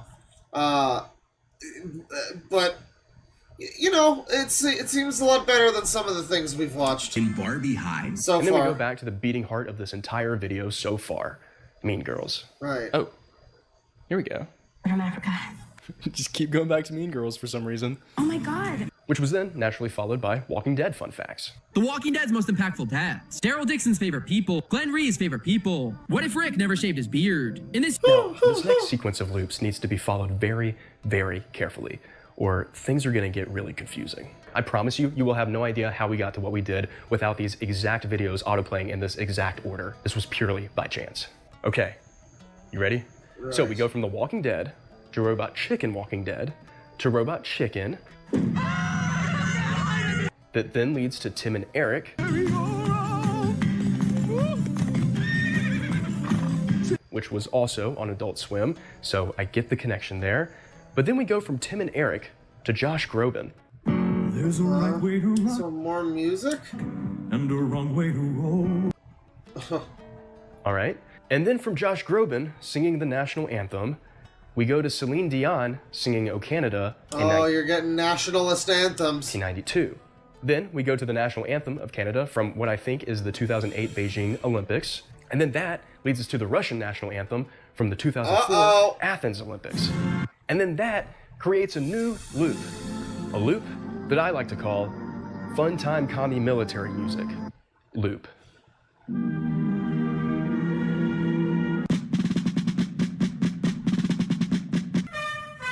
Music of Communist China. Okay, definitely not all right. So yeah, now we're at probably the furthest point. So this is, I mean, yeah, I guess it's interesting. He's found like national anthem loops and stuff. I mean, I've seen other videos where they do something like this, where it's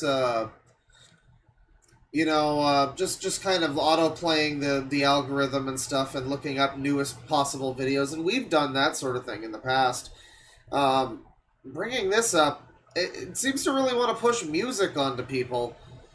I mean, like, again, it does seem to me like the end result of this, if it does push him into any direction, what about all of the other directions, too? I mean, like, you might ultimately get some weird shit like alt-right, but you might also just be getting pushed gotcha life videos for a while, or Darman, or whatever.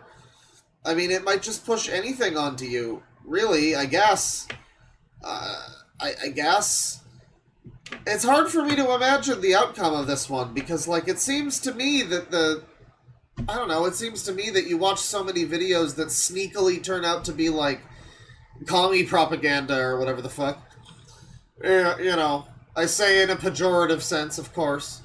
It's not literal.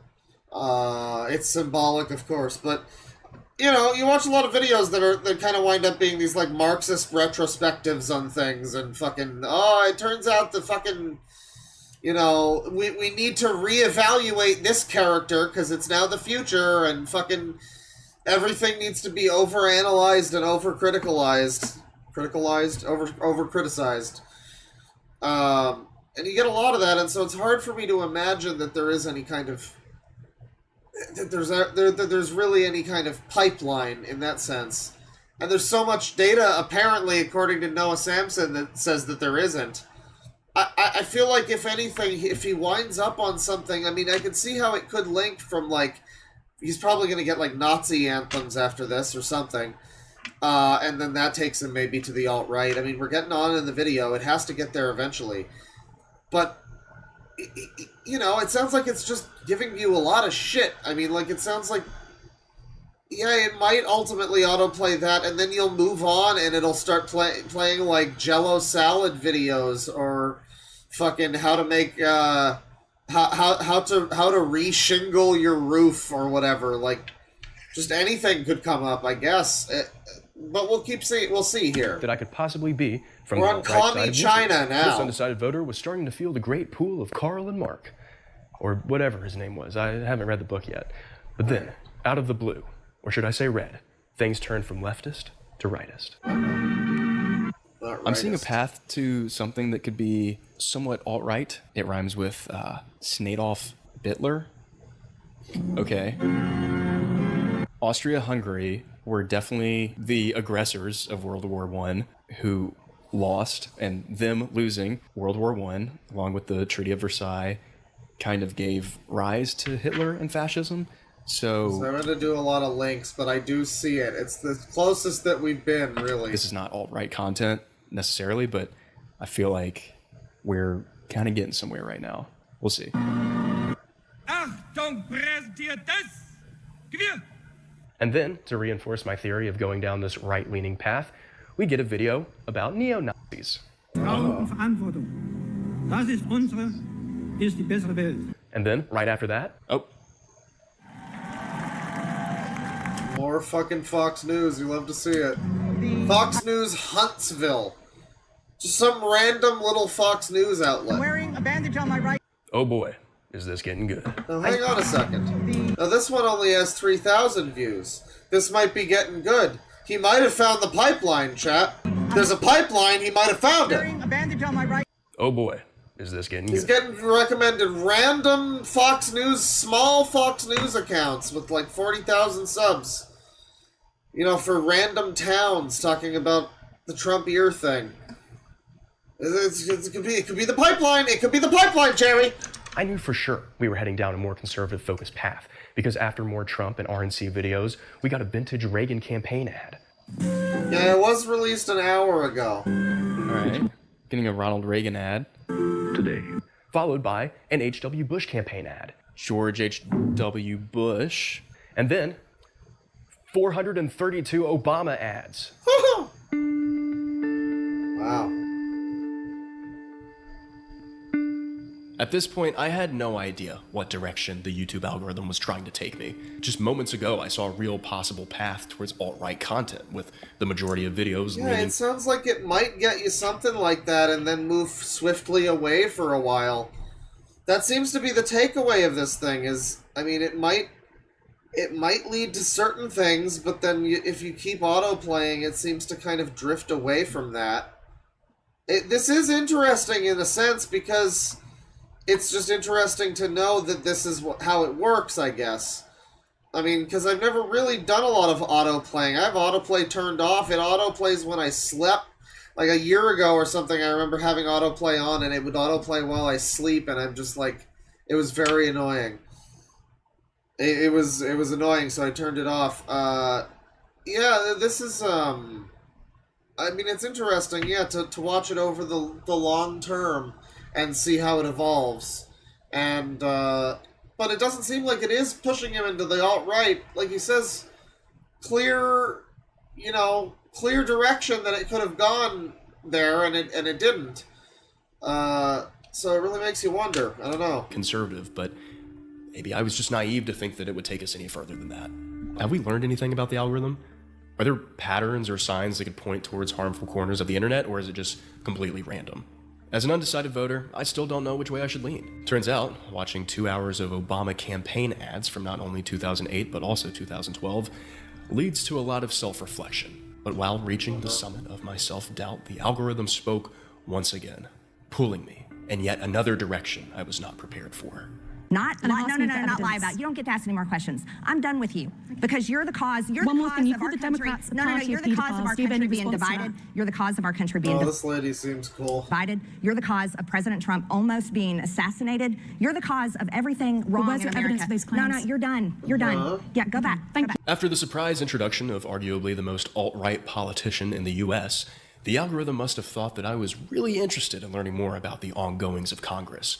Because from Marjorie Taylor Greene, we were introduced to a new channel called Forbes Breaking News, where they cover all the Senate and House hearings. Starting with my very own senator, who actually represents my state, John Neely Kennedy. Look, if you hate cops just because they're cops, the next time you get in trouble, call a crackhead.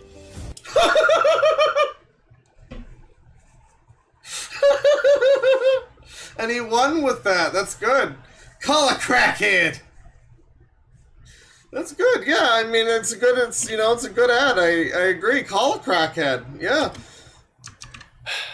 Nothing like being from the South. Now, I think because Marjorie Taylor Greene led us into this loop, the YouTube autoplay was feeding me these hearings, but only clips or highlights of them from when conservative politicians were speaking. Politicians like Josh Hawley. The propaganda involved in the origins of COVID-19 is astounding to me. It recalls the worst of the wartime propaganda in years past when the government would deliberately lie to people. And here that's what they have been doing. I mean, you do have to wonder if the algorithm is pushing him in a direction that becomes more conservative. I mean, is that YouTube's fault? Is that maybe just what's more popular? It might just be that that's actually the more popular side of things, is just conservative shit. It certainly doesn't feel that way when you watch video essays, but it could be, potentially, that just like news, I mean conservative news, like old grandmas watching, because the autoplay thing reminds me a lot of like an old grandma or something, where, you know, she puts on some, you know, news clip about Trump, and then it autoplays a bunch of shit, and eventually gets her onto some other random shit. You know, I don't know.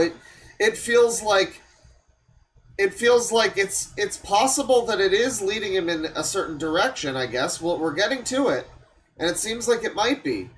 But I wonder what the cause of that would be, and if it is, I mean, just some sort of, you know, just, is there more of it? Is there just more of it? With COVID-19, are still doing it. And Ted Cruz. You said this individual was, quote, I wrote it down, sober and entirely a female. That phrase struck me as remarkable. Crackhead for the soundboard. I mean, I'll see if someone can find it. This individual had male genitalia? It was happening again. We were going down the right-leaning path. What confirmed this algorithmic direction was the first conservative ad I got right here. Hi, I'm JT, and I made Result Hunter, the search engine for conservatives. Let me just tell you what it does. First of all, big tech right now is running. Okay, here we go. Oh, and I also got this ad. Every Medicare recipient over 65 years old needs to see this. The government just gave me thousands of dollars. Well, being 99% confident, the YouTube algorithm thought I was an 80-year-old conservative, which is actually the largest demographic of registered Republican voters. Well, that is interesting, though. If he has discovered that there is some sort of YouTube pipeline, I mean, I'm willing to eat crow on that one, potentially, even though it seems like there's data to not support that. But, I mean, if he has, again, you have to question why, and you have to be like, I mean, is YouTube, if this is something that's, maybe it just makes them more money. I mean, again, the grandmas that watch Trump clips or whatever might just be more susceptible to clicking on ads, which I don't know. I mean, I guess that's how it works. It feels like it's just kind of, it feels like to me, it sounds like this is just the more popular type of thing to be on YouTube, I guess. And you're more likely to get it. But I don't know. Got some more news on the Trump shooting. The RNC, a lot more Congress hearings, and then right after that... Well, he did click on the Trump video, that's true. He clicked on the Trump video. He didn't completely unbiasedly, you know, just do this, because he would have just kept getting baby songs forever. and potentially other music. So he did click on a video about Trump and the shooting, and it was on Fox News. But that video was recommended to him. I mean, it's kind of a chicken and egg thing, too, because you also have to say, well, was the video recommended because of a pipeline? Was it recommended because he, just stumbled upon it when it was fresh and was trending and getting millions of views? Because that one was, pretty popular. He did kind of move it in a direction with that, but I don't know. That is just the news. It does seem like it has moved in a more, distinct direction. But we also have to assume that he's just telling the truth. It's possible that he might be making this whole fucking thing up. I mean, we don't know. Committee of Democrats YouTube channel? What? Okay, well, I guess the algorithm just course correcting. Maybe trying to spice things up with a little. I mean, yeah, if you watch news videos, you do get more news videos. That's true. But we also have to, again, take his word for it that these are just all, like, conservative people speaking. He might be cherry-picking, he might be exaggerating, he might be completely outright lying. We really do have to just kind of believe him on this. The only way you could verify it would be by doing this experiment yourself, basically. And no one wants to fucking do that. Or, like, specifically live streaming it. I would need to live stream me trying to get radicalized by the YouTube pipeline. And it would probably take quite a while for that to happen. We get stuck in baby song loops and stuff like that. And so, yeah, he did click on the Trump video, though. But it was... was it recommended to him because it was trending and it was posted like an hour before he found it? Possibly, but why Fox News? Why Fox News, chat members? A little bit of sprinkle of Democrats in there. Is it trying to feed me both sides? Both sides of the aisle? The crisis on... Well, I don't really know what it was. Yeah, he is on a Democrat-related channel, that's true. This is a channel from Democrats. So, why is he saying that it's... Yeah, how long has he been on this channel? Congress hearings, and then right after that, the Oversight Committee of Democrats YouTube channel? Right. What? Okay, well, I guess the algorithm just course correcting. Maybe trying to spice things up with a little bit of sprinkle of Democrats in there. Yeah. Is it trying to feed me both sides? Both sides of the aisle? The crisis on... Well, I don't really know what it was, because after 61 videos from the Democrat Oversight Committee, something weird happened. Uh-oh. That we are... Press conference, big oil. Wait, what's going on? What the heck? Where's the autoplay? Uh-oh. What happened?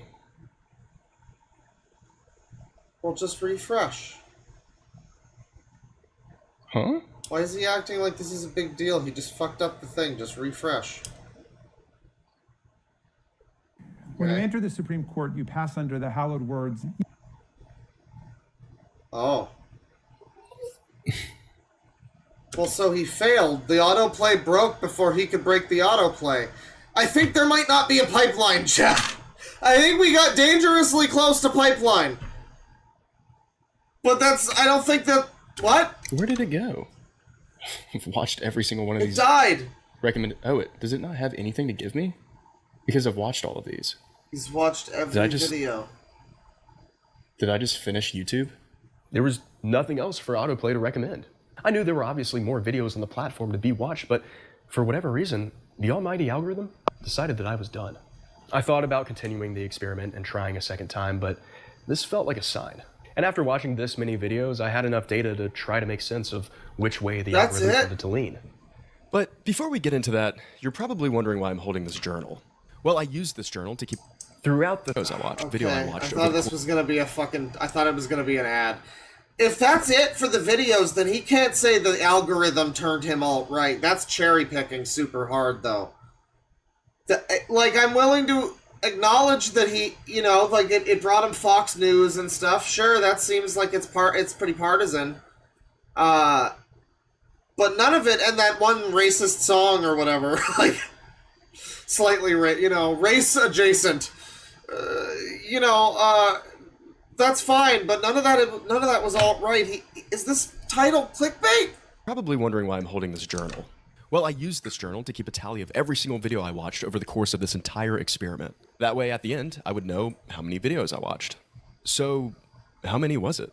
Okay, well, throughout the 3 days of watching YouTube videos, with only the autoplay feature recommending the next video, besides the WeSync debacle, I watched 3,013 YouTube videos. Right. Now let's break down those 3,013 videos. Why didn't he just keep going, though? Because he stopped autoplaying before. He could have gone back to his home page and just, like, clicked another video at that point. I mean, it kind of is, like, a null and void experiment or whatever. Because, yeah, he did click on the Trump video. You can argue it's from Fox News, but it could have been from any fucking news thing, right? I mean, I think that might have just been, like, random luck of the draw or whatever. And then that auto-played with more politics stuff, but it leaned both ways. And then it just stopped. So there's no alt-right pipeline. We came close. I actually thought it might have been that YouTube was biasing more toward, like, conservative stuff, but I don't think so. And go through the top 10 loops and how many videos played in each. Okay, starting off in 10th place, we have the Bayonetta soundtrack with 77 videos. In 9th place, we have The Walking Dead with 83 videos. In 8th, we have Toddler or Children's Music with 89 videos. 7th is Darman Shorts with 98. 6th is the Las Vegas Fox 5 Surprise Squad with 116. 5th, we have the Republican National Convention with 172. In 4th, we have Lullabies or Baby Songs with 211. Excuse me. National Convention with 175. Surprise Squad. Toddler music and baby songs are different categories. Oh, that's a good face. Toddler, why do you have two separate categories for the same thing? The Obama campaign ads at 432 videos. A big jump there. In 2nd place, we have We Sing with 442 videos. And in 1st place, we have, covering all of the Senate and House hearings, Forbes Breaking News at 515 videos. So I guess there's only one question left to answer now. How many videos did it take until YouTube autoplayed alt-right content? Well, it kind of depends. If you categorize Dixie as alt-right, oh then... my god, fuck off. Your title is a lie. Clickbait, clickbait, clickbait, clickbait, clickbait! Title lie. Title is a lie. Clickbait title. The answer is 487. If Fox News coverage of Donald Trump and the Republican National Convention is alt-right, then the answer is 1,108. If listening to... If hearing about politics is alt-right, then... Are you kidding me? Fuck off. Until it turned me alt-right. Fuck off. What the fuck? Taylor Greene, Josh Hawley, Ted Cruz, and a bunch of conservative politicians advocate for harmful far-right... Yeah, do you count the child song as alt-right or the news? Pick your... Choose wisely, Western man. Policies for 515 videos straight, turning your YouTube browse page into a far-right hellscape, recommending videos such as this, and this, then the answer is 2,271. Sorry, hang your on. YouTube browse page into a far-right hellscape, recommending videos such as this, and this. Far-right hell... Why is he just showing this to us now? When was this earlier? This sounds like you're just, like, pulling this out of nowhere. We didn't see this anywhere. This is, like, brand new information. What the fuck? If Fox News coverage of Donald Trump and the Republican National Convention is alt-right, then the answer is 1,108. If listening to Marjorie Taylor Greene, Josh Hawley, Ted Cruz, and a bunch of conservative politicians advocate for harmful far-right policies for 515 videos straight, turning your YouTube browse page into a far-right hellscape, recommending videos such as this, and this. This sounds really heated. He's angry about this. This is like he made this video with an agenda. Oh no, I thought he was like unpartisan, whatever, non-binary politically. I thought he was politically non-binary. Or at the very least, not like super... No, it sounds like he went into this wanting a certain result, doesn't it? It really sounds like he went into this wanting this to be the outcome. So he clicked on the Trump video from Fox News, and he was, by the way, he was really careful to show us when he was doing that, by the way. Did you see this? Did you see how careful he was to show exactly what he wanted you to see? Because there was probably just as much from like CNN, MSNBC, whatever other fucking thing. There was probably like a fucking ContraPoints video. You motherfucker. You father-fucking motherfucker. Oh, baby. Then the answer is 2,271. The answer is 2,271. No, it isn't, you fuck. You just pulled that number out of nowhere. He's claiming all of a sudden that he was getting recommended all this stuff. Why didn't he mention it earlier? Why is this just coming out of nowhere now at the end of the video? Where was any mention of this earlier? We didn't see those recommendations. This is just an ass pull. What the fuck? That's how many videos it takes. And he didn't actually he didn't actually click on any of that. He didn't autoplay any of it. YouTube's autoplay didn't do it. He found some videos because he clicked on a Trump video, and we also have to just take his word for it that all of that came about naturally. We have to take his word for it, and I was almost willing to. I mean, not really, but like, at the very least, you know, I would have been like, you know, it doesn't sound like he has any reason to lie about this, whatever. He might have, but now it sounds like he really wanted a certain outcome to happen. So I'm like, I don't know if I trust your outcome necessarily. That's the video? Fuck off, cunt. Oh, I was so ready to say I liked the video because it wasn't that bad, right? Like, most of it was fine. But it seems really obvious what you were trying to do, buddy. You just ass-pull that ending with nothing to lead up to it. You didn't even, like, you could have, like, zoomed in on a thing on the sidebar that was Ben Shapiro or something. And that's not even really alt-right. Let's be fucking real with ourselves. Alt-right. That's not even what that is, Ben Shapiro. But, like, you can... Wow, he really went in wanting an outcome and got it. Good for him. Good for him.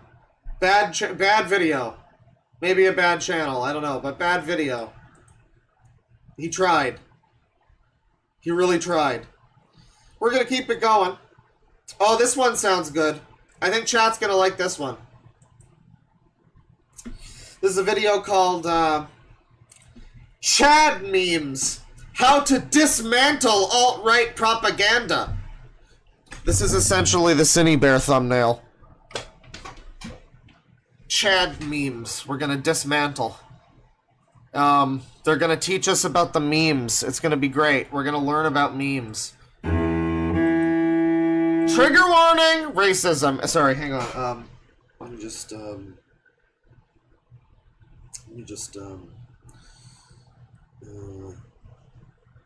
know this works. Trigger warning, racism, anti-Semitism, mentions of suicide, mentions of mass shooters, ableism. Oh, that one's me. Homophobia, transphobia. Oh, that one apparently is also me. And Nazi imagery. Alright. Thank you. Thank you. Thanks for the warnings. Thank you. Appreciate it.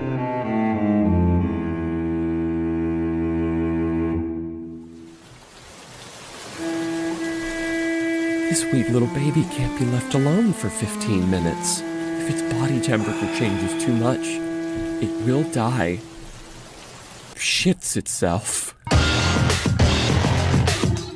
So how are so this is Chad memes. You're learning about Chad memes. You're behind the meme. You're learning about the memes. How is this gonna get into alt-right? Dead dinosaur juice weighs like 2 tons. Vroom vroom, motherfucker. This is gonna dismantle the alt-right. They aren't ready for Carhead Chad.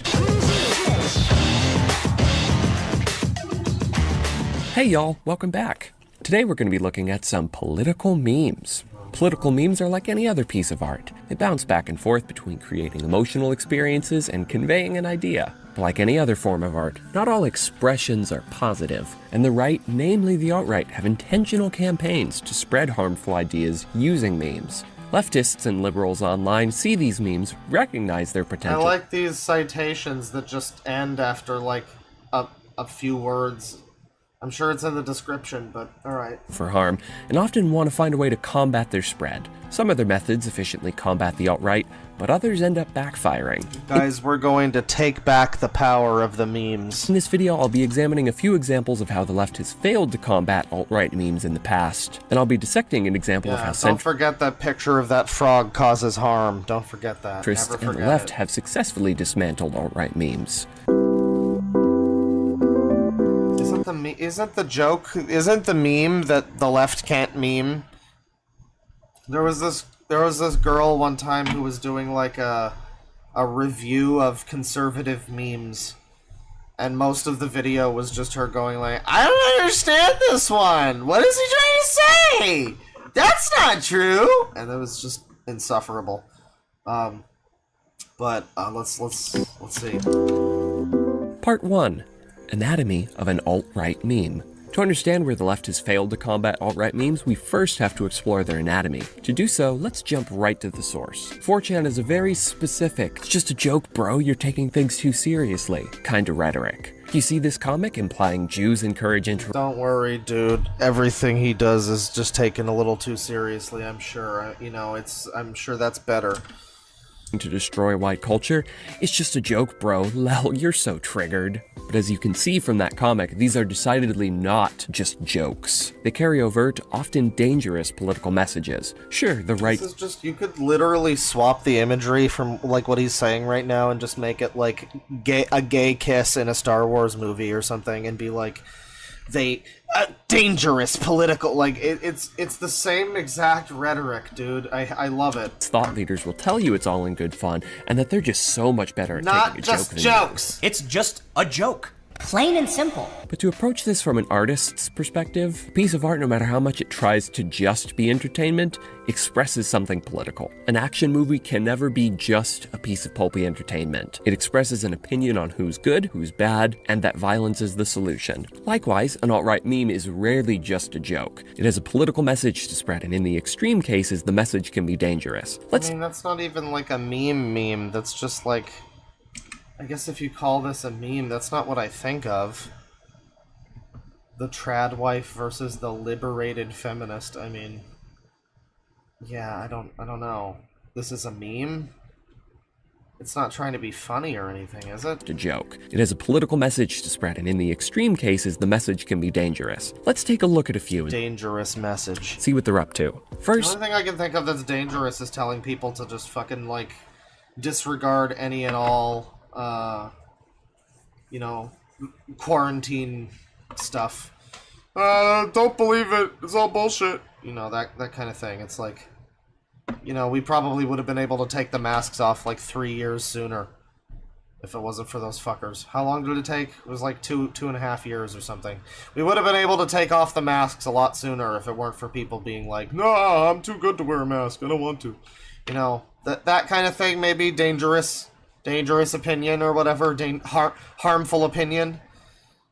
But, this is, this is just like trad wife. It might be harmful. I mean, you get into stuff where it is just lifestyle bothers me. Your lifestyle and opinions bother me. I'm the opinion basher. The NPC meme. NPC memes assert that liberals are brainless, spewing the same lines of dialogue they were programmed to say, presumably programmed by George Soros or whoever their boogeyman is these days. The memes found... I can't even read the fucking text. It's so, like, I can read it. It's just annoying. Foundation it's is like blending into the background. A study that found most people don't process info through internal monologues. The study was merely reflecting on how humans process info in a lot of different ways, but 4chan weaponized the results to justify hierarchies they believe genetically exist, and to say that the folks who don't have an internal monologue are at a lower level of cognitive thought. This explains why so many people enjoy casual activities like sports and drinking or sex. Okay, but like that does feel like it fits a lot of people, dude. Like, it's dishonest to act like it doesn't. I don't know. You've never... Like, how many people have... How analytical are you? Like, the best way of doing things really is like the dating app where you look at it and it's like, oh my god, people... End of sentence. It's just like, I like The Office. I like cats. I like fucking You know, Taylor Swift, it's like, that shit is insufferable. That shit is fucking insufferable. Just the hundreds and hundreds of identical guys that are just, you know, just defined by the fucking comic books they read or whatever, and fast food that they order. You know, defined by consumerism type of shit. Yeah, I don't know if you want to call it NPCs or what. I don't know if it's intrinsically related to leftists. I don't think it is. I think it's just drone humans that are not, you know, necessarily dumb or anything, but they're like, they just kind of go through life, you know, and they don't think about things too much, and they just kind of do all of the popular things, you know, the people that just do all of the popular things with the things, you know, for reals though, with the things, yeah. I don't know if that's an NPC, but like... Brains can process. This is proof liberals, women, and Jews, and black people are on autopilot. The only people I've met with inner dialogues are white or Asian, not Chinese, of course. As we could see here, the threads that inspired the NPC meme were ones in which users readily labeled various groups as subhuman. That context is baked into NPC memes, and it doesn't matter. Where are you on 4chan? Is this poll? Yeah, you're on poll, retard. What do you fucking think? You're on poll. Get off the pole. No matter how much a right-wing thought leader tells their audience, it's just a joke. The memes are inseparable from this subtext. If the right just wanted to say leftists sound repetitive, a better figure to cast the left as would be a broken record. But of course, that's not the meme's only goal. Again, it's arguing It's not even... I took the meme not even about leftists. I always just took it to mean the just generic people that just have all the same interests as everybody else, and they're just like... You know, just very, very default human.jpg type of thing. You know, that's NPC. It's the person that seems to just have, like, no tastes or opinions that are any higher than just whatever is served to them. You know, and they just take it and they eat it up and they love it. That's NPC. That's NPC. Someone in chat was like, but Claw, you like games, though.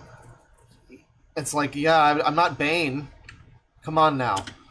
Genetic hierarchy. It's a joke. We love Bane, but he does love Call of Duty and shit like that. You know, he's out there defending Concord. I don't know. He's exist. And through a death of the author lens, I can see somebody trying to say, well, I don't use the memes with that intent. But since we can never fully separate author from interpretation, to deny the subtext and history of these memes is hogwash. Lastly, let's talk about a broad genre of memes. What I'll loosely call everyone who disagrees with me is malformed. Here are a few of those memes for your viewing pleasure. Unlike with the previous example, I don't have to dig into the history. This is really the alt-right memes. You're calling these alt-right memes. This is the problem too, is like the definition of alt-right is non-existent. It's been taken as like the new right-wing online version or something. You know, whatever you would call it, it's not really defined, and this isn't my definition of alt-right. I mean, this is just like someone who kind of doesn't like, you know, it's like a nihilist that, you know, has contempt for society. It's like a comedian, basically. Like Larry David or something would post this meme, you know? It's not alt-right, it's just like, people are stupid and I hate them. Yeah, there's probably some people, because it's a poll thing, it's probably, definitely there's people on there that are going to be like, yeah, and this applies to all of this group, but no, I mean, the meme exists on its own. This feels like a relevant meme to a lot of people. Yeah, anyone who doesn't like prog rock, they get the bottomless pit brain. For you to see that this meme argues genetic hierarchies exist. It doesn't take analysis of subtext to draw that conclusion. It's the text. It's unashamedly the meme's goal. Which is pretty yikes, no matter how you slice it, my dude. So here we have two alt-right memes that try to normalize genetic hierarchies through humor. Other memes of theirs express similar points. Genetic hierarchies. Yeah, I mean, it's a poll meme, so there's gonna be some weird baggage attached to it, but again, it's not about genetics, it's It's more about, like... It's more about memetics, actually. I mean, talking about in Metal Gear Solid terms. Less Gene, more meme. It's less MGS1 and more 2, because it's about what you take in. It's about your intake of culture and, you know, what defines you, you know, through art and whatnot.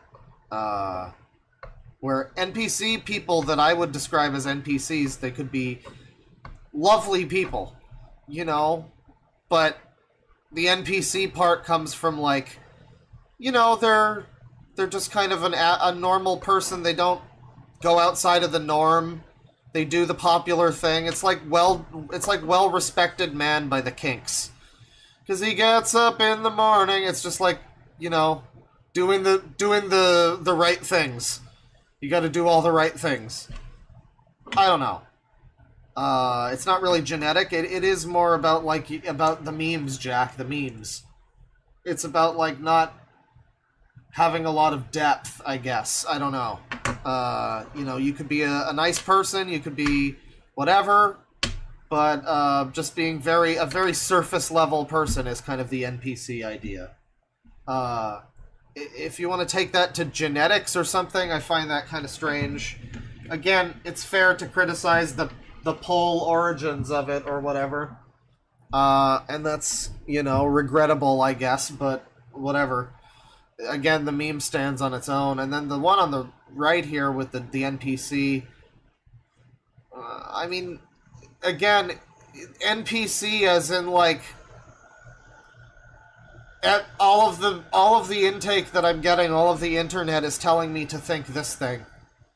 You know, all of my friends have this in their bio, so I'll put this in my bio. You know, just kind of spouting the buzzwords and stuff. I mean, it's not as if this doesn't exist with right-wing people. Of course it does. It's almost as if politics matters significantly less to a lot of discussions about politics than anyone actually thinks that it does. Like, the actual left-right, fucking the specifics of it don't really matter as much as just, yeah, this is an identifiable trait that humans have, I guess, of all fucking creeds and walks of life, you know.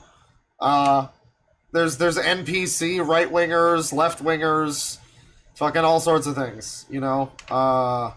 It's amazing.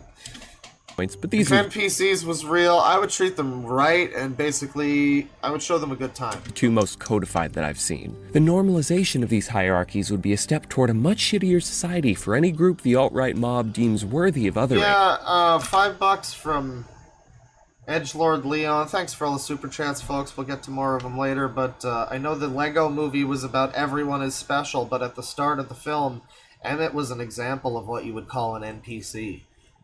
Yeah, he's just a fucking boring, ordinary guy, complete lame-o loser. Unindividual, face in the crowd. And you don't, no one wants to be that, right? Like, nobody really wants to be that. And a lot of people become that by rebelling against it, because, you know, they become a face in the crowd of rebels that all look the same. But, yeah, I think that's kind of a good assessment. He seems like a bit of an NPC. By the end of the movie, he develops a bit more, or whatever. Thinks for himself, that sort of thing. Lego movie's good. It's a shame that the Minecraft movie was supposed to be like that, and it probably won't be. Or at least it won't be as good. What is this? Is this anti-dog propaganda? And sadly, the spread of casual usage of these memes is wide. I found ones like these in threads about anything from music to pop culture. That ain't good, folks. Because if these are bad, evil memes, folks. This isn't good. See those memes all over the place, it's a sign that their harmful message is spreading. To a keen leftist, combating the harmful memes produced by the alt-right is necessary. But the question is, how do we make that happen? Okay, lefties, let's get to work memeing. Part 2. The virgin attempt to dismantle memes.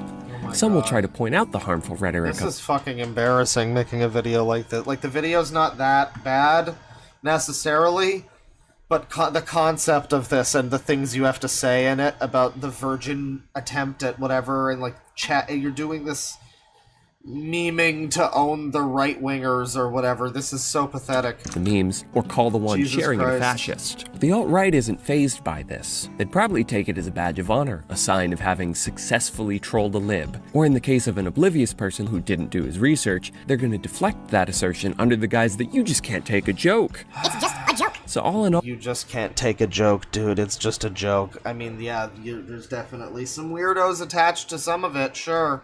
But that doesn't mean that the thing doesn't have it's like death of the author or something. Like the meme itself has a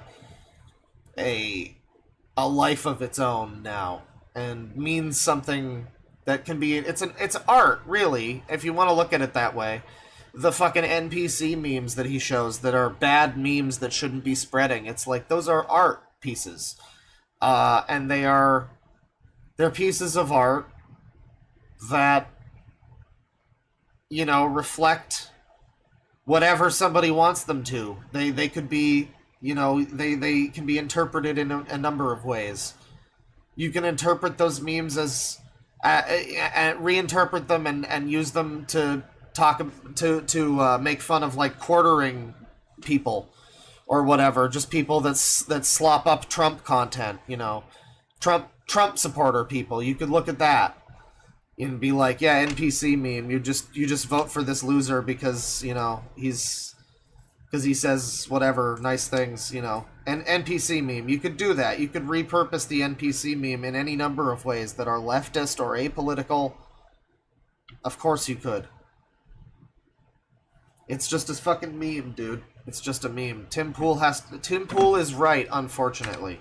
Just like Grok. they're gonna deflect that assertion under the guise that you just can't take a joke. It's just a joke. So all in all, the strategy isn't terribly successful. The other prevailing idea is to demystify touchstones the alt-right holds dear. The producers has done a lot to rip Hitler of posthumous power by deconstructing Nazi imagery. By placing these images and practices into the glamorous and showboaty world of musical theater, Brooks points out how absurd their brand of nationalism was and makes those practices seem so silly, neo-Nazis want nothing to do with them. This strategy appears effective. But in the struggle to combat the alt-right, a lot of leftists don't deconstruct the memes the way Brooks deconstructed Nazi imagery. They just reuse the same memes against the alt-right. And if we acknowledge these memes reinforce genetic hierarchies, that means leftists are accidentally agreeing these hierarchies exist when they share the memes. Okay, you recognize that you have to not operate on the same level as the people that you're mad about. That's good. That's a good sign. As we saw earlier, the goal of memes like these is to dehumanize political opponents. They assert that one side is not only correct on a political issue, but that genetic superiority explains why they're correct.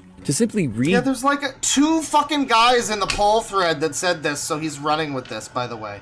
That's what really pisses me off. So many of these videos are just so disingenuous. So much of what we watch is built on lies, people. You'll watch a video and it'll be this whole fucking grand worldview conspiracy, and what is it based on? It's like a tweet that someone found, or a comment with no likes on it, or some stupid shit like that. Some unverified shit that no one could take seriously, but we're supposed to take it seriously. And it's like, oh, there's a couple of people on poll on 4chan, of all fucking places, where they're like, yeah, we're gonna make this like a weird race thing. Yeah, of course they are, it's poll! What's wrong with you? That doesn't mean the fucking meme is racist, you stupid dipshit! Use one of these memes, with a conservative being the genetically inferior one this time, doesn't subvert the framework, it ends up buying into the idea that there are definable characteristics about a person that make them genetically predisposed to be wrong, while you, the big-brained and genetically superior person, are predisposed to be right. Some leftists say they only use these memes to try to trigger the alt-right, since clearly the alt-right cares about perceiving itself as genetically superior. While that might upset a couple of alt-right weirdos, I think the more likely and immediately present normalization of genetic hierarchies does more harm. He's really talking about this stupid fucking meme as if it's like genetic hierarchies. This is insane. This is so dumb. Like, this is actual... some kind of, like, political recruitment thing that's supposed to dull you to a certain type of ideology so that it doesn't seem as bad or something. I'm amazed by this. Harm to marginalized folks, then it saps power from the alt-right. This is For this brain reason, rot. I think the tactic is all in all a failure Yeah, from the he really needs to buy a hat for his hat. left. So we've identified a problem with recycling these memes, but how do we fix it? To me, the left needs to do the legwork to fundamentally change the meme. As it stands right now, there's no attempt to deconstruct the genetic assumptions of the memes, just to change the subject. Holy fuck, I'm just gonna say, I don't know if they make a locker big enough for this guy. He's probably an adult, but like someone should shove him in a locker. Of its hierarchies. Jesus now, Christ. I would argue these memes were doomed from the start. I don't know if it's possible to alter the framework of an ableist meme without just making a different meme. But if the left could find an alternative way to sap these memes of their power, what might that do? Well, thankfully, we have a real-life example. So, supposedly, according to this guy, the Chad meme is going to upset the alt-right memes, guys. The Chad meme that is most closely associated with incel rhetoric is going to be the one that overtakes the NPC meme. It's going to be great, guys.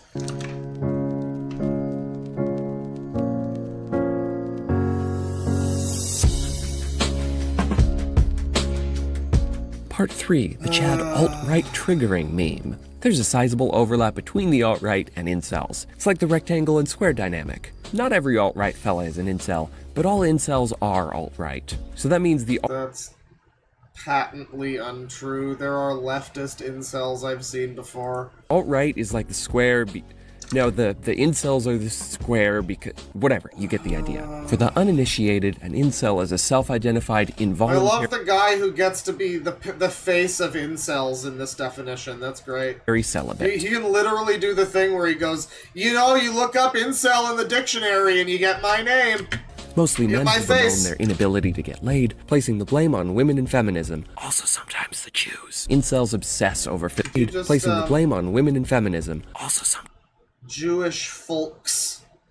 We're getting a folks in this video, everyone. Sometimes the Jews. Incels obsess over physical appearance, going deep into shit like the structure of the perfect jawline. There's a depressing path to radicalization within the community. Many users claim lying down and rotting is the only solution once you discover your slighted place in society. Well, someone says that the problem with the left memeing is that they're too sensitive, and it's like... There's an argument with that, because, like, I've been watching... I watched a video yesterday that talked about... 2 videos, actually. It's from this channel, I think it's called Elephant Graveyard, talking about Jerry Seinfeld and his recent implosion with, like, the PC crap! And Joe Rogan also had a new special that was terrible, and he talked about both those things. And in both of them, it was a thing with, like, these aging boomer comedians that... just start whining about, like, the PC culture and trans people or whatever. Not Jerry so much. He just the PC culture thing for him. And that's why he can't tell jokes that are funny anymore or whatever. Even though he was always, like, clean, so it's weird that he suddenly has a problem with that. It really depicted him like a psychopath, actually. It's a pretty good video. I liked it. I didn't realize... He has a scene where he's in his, like, coffee show where he like gets coffee with people and talks to them. He has a scene where he just like corners this woman and he's just like, I used to know Bobcat Goldthwait. He and I don't like each other, but I'm successful and he's not. And it was like very uncomfortable.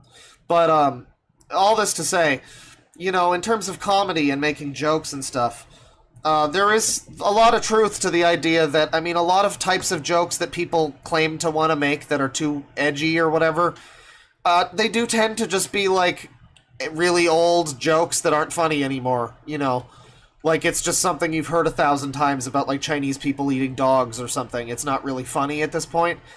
But yeah, there is also just, like, if you make a joke and it's about rape, people are gonna get offended. If you make a joke and it's about gay people, people are going to get offended. Even if you make it well and it's funny, someone's going to get offended. The cheat code is not to give a shit, really. And to actually be funny, but that's, that's hard to do. But yeah, people do get pretty oversensitive about a lot of things, and I think it's silly to act like that's not a factor. Like, you go to a comedy club or something, you see a modern comedy act, and what is it? It's gonna be like a lesbian talking about how she hates men, a gay black guy talking about how he hates white guys and white people, and then like, you know, maybe some other real comedians as well. It's like, oh yeah, a woman talking about her vagina, you know, and then maybe you also get a real comedian in there. Like you get like 4 or 5 comedians. You watch a thing, you get 4 or 5. You get I got 2 comedians out of that, maybe 3, you know, and the rest of them were just calling things racist for a little while. That was not really very funny. Yeah, I don't know. Modern comedy is kind of a fucking a hellscape for shit like that. You get, you get just, it's too political in general. I mean, you get people that try to, like Joe Rogan, just making jokes that are just pandering to, like, you know, his audience that already doesn't like trans people, so he just makes shitty jokes that get a laugh because they reinforce beliefs. That's too much of comedy now, is just, I am that thing! Ha ha ha! I know what that is! Like, that's basically what comedy has become. It's a lot of just like, that's relatable to me! Ha ha ha ha ha! That's the joke now, is that, like, yeah. I don't know. So, like, there's some truth to it. Yeah, there's definitely some truth to it. It's a very nuanced thing, though, with comedy. I think the left could meme. There's plenty of memes that are funny that are not political. That's the thing that's so dumb about this video, honestly. The left can't meme is kind of a stupid thing. I guess they can't meme for themselves. Like, you can do memes that are funny and be a leftist, but if you try to make explicitly political memes, for whatever reason, they don't seem to work out as well as, like, Pepe and stuff works out. And I guess NPC and stuff like that. You know, the triggered meme, you know. Stop using the triggered term. That's an overused term. Yeah, I don't know. I mean, there's plenty of memes that are funny, but yeah, when you try to make things inherently political, they tend to wind up just being kind of fucking annoying most of the time. I mean, that's the thing. I don't know, but the Chad meme, I'm fascinated by the idea that he's gonna claim that the Chad meme is gonna turn this around. Because the Chad meme is, again, most closely associated with the, like, incel demographic. I guess he's getting into that. He was talking about incels a minute ago. Others claim lying down and rotting is the only solution once you discover your slighted place in society. I could go on, but ContraPoint's already made a perfect video about incels. I just love how much of these, like, people, too, they just regurgitate slop from the hierarchs of their community. You know, like, H-Bomb makes a video, and then you can't watch a fucking video essay for, like, 2 fucking years without it being like, I don't want to plagiarize anybody, H-Bomber guy, oh my god. You know, I liked your video, by the way. And everybody has to shout out ContraPoints. I've still never watched a ContraPoints video. Maybe I should on stream someday. That might be fun. Chat has to behave, though. I know there's some people that would probably make it fucking weird. You know, but I don't know. It's always this same kind of, like, we know where you get your ideas from, so we have to just assume this person is right about everything and hope that they aren't paid for by a Democratic super PAC and, like, you know, whatever else. I don't know. So if you want a more in-depth look, I'd say go watch her masterpiece. For now, what's important are these points. The community's a dark place, suicidal at its worst, and they blame their problems on women, genetics, and the way that society interacts with both. And when a group of people get together and get fed up, it's inevitable that they'll turn their strife into art. From this community's loathing and depression birthed a meme. So you are going to reclaim a meme, but it's not going to be the meme that you're actively upset about the right using. You're reclaiming an incel meme. Okay. I now present to you the Virgin Walk versus the Chad Stride. Back slouched. Hair seems to overreact to wind. Sometimes uses headphones to escape potential conversation or mitigate agoraphobic symptoms.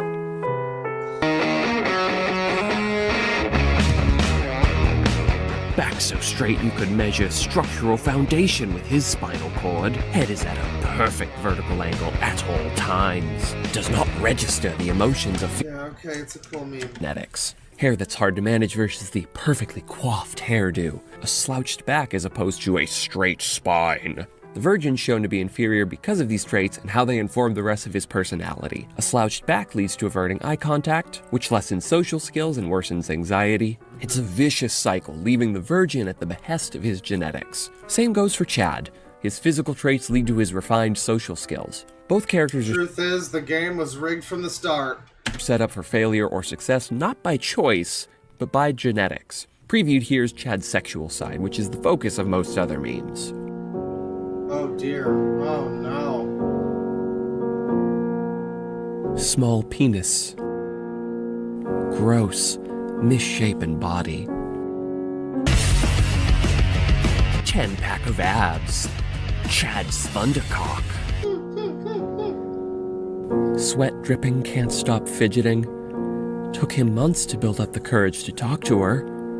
Girl is just Yeah, I can see the memes, dude. You know, economy. I got it. Liars. These last two memes really get to the root of how incels view the dating economy. The Verge is just so naturally unappealing to this vapid woman that he never stood Poor Scott the Waz. chance. And she's vapid because women are conditioned to be like that by society. The lady in this meme is not only ignoring the Virgin, she bangs Chad while the Virgin's crying outside, adding an extra layer of malice that makes incels feel betrayed. Meanwhile, Chad, with his genetically superior chin, has never been So how are you going to reclaim this from the incels? It sounds like they got a pretty firm thundercock grip on this meme. rejected by a woman and is so perfect that there are zero repercussions for his misogyny. Again, if he's so mad about the fucking, what was it again? The NPC meme? Why doesn't he try to reclaim that? Why is he he's regrouping and going for a different right-wing meme? Notice how, above all else, these memes are Allegedly. constructed to make you feel sympathy for the Virgin. It's not any choice he's making that causes shortcomings. His flaws are predisposed, and society is structured such that he just can't get a leg up in the world. Chad just won the genetic lottery, and that's why he's able to do all these desirable things like get away with not respecting women. Odd thing to be envious of. When we consider the cult of sadness incels cultivate, we have to recognize that these memes pack a cogent punch for those looking for an answer to their loneliness. Throughout history, fascists recruit by blaming societal ills on specific groups. Normally it's ethnic minorities, but in this case women fill the same role. Several mass shooters have cited ideas from the incel community as driving them to commit murder. With that being the case, sapping these memes of their power is super important. So if you recognize the power Gotta depower their memes, everybody. this meme can have in stirring up incels, what might Is that like J.O. crystals? Do you have to like reverse jerk off or something? you do to combat its spread? If we use the examples from earlier, in which we just take the meme and make fun of incels on their terms, we're stuck. You can't just double down on making fun of incels having weak genes or being born losers. That might actually make things worse by radicalizing some of them further. You need a different approach. Thankfully, the internet rallied around the correct way to approach this meme. First, the genetically slighted nature of incels was skeptically examined. Sure, society prioritizes attractive people and it creates a privileged group, but incels are unwilling to acknowledge how their individual actions lead to their celibacy, namely the fact that No, we were on 1 speed this whole time? they are unbearably misogynistic. It should be no surprise that a community based around blaming women for their problems, calling women lesser than men, and using words like femoid got that reputation. Incels Good old more often offer each femoid. other tips for how to trick women into sleeping with them than they advocate for personality or life changes that might make someone a more desirable mate. Not to mention, incels are often just as unwilling to date women they deem ugly as they claim attractive women are unwilling to date them. The only thing God, we're getting so much information about incels. Denmark is good for is taxes that are Dismantling. very high. And I feel sorry for the men. They pay tax so high for women so ugly. So all in all, by folks outside of the alt-right, genetics were seen as secondary to the incel community's refusal to bring about personal change. Secondly, the idolatry around Chad was examined. Though he's absurdly posited as a douche, his traits are all ones incels wish they possessed. They desire to be so attractive that they don't have to regard a woman's well-being. They already don't, but they want to be so hot they can get away with it. They want to skirt by in the dating economy, not having to put any effort in. Looking at the real world, though, these aren't traits women desire in men. Looking at this joint study from 2019, which surveyed over Yeah, 60 but women clearly don't also desire fucking scrawny losers either. I mean, that's the thing that you never get from this. It's like, yeah, women don't want Chad Thundercock necessarily, but they're more likely to give Chad Thundercock their time than they would be with some, perfectly fine guy that they might get along with a lot better who, happens to look like Scott the Waz or whatever. Like, that's Just kind of the way it is. 4,000 women across the world, kindness and supportiveness were by far the two most desired qualities. It's also just memes, right? Like, I don't know. It's impossible for, you know, they can't have their cake and eat it too, where they act like they're not super offended by jokes, but then also they do the thing where it's like, but it's not just jokes though! Like, that, you're offended by jokes then. And men, which surprisingly doesn't include and in fact directly contradicts the ideal Chad represents to incels. Seeing through all the BS, the script of the Chad and Virgin meme got flipped. To my knowledge, it wasn't an organized effort, but over time in the memes, the Virgin was no longer rejected because women are vapid. He's rejected because he's an asshole. Chad's no longer desirable just because of his cleft chin. It's because he respects women, is adamant about consent, and prioritizes his partner's sexual experience over his own pleasure. No longer is Chad a figure incels wish they could have been born into the mold of. He's an idol possessing learnable character traits that we should all strive for. This spin on the original meme aided in sapping his power by simultaneously deconstructing the idea that incels are at the behest of genetics. Did this really do anything? This just seems stupid. I've never seen a whole lot of fucking memes that do this, like, depict the Chad as, like, the woman respecter. This doesn't sound like a thing that actually took off. And altering what traits are desirable in the mythical Chad to be, you know, actually decent human traits. The meme also went through parody and, most importantly, goofy wholesome phases. In some of the memes, Chad and the Virgin aren't mortal enemies, they're good friends and from time to time help each other out. And eventually, they're dating. Oh, they make the cutest babies, don't you know? All these fun or silly renditions strip the meme of its serious political influence. The character of the Virgin's no longer a viable option for the incel community to convey their shitty beliefs through, because now he's a joke to most internet goers. This example strikingly reminds me of the producers, in that it forced the alt-right to abandon the imagery that had been humiliated. While incels still exist and still have awful beliefs, this key tool in radicalizing lonely men They still talk about Chads and Virgins all the time. What are you talking about? is no longer at their disposal, and it seems they've taken years to find a new vessel. What happened to the Chad and Virgin meme is a great example of praxis online. I witnessed the progression in real time through the Facebook group Legend of Chad, Ocarina of Gains. The group went from sharing memes that largely supported the original idea to becoming a wholesome group where traits like emotional vulnerability are coveted. Sharing memes. This is so pathetic. We took it away from the 4chaners. Jesus Christ. This is like Reddit versus 4chan shit. This is embarrassing. This didn't take off, did it, though? Like, because I think the Chad meme is still most closely associated with incels. And not anything else. Supported the original idea to becoming a wholesome group where traits like emotional vulnerability are coveted and seen as Chad. I've not found evidence that this was a planned campaign brought about by Antifa or whomever. It was just kind of a natural progression, meaning these harmful ideas aren't sticking so easily with people. But regardless of the progression's intentionality, we can learn from the successful transition of the Chad meme and use its lessons in intentional campaigns to dismantle alt-right memes. And that, folks, I'm sorry, like hang on. emotional vulnerability are coveted and seen as Chad. I've not found Let me just go over this again. evidence that this was a planned campaign brought about by Antifa or whomever. It was just kind of a natural progression, meaning these harmful ideas aren't sticking so easily with people. But regardless of the progression's intentionality, we can learn from the successful transition of the Chad meme and use the Chad meme has transitioned. its lessons in intentional campaigns to dismantle alt-right memes. And that, folks, is praxis.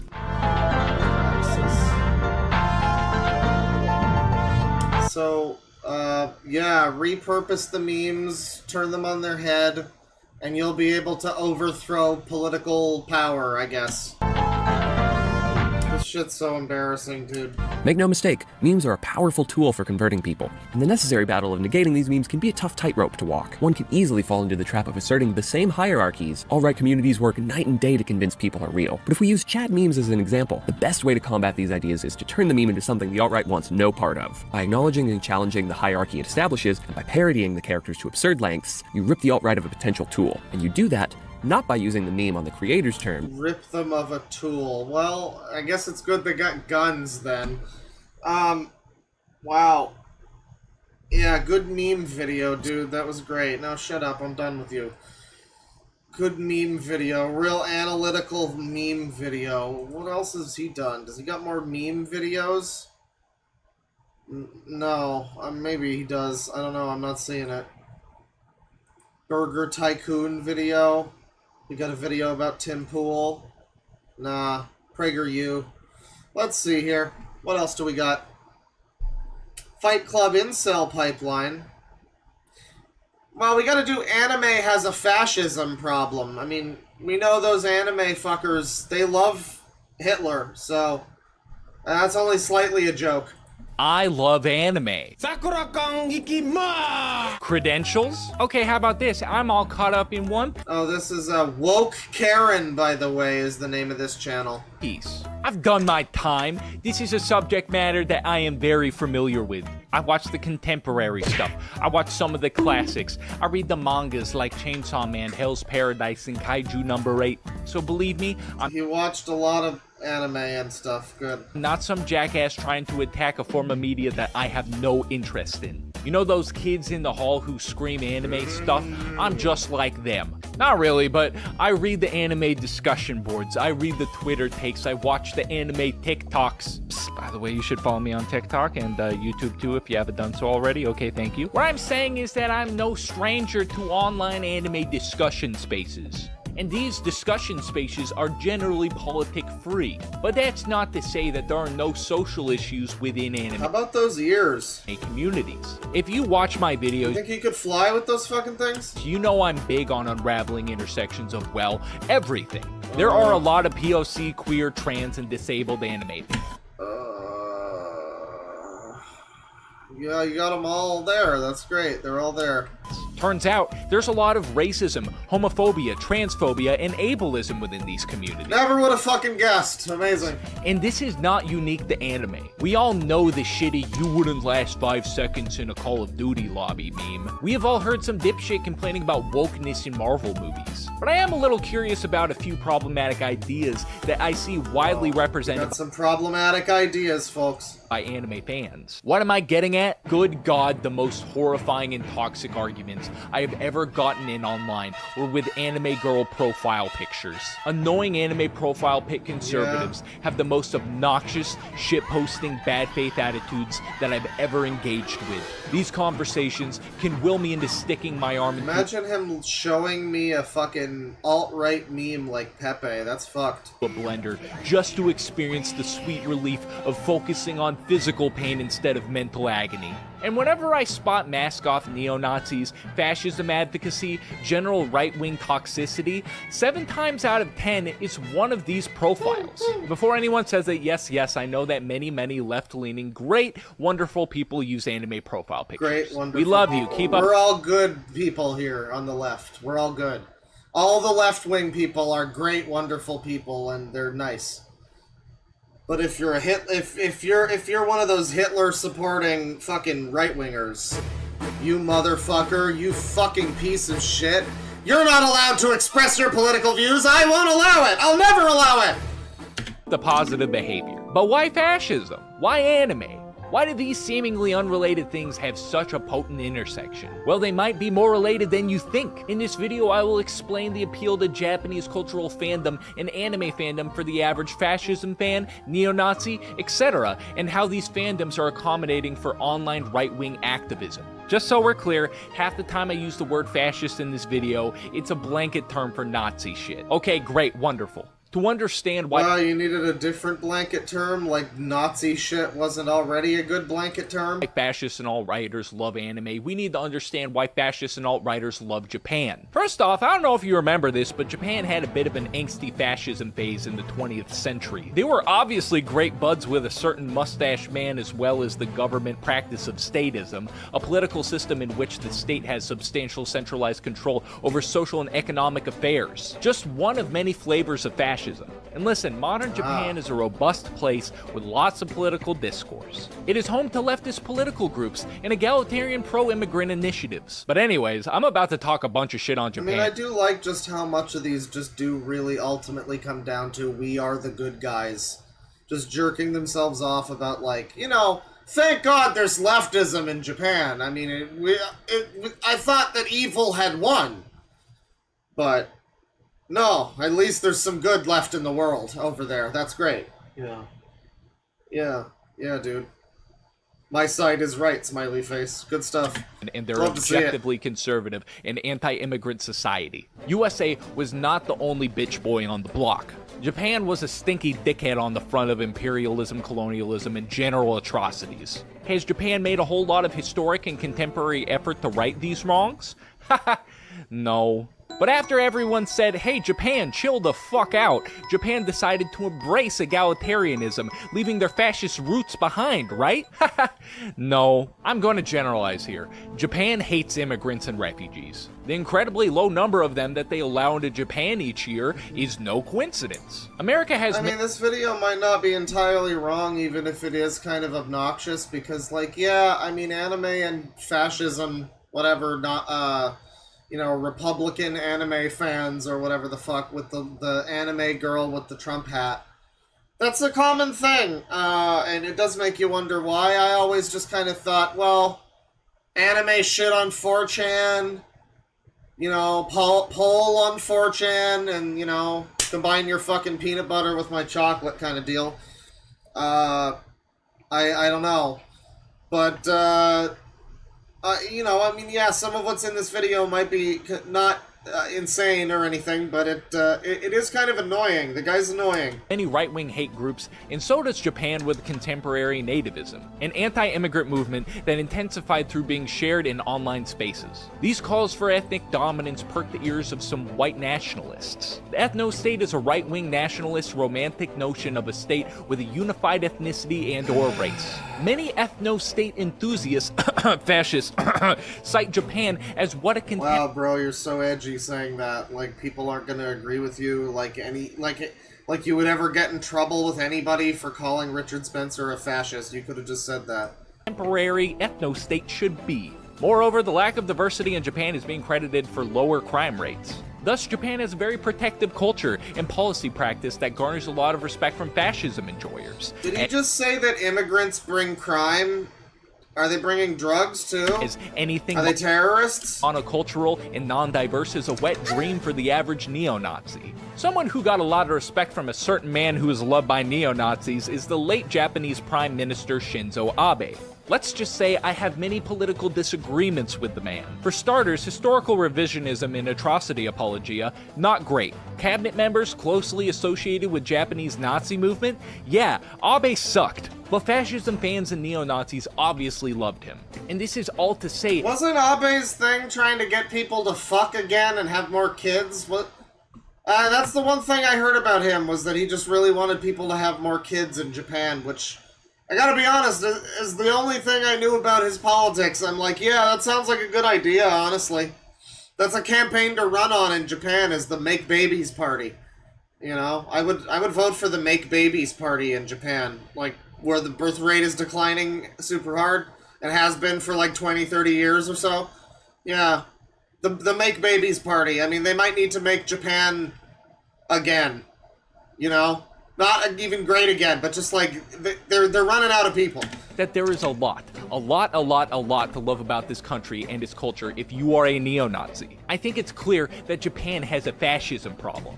Okay, that's part one. Now I know what you're saying. Karen, you haven't talked about anime for... His name is Woke Karen, by the way. That's the name of the channel. You know, Blank Has a Blank Problem is always such an annoying title, too.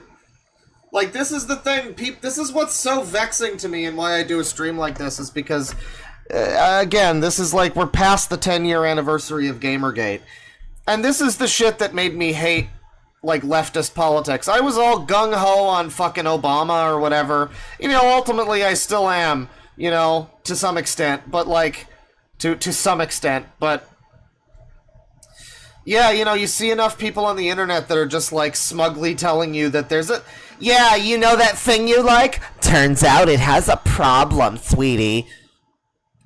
Just this smug bullshit. And they never acknowledge that it drives people away like it drove me away. They never acknowledge that. They've been doing this for years. This video is 1 year old. People have never learned the lesson to stop being smug cunts.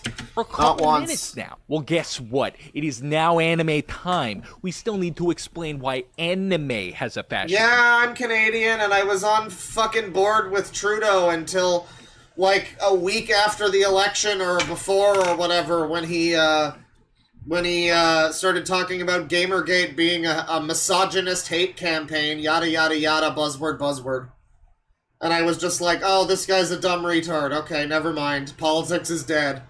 I thought we had a hope. you know? Problem. Quick, what do anime fans and alt-right extremists have in common? They both probably fetishize Asian women and need to take a shower. Yes, but they are also both in need of touching some fucking grass. The point that I'm trying to make is that generally, both are chronically online and are part of message board communities. Good old message board. You can talk about your favorite anime characters and about how pure bloodlines are in danger of being compromised by foreigners, and sometimes both in the exact same website. Meet hero. See, this is the problem with this video, is that it's not entirely wrong, it's just smug and annoying, and it's like he knows that, and he's like proud of that or something. His name is Woke Karen. So it's like, you're doing the worst possible job, dude. I mean, like, this is something that you could maybe actually teach people about this in some way. It's like it's real information that's, you know, about why anime people are so... There's such an overlap with, you know, another type of people, right? There's, like, information here, but you're delivering it in a way that would never make me want to listen to you. It would drive me away. It would make me think you've got some kind of ulterior motives for telling me this information. Hint, hint, Brianna Wu Super PAC. I don't know. Yuki Nishimura. While studying at the University of Central Arkansas around the year of 1999, Nishimura founded a little website called 2channel, or 2chan for short. This website was mainly used in Japan. Much like other message boards, people use 2chans to talk about media such as television, music, movies, anime, and manga. However, the spin on this website is that posts are subject to total anonymity. The perks to message board anonymity is that opinions won't be linked to identity, and the poster won't be faced with IRL scrutiny. Therefore, the opinions are authentic. But such is the fate of every free speech anonymous message board website, it soon became a hotbed for nationalism and inciting hate speech, such as complaining about those damn Koreans and starting misinformation campaigns and attempts to defame them. Now let's talk about... Yeah, well, I mean, again, another... You know, people always want to censor shit, and then they get outraged when they see that the people that were censored are gathering to talk in places where they aren't censored. You know, it's like, why do you think they're on anonymous image boards? Because if they went anywhere else, they would be banned. People have to have a right to speak, don't they? I mean, I guess not if it's hate speech. Smiley face. The elephant in the room. 2chan? That sounds a lot like 4chan. Well, that's because 2chan is 4chan's predecessor.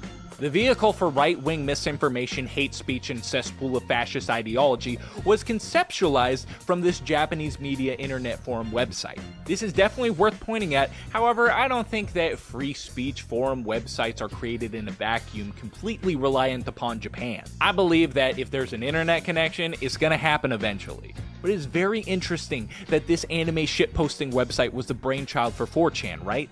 In the relationship of anime fans and Not really, so was fucking Something Awful, and they're all like super liberal over there. Anonymity of opinion. Sorry, liberal's the wrong word, I forgot. Is extremely They hate important. liberals. None of these cowards want to show their faces after dropping the most unapologetically racist replies on Earth after all. But the origins of 4chan is also interesting because it also shows us the relationship of anime fandoms in expressing toxic beliefs. And if these beliefs were isolated to 4chan, there wouldn't be a problem, but we all know that they are not. Indoctrination isn't a clear-cut system from peer to peer. It's more like a network, an iceberg, if you will. And it is known to us as... You know what it is. Now, I know this is gonna sound super familiar, but for anybody who has been living under a rock for 30 years, the alt-right pipeline is a path to right... Oh my god, it's the alt-right pipeline! Oh my god, it's the pipeline! It's the pipeline, everybody. We're back on board with the pipeline. He was losing me there a little bit, but we're back on board with the pipeline, everybody. Anybody who has been living under a rock for 30 years, the alt-right pipeline is a path to right-wing and conservative ideologies. Entry points for this path are created in places where people share their opinions. YouTube videos, online gaming lobbies, online forums, etc. Once you start flirting with some of these entry-level conservative ideas, let's say feminist gets owned, content recommendation algorithms start to push you further and further down this path. They really have nothing but this. This is their fucking talking point. It is literally just how algorithms work. I'm amazed that that is actually just... That's the con that's been passed around the fucking world, is the alt-right pipeline con. And what is it? It's literally just the way social media working. Are you slightly conservative and you looked for something? that's conservative, yeah, you're gonna get pushed more stuff that's conservative. Good stuff. Great pipeline. Love it. And before we move on, I would like to talk about some of these entry points in anime communities. Now let me set the scene for you. You are on anime Twitter. Some new members of the One Piece live-action cast were revealed. We noticed that the actor who plays Arlong of the Arlong Pirates is a black man. Arlong is a fish man. And I don't know if you know this, but fishes don't assign themselves racial identities, at least as far as we know. And you see a bunch of people complain that a character who they like is being played by a black man. Alright, I'll be generous, maybe it's just a problem with fishmen. Nope, also Nami's sister. Damn. Now this isn't an issue unique to anime communities. You see arguments against inclusiveness in Marvel movie communities. It's never about inclusiveness though, is it? I mean, sometimes it is, sure, but like a lot of the time it is just, why are they taking this thing and making it look different? Why are they not trying to make this character look like the character? They also change the personality sometimes, if it's like I remember that one Spider-Man movie where it's got Mary Jane, but she's, what is her name in the movie? Fucking Zendaya or whatever. And she doesn't act like Mary Jane, really. And she doesn't look anything like Mary Jane has ever looked. But she's there, and she's supposed to be MJ, and there's nothing to indicate that whatsoever, except that they call her that at the end. Like, what's that doing for people? Is that really what they want out of Mary Jane in a fucking Spider-Man movie? I don't think so. I mean, you know, I don't know. There's definitely racists, too. I mean, people were, you know, that's always going to happen. I mean, the breaking news racism exists. It's pretty bad. This video is pretty bad too. In video games, in pretty much anywhere that has a fan base. And I pose the question, what is the problem with a character being a different race? Oh my god, here it is. It's her. It's Mary Jane Zendaya, who looks and acts nothing like Mary Jane ever has. Than the source material. Like, where is the actual problem? It just makes people uncomfortable. That's it. I'm sorry. Where's the problem with a keyword that has a fan ask that again. And I pose the question, what is the problem with a character being a different race than the source material? Like, where is the actual problem? Well, Wheel of Time, the TV show, had the problem where everybody everywhere was different races and everybody was diverse. So when they would go to another nation on the other side of the world, you know, everyone just fucking looked the same, just generically diverse. So that was an issue. It can actually be a problem sometimes. But more broadly, it is just how they, you know, don't look like the character from the thing. And people don't, you know, really want that sometimes. I mean, a lot of the time it doesn't matter. A lot of the time it's not a big deal. But, yeah, a lot of the time, you know, you start out and you're just like, why are they making a movie with this character, but she looks like this now? And it's like, then you get called a racist a whole bunch, you know? And you're like, well, I'm not a racist, and then you find a video that agrees with you, and it's like the quartering. Again, the right-wing pipeline is being, like, shunned and you know, ridiculed by the left. Most of the time. You know, at least we couldn't find one in that other guy's video, so it sounds like that's the closest thing there is. It just makes people uncomfortable, that's it. And let me make this clear, this is not about casting decisions. It's a common understanding that as long as you aren't altering your skin color to cosplay, there are no rules for race while dressing up like your favorite anime characters. But these rules are IRL, baby! It's a different story online. There are online cosplay police bullying anybody who isn't white or Japanese who decide— Who cares? I mean, like, I know that's like the nihilist answer that I was talking about before, but it is sort of, this is more of a who cares. Like, you often hear that about, like, who cares that this thing sucks now because of politics? Just watch something else! Whatever. But this is like, who cares that someone said something online? I don't know. I mean, maybe that happens. Is that a problem? Really? The internet sucks and people are mean. That's just the way it is. to dress like their favorite characters. As far as I'm aware, policing cosplay, skin color, or casting decisions is the entry level for the anime alt-right pipeline. Oh, because boy. once you travel down this road and follow these content creators, follow these... Yeah, so it really is like how I said, just you start out and you're like, wait, why does X character not look like they do in the comic? And then, you know, you get called a racist enough times until you look it up and you find, like, the quartering video where you're not being called a racist and it's somebody else saying, you know, that it's weird that this character doesn't look the way they're supposed to look in the comics. I mean, it's like, why even... I don't know. A lot of the time it doesn't matter, but sometimes it really does, and it is just like... I mean, the characters just don't look visually anything like, you know, someone that they're based on or something, and it can be like, yeah, I mean, I guess it's not a big deal on a deep level of, like, it's the character is still the character, right? Obviously, but yeah, if you're waiting, like, 40 years for a movie based on a thing you like, and then they make it, and none of it looks like the thing you like, that's probably going to be a sticking point for some people. I don't know if that's necessarily racism, but I could see them maybe being radicalized in a direction, one way or another, you know, because they watch content in relation to it.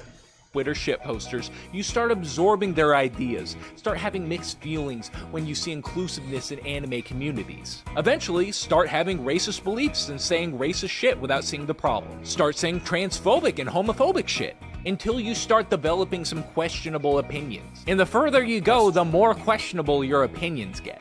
To anybody who thinks that Eren Yeager is in the right, and that there are any, and I quote, good genocides or justifiable genocides, get some fucking help. Yep, we are about to talk about a show on manga. How many people do you think... I mean, haven't leftists committed genocides? Why are we super cool with fucking communism and socialism if we can't glorify genocide here and there? What are you talking about, buddy? That a lot of fascists love Attack on Titan. Why are we allowed to like Steven Universe if we're not allowed to like genocide? What's the matter, buddy? Hajime Isayama is the creator of Attack on Titan. I haven't read the manga, but I'm all caught up in the show. It's good. I recommend it. And this is gonna be a semi-spoiler-free analysis. I will be talking about the fate of a protagonist and how they become the plot device for the final seasons. So maybe click off if you don't want to get it spoiled. Isayama applies an apolitical... Well, you know what? I'm gonna click off. That's a fine video. It's great. I love it. It's a really good video. Not a smug, annoying guy. Not at all. Definitely doesn't remind me of the type of motherfuckers that drove me away from that community to begin with. Very cool. Very cool stuff. Let's watch another one here. Let's see. How the left should deal with alt-right radicalization. You know, this one sounds good. Why is there so much right-wing media? This is a question posed by this channel, Second Thought. And it's just funny to me because, you know... it's just funny to me because, like, how much right-wing media is there? There's, like, a couple of fringe weirdo companies that are, like, Fox News or, you know, PragerU, Daily Wire. I guess Fox News not a fringe company, but Daily Wire, whatever. Like, these little, you know, little journalism outfits and stuff. Is that really so much right-wing media in comparison to, like, every Hollywood movie and... most mainstream video games and every Western comic book and a lot of YouTube videos about things that are ostensibly not supposed to be political, but they become political? I don't know, but I guess there's just way more right-wing media, maybe. It's a disease that killed Spaniards in the 20s. Nope, it's something else. No, he's being Google funny. defines influence as a long sentence you already basically know. But what you might not know is exactly how much effort some people go through to exert it, or how much money they spend. And telling you about these two things is really all this video is about. Because we all know the wealthy in this country have a lot of influence over our politics and our culture, and also everything left after that. So it's not like a video about that would be exposing some well-kept secret or anything. But what this video can do is give you an idea of scale. We've all heard the Speed so-and-so this fucker spent up. $10 billion this election stat and thought, that sucks.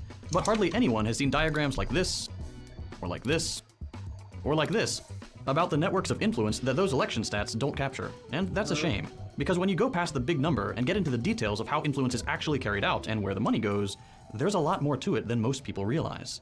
Right. I'm sure there is. There's a lot more to most things than most people realize. Was he just cutting out a communist manifesto? Is he like one of the proud commies? That's good. Oh, hell yeah. Yeah, this is what we love to see, folks. This is a good channel. This right here is a really, really good visual representation of the wealthy's areas of influence, and I made it myself, and I got very positive feedback on it. And today, we're gonna go over it and fill stuff in using just two families, the Kochs and the Wilkses. We could do more, but you'll see why just two is more than enough in a sec. All we're gonna do this video is list their different It methods of looks like Brad taste in music. influence, how much they're spending, and its effects. But less of a cuck. That's it. Because honestly, I don't need to do anything else to make my point. The facts speak for themselves once I speak them. Let's start with the Wilkses. This part of the video overlaps a bit with what my buddy Algorithmic did a few months ago, so if you want a more detailed look, go check out his video right here. Anyway, the Wilkses are two brothers with some funds and controls the online right, huh? Let me see. Who funds and controls the online right? Where is this? Yeah, give me this video. Give me this video. Ugopnik. Who funds and controls the online right? Well, I don't know, interesting. Perhaps we'll watch that. We'll continue with this one for now. This one I think is going to get into some of the stuff discussed in that video, so maybe it'll be necessary still. Again, it's funny to me, just like, I don't know, it seems to me like there's quite some left-wing bias in terms of most mainstream media and, like, pop culture and, like, you know, you don't get a lot of, like, popular Republican musicians that are really hitting the big charts. You don't get a lot of, I don't know. It's a lot of media nowadays is very leftist in nature if it's any kind of politics, and so it seems weird to me to be like, there's so much right-wing media, but let's see how he takes it. Sure. If you want a more detailed look, go check out his video. There's like 2 or 3 sites that they can go to. It's two or three too many. Right here. Anyway, the Wilkses are two brothers with some very far-right politics who made their billions in the fracking industry. So far, so good. These guys could have been happy just casually destroying the place I live, Earth, and you probably would have never heard their name. But they cleverly realized they could use that money from fracking to destroy the other place I live. Someone said he has paid for by lobbyists energy. I mean, I don't know, I guess I could see it. I guess I could see it, yeah. My brain. Because if you've never heard of the Wilkses before now, you've certainly heard of the online media industries that they fund. PragerU and the Daily Wire. In 2013, the Wilkses dumped over $6.5 million into PragerU, and in 2015, they funded the creation of the Daily Wire with $4.7 million in seed money. Let me tell you right now, nobody making socialist content has ever gotten that kind of seed money to do something similar, but we'll get back to that later. What matters right now? You sure? You sure you never been paid for by a Democratic super PAC or anything like that? I just don't know about that. You know, seems, I can assure you, well, he assured us, the guy with all the communism stuff. I mean, it would be pretty bad if you guys were taking bribes, I'd say that much. Is what PragerU and the Daily Wire do with all that money. If, like me, you haven't checked in a while, get ready.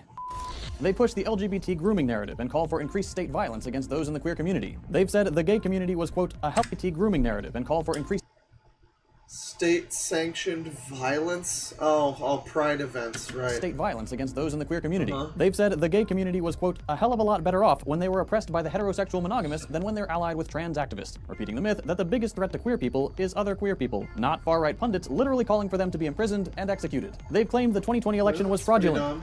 No surprises there. Although the rest of the LGBTs there's a pretty fringe amount of those, rad queer pedo hell site type of individuals that might be making the whole movement look a little worse. You know, maybe that's What he's getting at, I don't know. They have segments talking about how they wish oh so badly that they could say the N-word, and that shopping at Target makes you, quote, gay and a pervert. Hell yeah. That one's new. And they're all for book bans and book burnings because the Bible supposedly says that's okay. Okay, so these guys fund this. This just sounds like when everybody complains about George Soros or something, like... Okay. Climate change is a hoax, or the science just isn't in yet, so don't do anything. Wonder if the fracking billionaires like that one. And they've recently also casually dropped that they believe women this feels like counter-propaganda. This feels like it's just propaganda again, but this time for the right cause. It just feels like the same vibe as their videos. It's propaganda. Quote, disproportionately wrecking the West. And I'm going to stop here because, one, all these examples are from just 1 month, May 2023 or thereabouts, and two, you get the idea. These online media outlets funded and owned by the Wilkses are broadcasting some of the most untrue, hateful, and oftentimes outright fascist rhetoric. And I'm using that word correctly, you can fight me in the comments. And they're doing so to audiences that are not just massive, but can actually rival more established media. You've seen the obscene subscriber counts of channels like PragerU and Ben Shapiro, but that's only giving It's not even the subscriber counts, it's the fact that they're putting PragerU in classrooms now or some crazy shit. A small idea of or these at least that's what I've heard. Institutions' reach. On Facebook, for example, the Daily Wire often finds a larger audience than the New York Times, the Washington Post, NBC News, and CNN combined, according to this NPR article from 2021. Not only do these online media have a huge role in shaping the national dialogue by nurturing and then feeding moral panics up to larger... I mean, it literally is just you're not allowed to have the counter opinion. I mean, yeah, some of this stuff sounds pretty bad. I don't support most of it, but it's like... Yeah, I don't know. You're just not allowed to have those beliefs. The news is not supposed to exist for people who have these beliefs, these thoughts. Is that it? I mean, does it always just come down to that? Like... We have to outlaw this way of thinking. That's so embarrassing that seems to be the way it always shakes out, is just like, yeah, it just seems like it's popular for people to believe this, so we have to make it not possible for them to say it. I don't know, dude. That sounds like a Band-Aid on a bullet wound. You're gonna Streisand affect yourself a little bit there. Institutions like Fox, who will then encourage far-right vigilantes into acts of stochastic terrorism. These online personalities' influence helps them shape actual real-life laws. Like stochastic terrorism? For example, the Daily Wire's Matt Walsh was a big part of the reason that Bill HB1 passed in Florida, a bill banning gender-affirming healthcare for those under 18. Yeah, okay, how much does the news ever shift some shit in a direction like that? I mean, that's probably happened lots of times with lots of different scenarios. You know, on CBS News, they'll report something, and then there'll be some fucking House thing that, you know, they get voted on. I mean, the news just has sway over that. I mean, Matt Walsh probably shouldn't, but, you know. So, you know, money well spent for the Wilkses. But not just by the Wilkses. Although the Kochs aren't direct investors in either PragerU or the Daily Wire based on what we could find online, one of the Koch's nonprofits, Americans for Prosperity, and don't worry... Yeah, I don't know, everyone's saying based. You like Ron DeSantis? Yeah, I don't know, chat. You're a little silly. Back to them later. Have campaigned on behalf of Ron DeSantis, and he gave over $100,000 to the Daily Wire last year. But that's... I mean, like, I don't have to agree with all this to still be like, how is it a problem that... Yeah, there's a lot of media that's paid for by, like, fucking... We just watched a guy who's paid for by fucking the Democrats. We just did. We fucking just did. So, like, don't act like fucking... Oh my god, they're in league with the... whatever. Yeah, that's everyone is corrupt. Again, wow, these are sure some identifiable human traits that are not politically... one way or the other whatsoever. Yeah, wow. Obviously not all. Prominent Daily Wire figures like Ben Shapiro have received speaking fees from the Koch-funded Young America's Foundation and also Koch-funded Turning Point USA. You can already kind of see the network of mutual support appearing here. But we're not done yet. What about more traditional media, like the press? Well, these conservative infinite money glitches are there too. For example, Charles Koch has funded Tucker Carlson's media company, The Daily Caller. You might not have heard about The Caller before, but in 2017... I mean, this really is just very this just does single out a lot of shit where it's like, yeah, this happens all over the place. I mean, again, it's the oldest thing in the book to go, you know, lay George Soros, you're George Soros shill or whatever. That's just what this video is just like, these guys fund things, so news is corrupt. He sounds like Gamergaters 10 years ago. Koch brothers! It's all connected! I don't know, man. Yeah, the news is corrupt. It's all being manufactured by various political interests. What are you, fucking new? It got $980,000 from a combination of funds from the creatively named Charles Koch Institute and the Charles Koch Foundation. And before you get worried, let me reassure you. They do the exact same thing as the Daily Wire and PragerU, just mostly in article format. Their tabloid-style articles are always some variant of, the barbarians are at the border. It's time to freak out. Queer people are groomers. Trump did nothing wrong. And given that last headline, it probably won't surprise you to find out that on top of the nearly $1 million from Charles Koch, $150,000 of the Daily Caller's funding came from the Trump campaign. And together, this video would be fine if you made it equal and you showed me all of the fucking media that's being paid for by, again, George Soros, among others. Weren't the Bogdanovs also on that, or are they right-wing? I don't know. I think they're dead now, but... yeah, you could... I don't know. You could probably do this in a way that's a little more fair, but this is just kind of... I mean, obviously trying to push one single type of message, and as a result, it feels like, yeah, if you think outside the box a little bit, you're just like, well, wait a second. Hang on. You know, is it just this? Is this the only proof? Are you sure there's not, you know, lefty people that you can point to that are doing similar things? Are you sure? You're not supposed to think too much about it. You're not supposed to give it a second thought, if you will. those two investments made up over 97% of the Daily Caller's revenue that year. In other words, Carlson's paper simply wouldn't exist without the Kochs and Trump money. And it's pretty obvious what kind of messages that money is buying and spreading. Guys, this video is about ethics and journalism. But even though Carlson is a celebrity, the Daily Caller really isn't. I wonder if this guy hits women too. Even with $1 million just like all those Gamergaters in a single year, it's a relatively fringe media outlet catering to an audience already convinced of some pretty extreme far-right politics. You probably hadn't heard of it before this video. But what you definitely have heard of is The Atlantic. And the Kochs are there too. We've now entered into the real big boy press world, by the way. It's possible that some of these are, like, funded by the Kochs and other media, like, other groups, too. I mean, it might not just be the Kochs. I don't know the... Oh, something's going on out there. It might not just be the Kochs. You know, it could be that multiple fucking interests are greedily trying to shift the news in a direction, depending on, you know, which thing you look at. So, yeah, this is singling out one exact thing, and I don't know. It seems very slimy. It just seems very slimy. Again, it's like half a story of what's going on. This is a major, generally well-respected press outlet, and like, if you just watched this video, you would get the idea of, like, wow, these right-wing people are controlling the media or something. Like, no, this is just half the fucking story, that actually the media is just being controlled by corporate interests all over the fucking place. Whether or not they're, you know, big money people, whether or not their politics are one way or the other. Some of their journalists have either gotten cash prizes for the Koch brothers' Reason Foundation, or are themselves heads of Koch-funded organizations like FIRE, the Foundation for Individual Rights and Expression. And what kinds of articles do these Koch-affiliated journalists write in The Atlantic? As you might expect, given everything else in this video, they talk about how free speech is under threat and you can't say anything anymore, while, you know, getting paid quite a bit to say exactly that in a major magazine. And because this really is quite a tight-knit group, in the process of writing these articles, they happen to stumble into defending guys like Jordan Peterson, a guy who really can't say anything because of the darn woke mob. Up yours, woke moralists. We'll see who cancels who.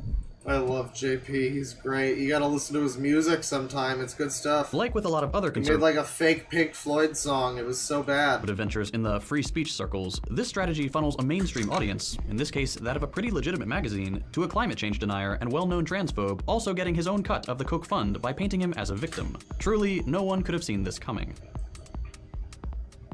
And I chose to talk about The Atlantic here because it bridges the gap to the whole Daily Wire crowd quite nicely. But The Atlantic is far from the only press outlet the Kochs are putting money into. There are plenty of outlets and organizations getting the attention of the billionaire brothers. Another big one on the list, for example, is Time Inc., which the Kochs put $650 million into the purchase of in 2017. To give you an idea, Time Inc. used to own magazines like Time, of course, but also Fortune, People, Sports Illustrated, Essence, and the list keeps on going. Just to kind of recap, because I've been going pretty quickly here, Right now. Yeah, and we've had you on super speed too. Looking at only right now you're just claiming that a bunch of people are controlling media, and like that's true, but that's not all the people controlling media. This is basically like, I don't know. This is basically like inadmissible or whatever. It's like, yeah, this is happening too, in addition to a lot of other people doing the same thing. I don't know how you can just get away with telling me half of the story. And in only 2 sectors of influence, If that. online video and traditional media. We already There's have probably plenty of other right-wing funders and left-wing funders that push the news in a certain direction. so much to go off of. A ton of money and huge audiences to match. The Kochs and the Wilkses have, thus far in the video, already spent hundreds of millions to either completely command or have a pretty direct impact on the editorial line of massive media organizations reaching millions of people in the US. These organizations then use their funds to spread homophobic, transphobic, and climate-skeptic rhetoric, or will serve as a bridge to other figures receiving conservative funding like Jordan Peterson, who will make these statements more aggressively than better respected press can afford to. And by now, you might be wondering how this all happened. Wow, this is so fucking dull, dude. I mean, Jesus Christ, you're never gonna get anybody off of the fucking pipeline like this. At least the fucking screaming right-wing chuds are entertaining. Holy shit.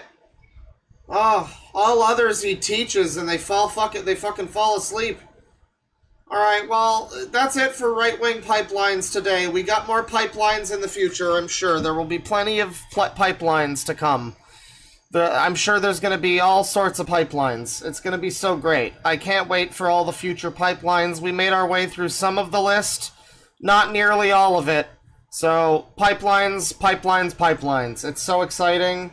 I think I just shit my pants. It's going to be great.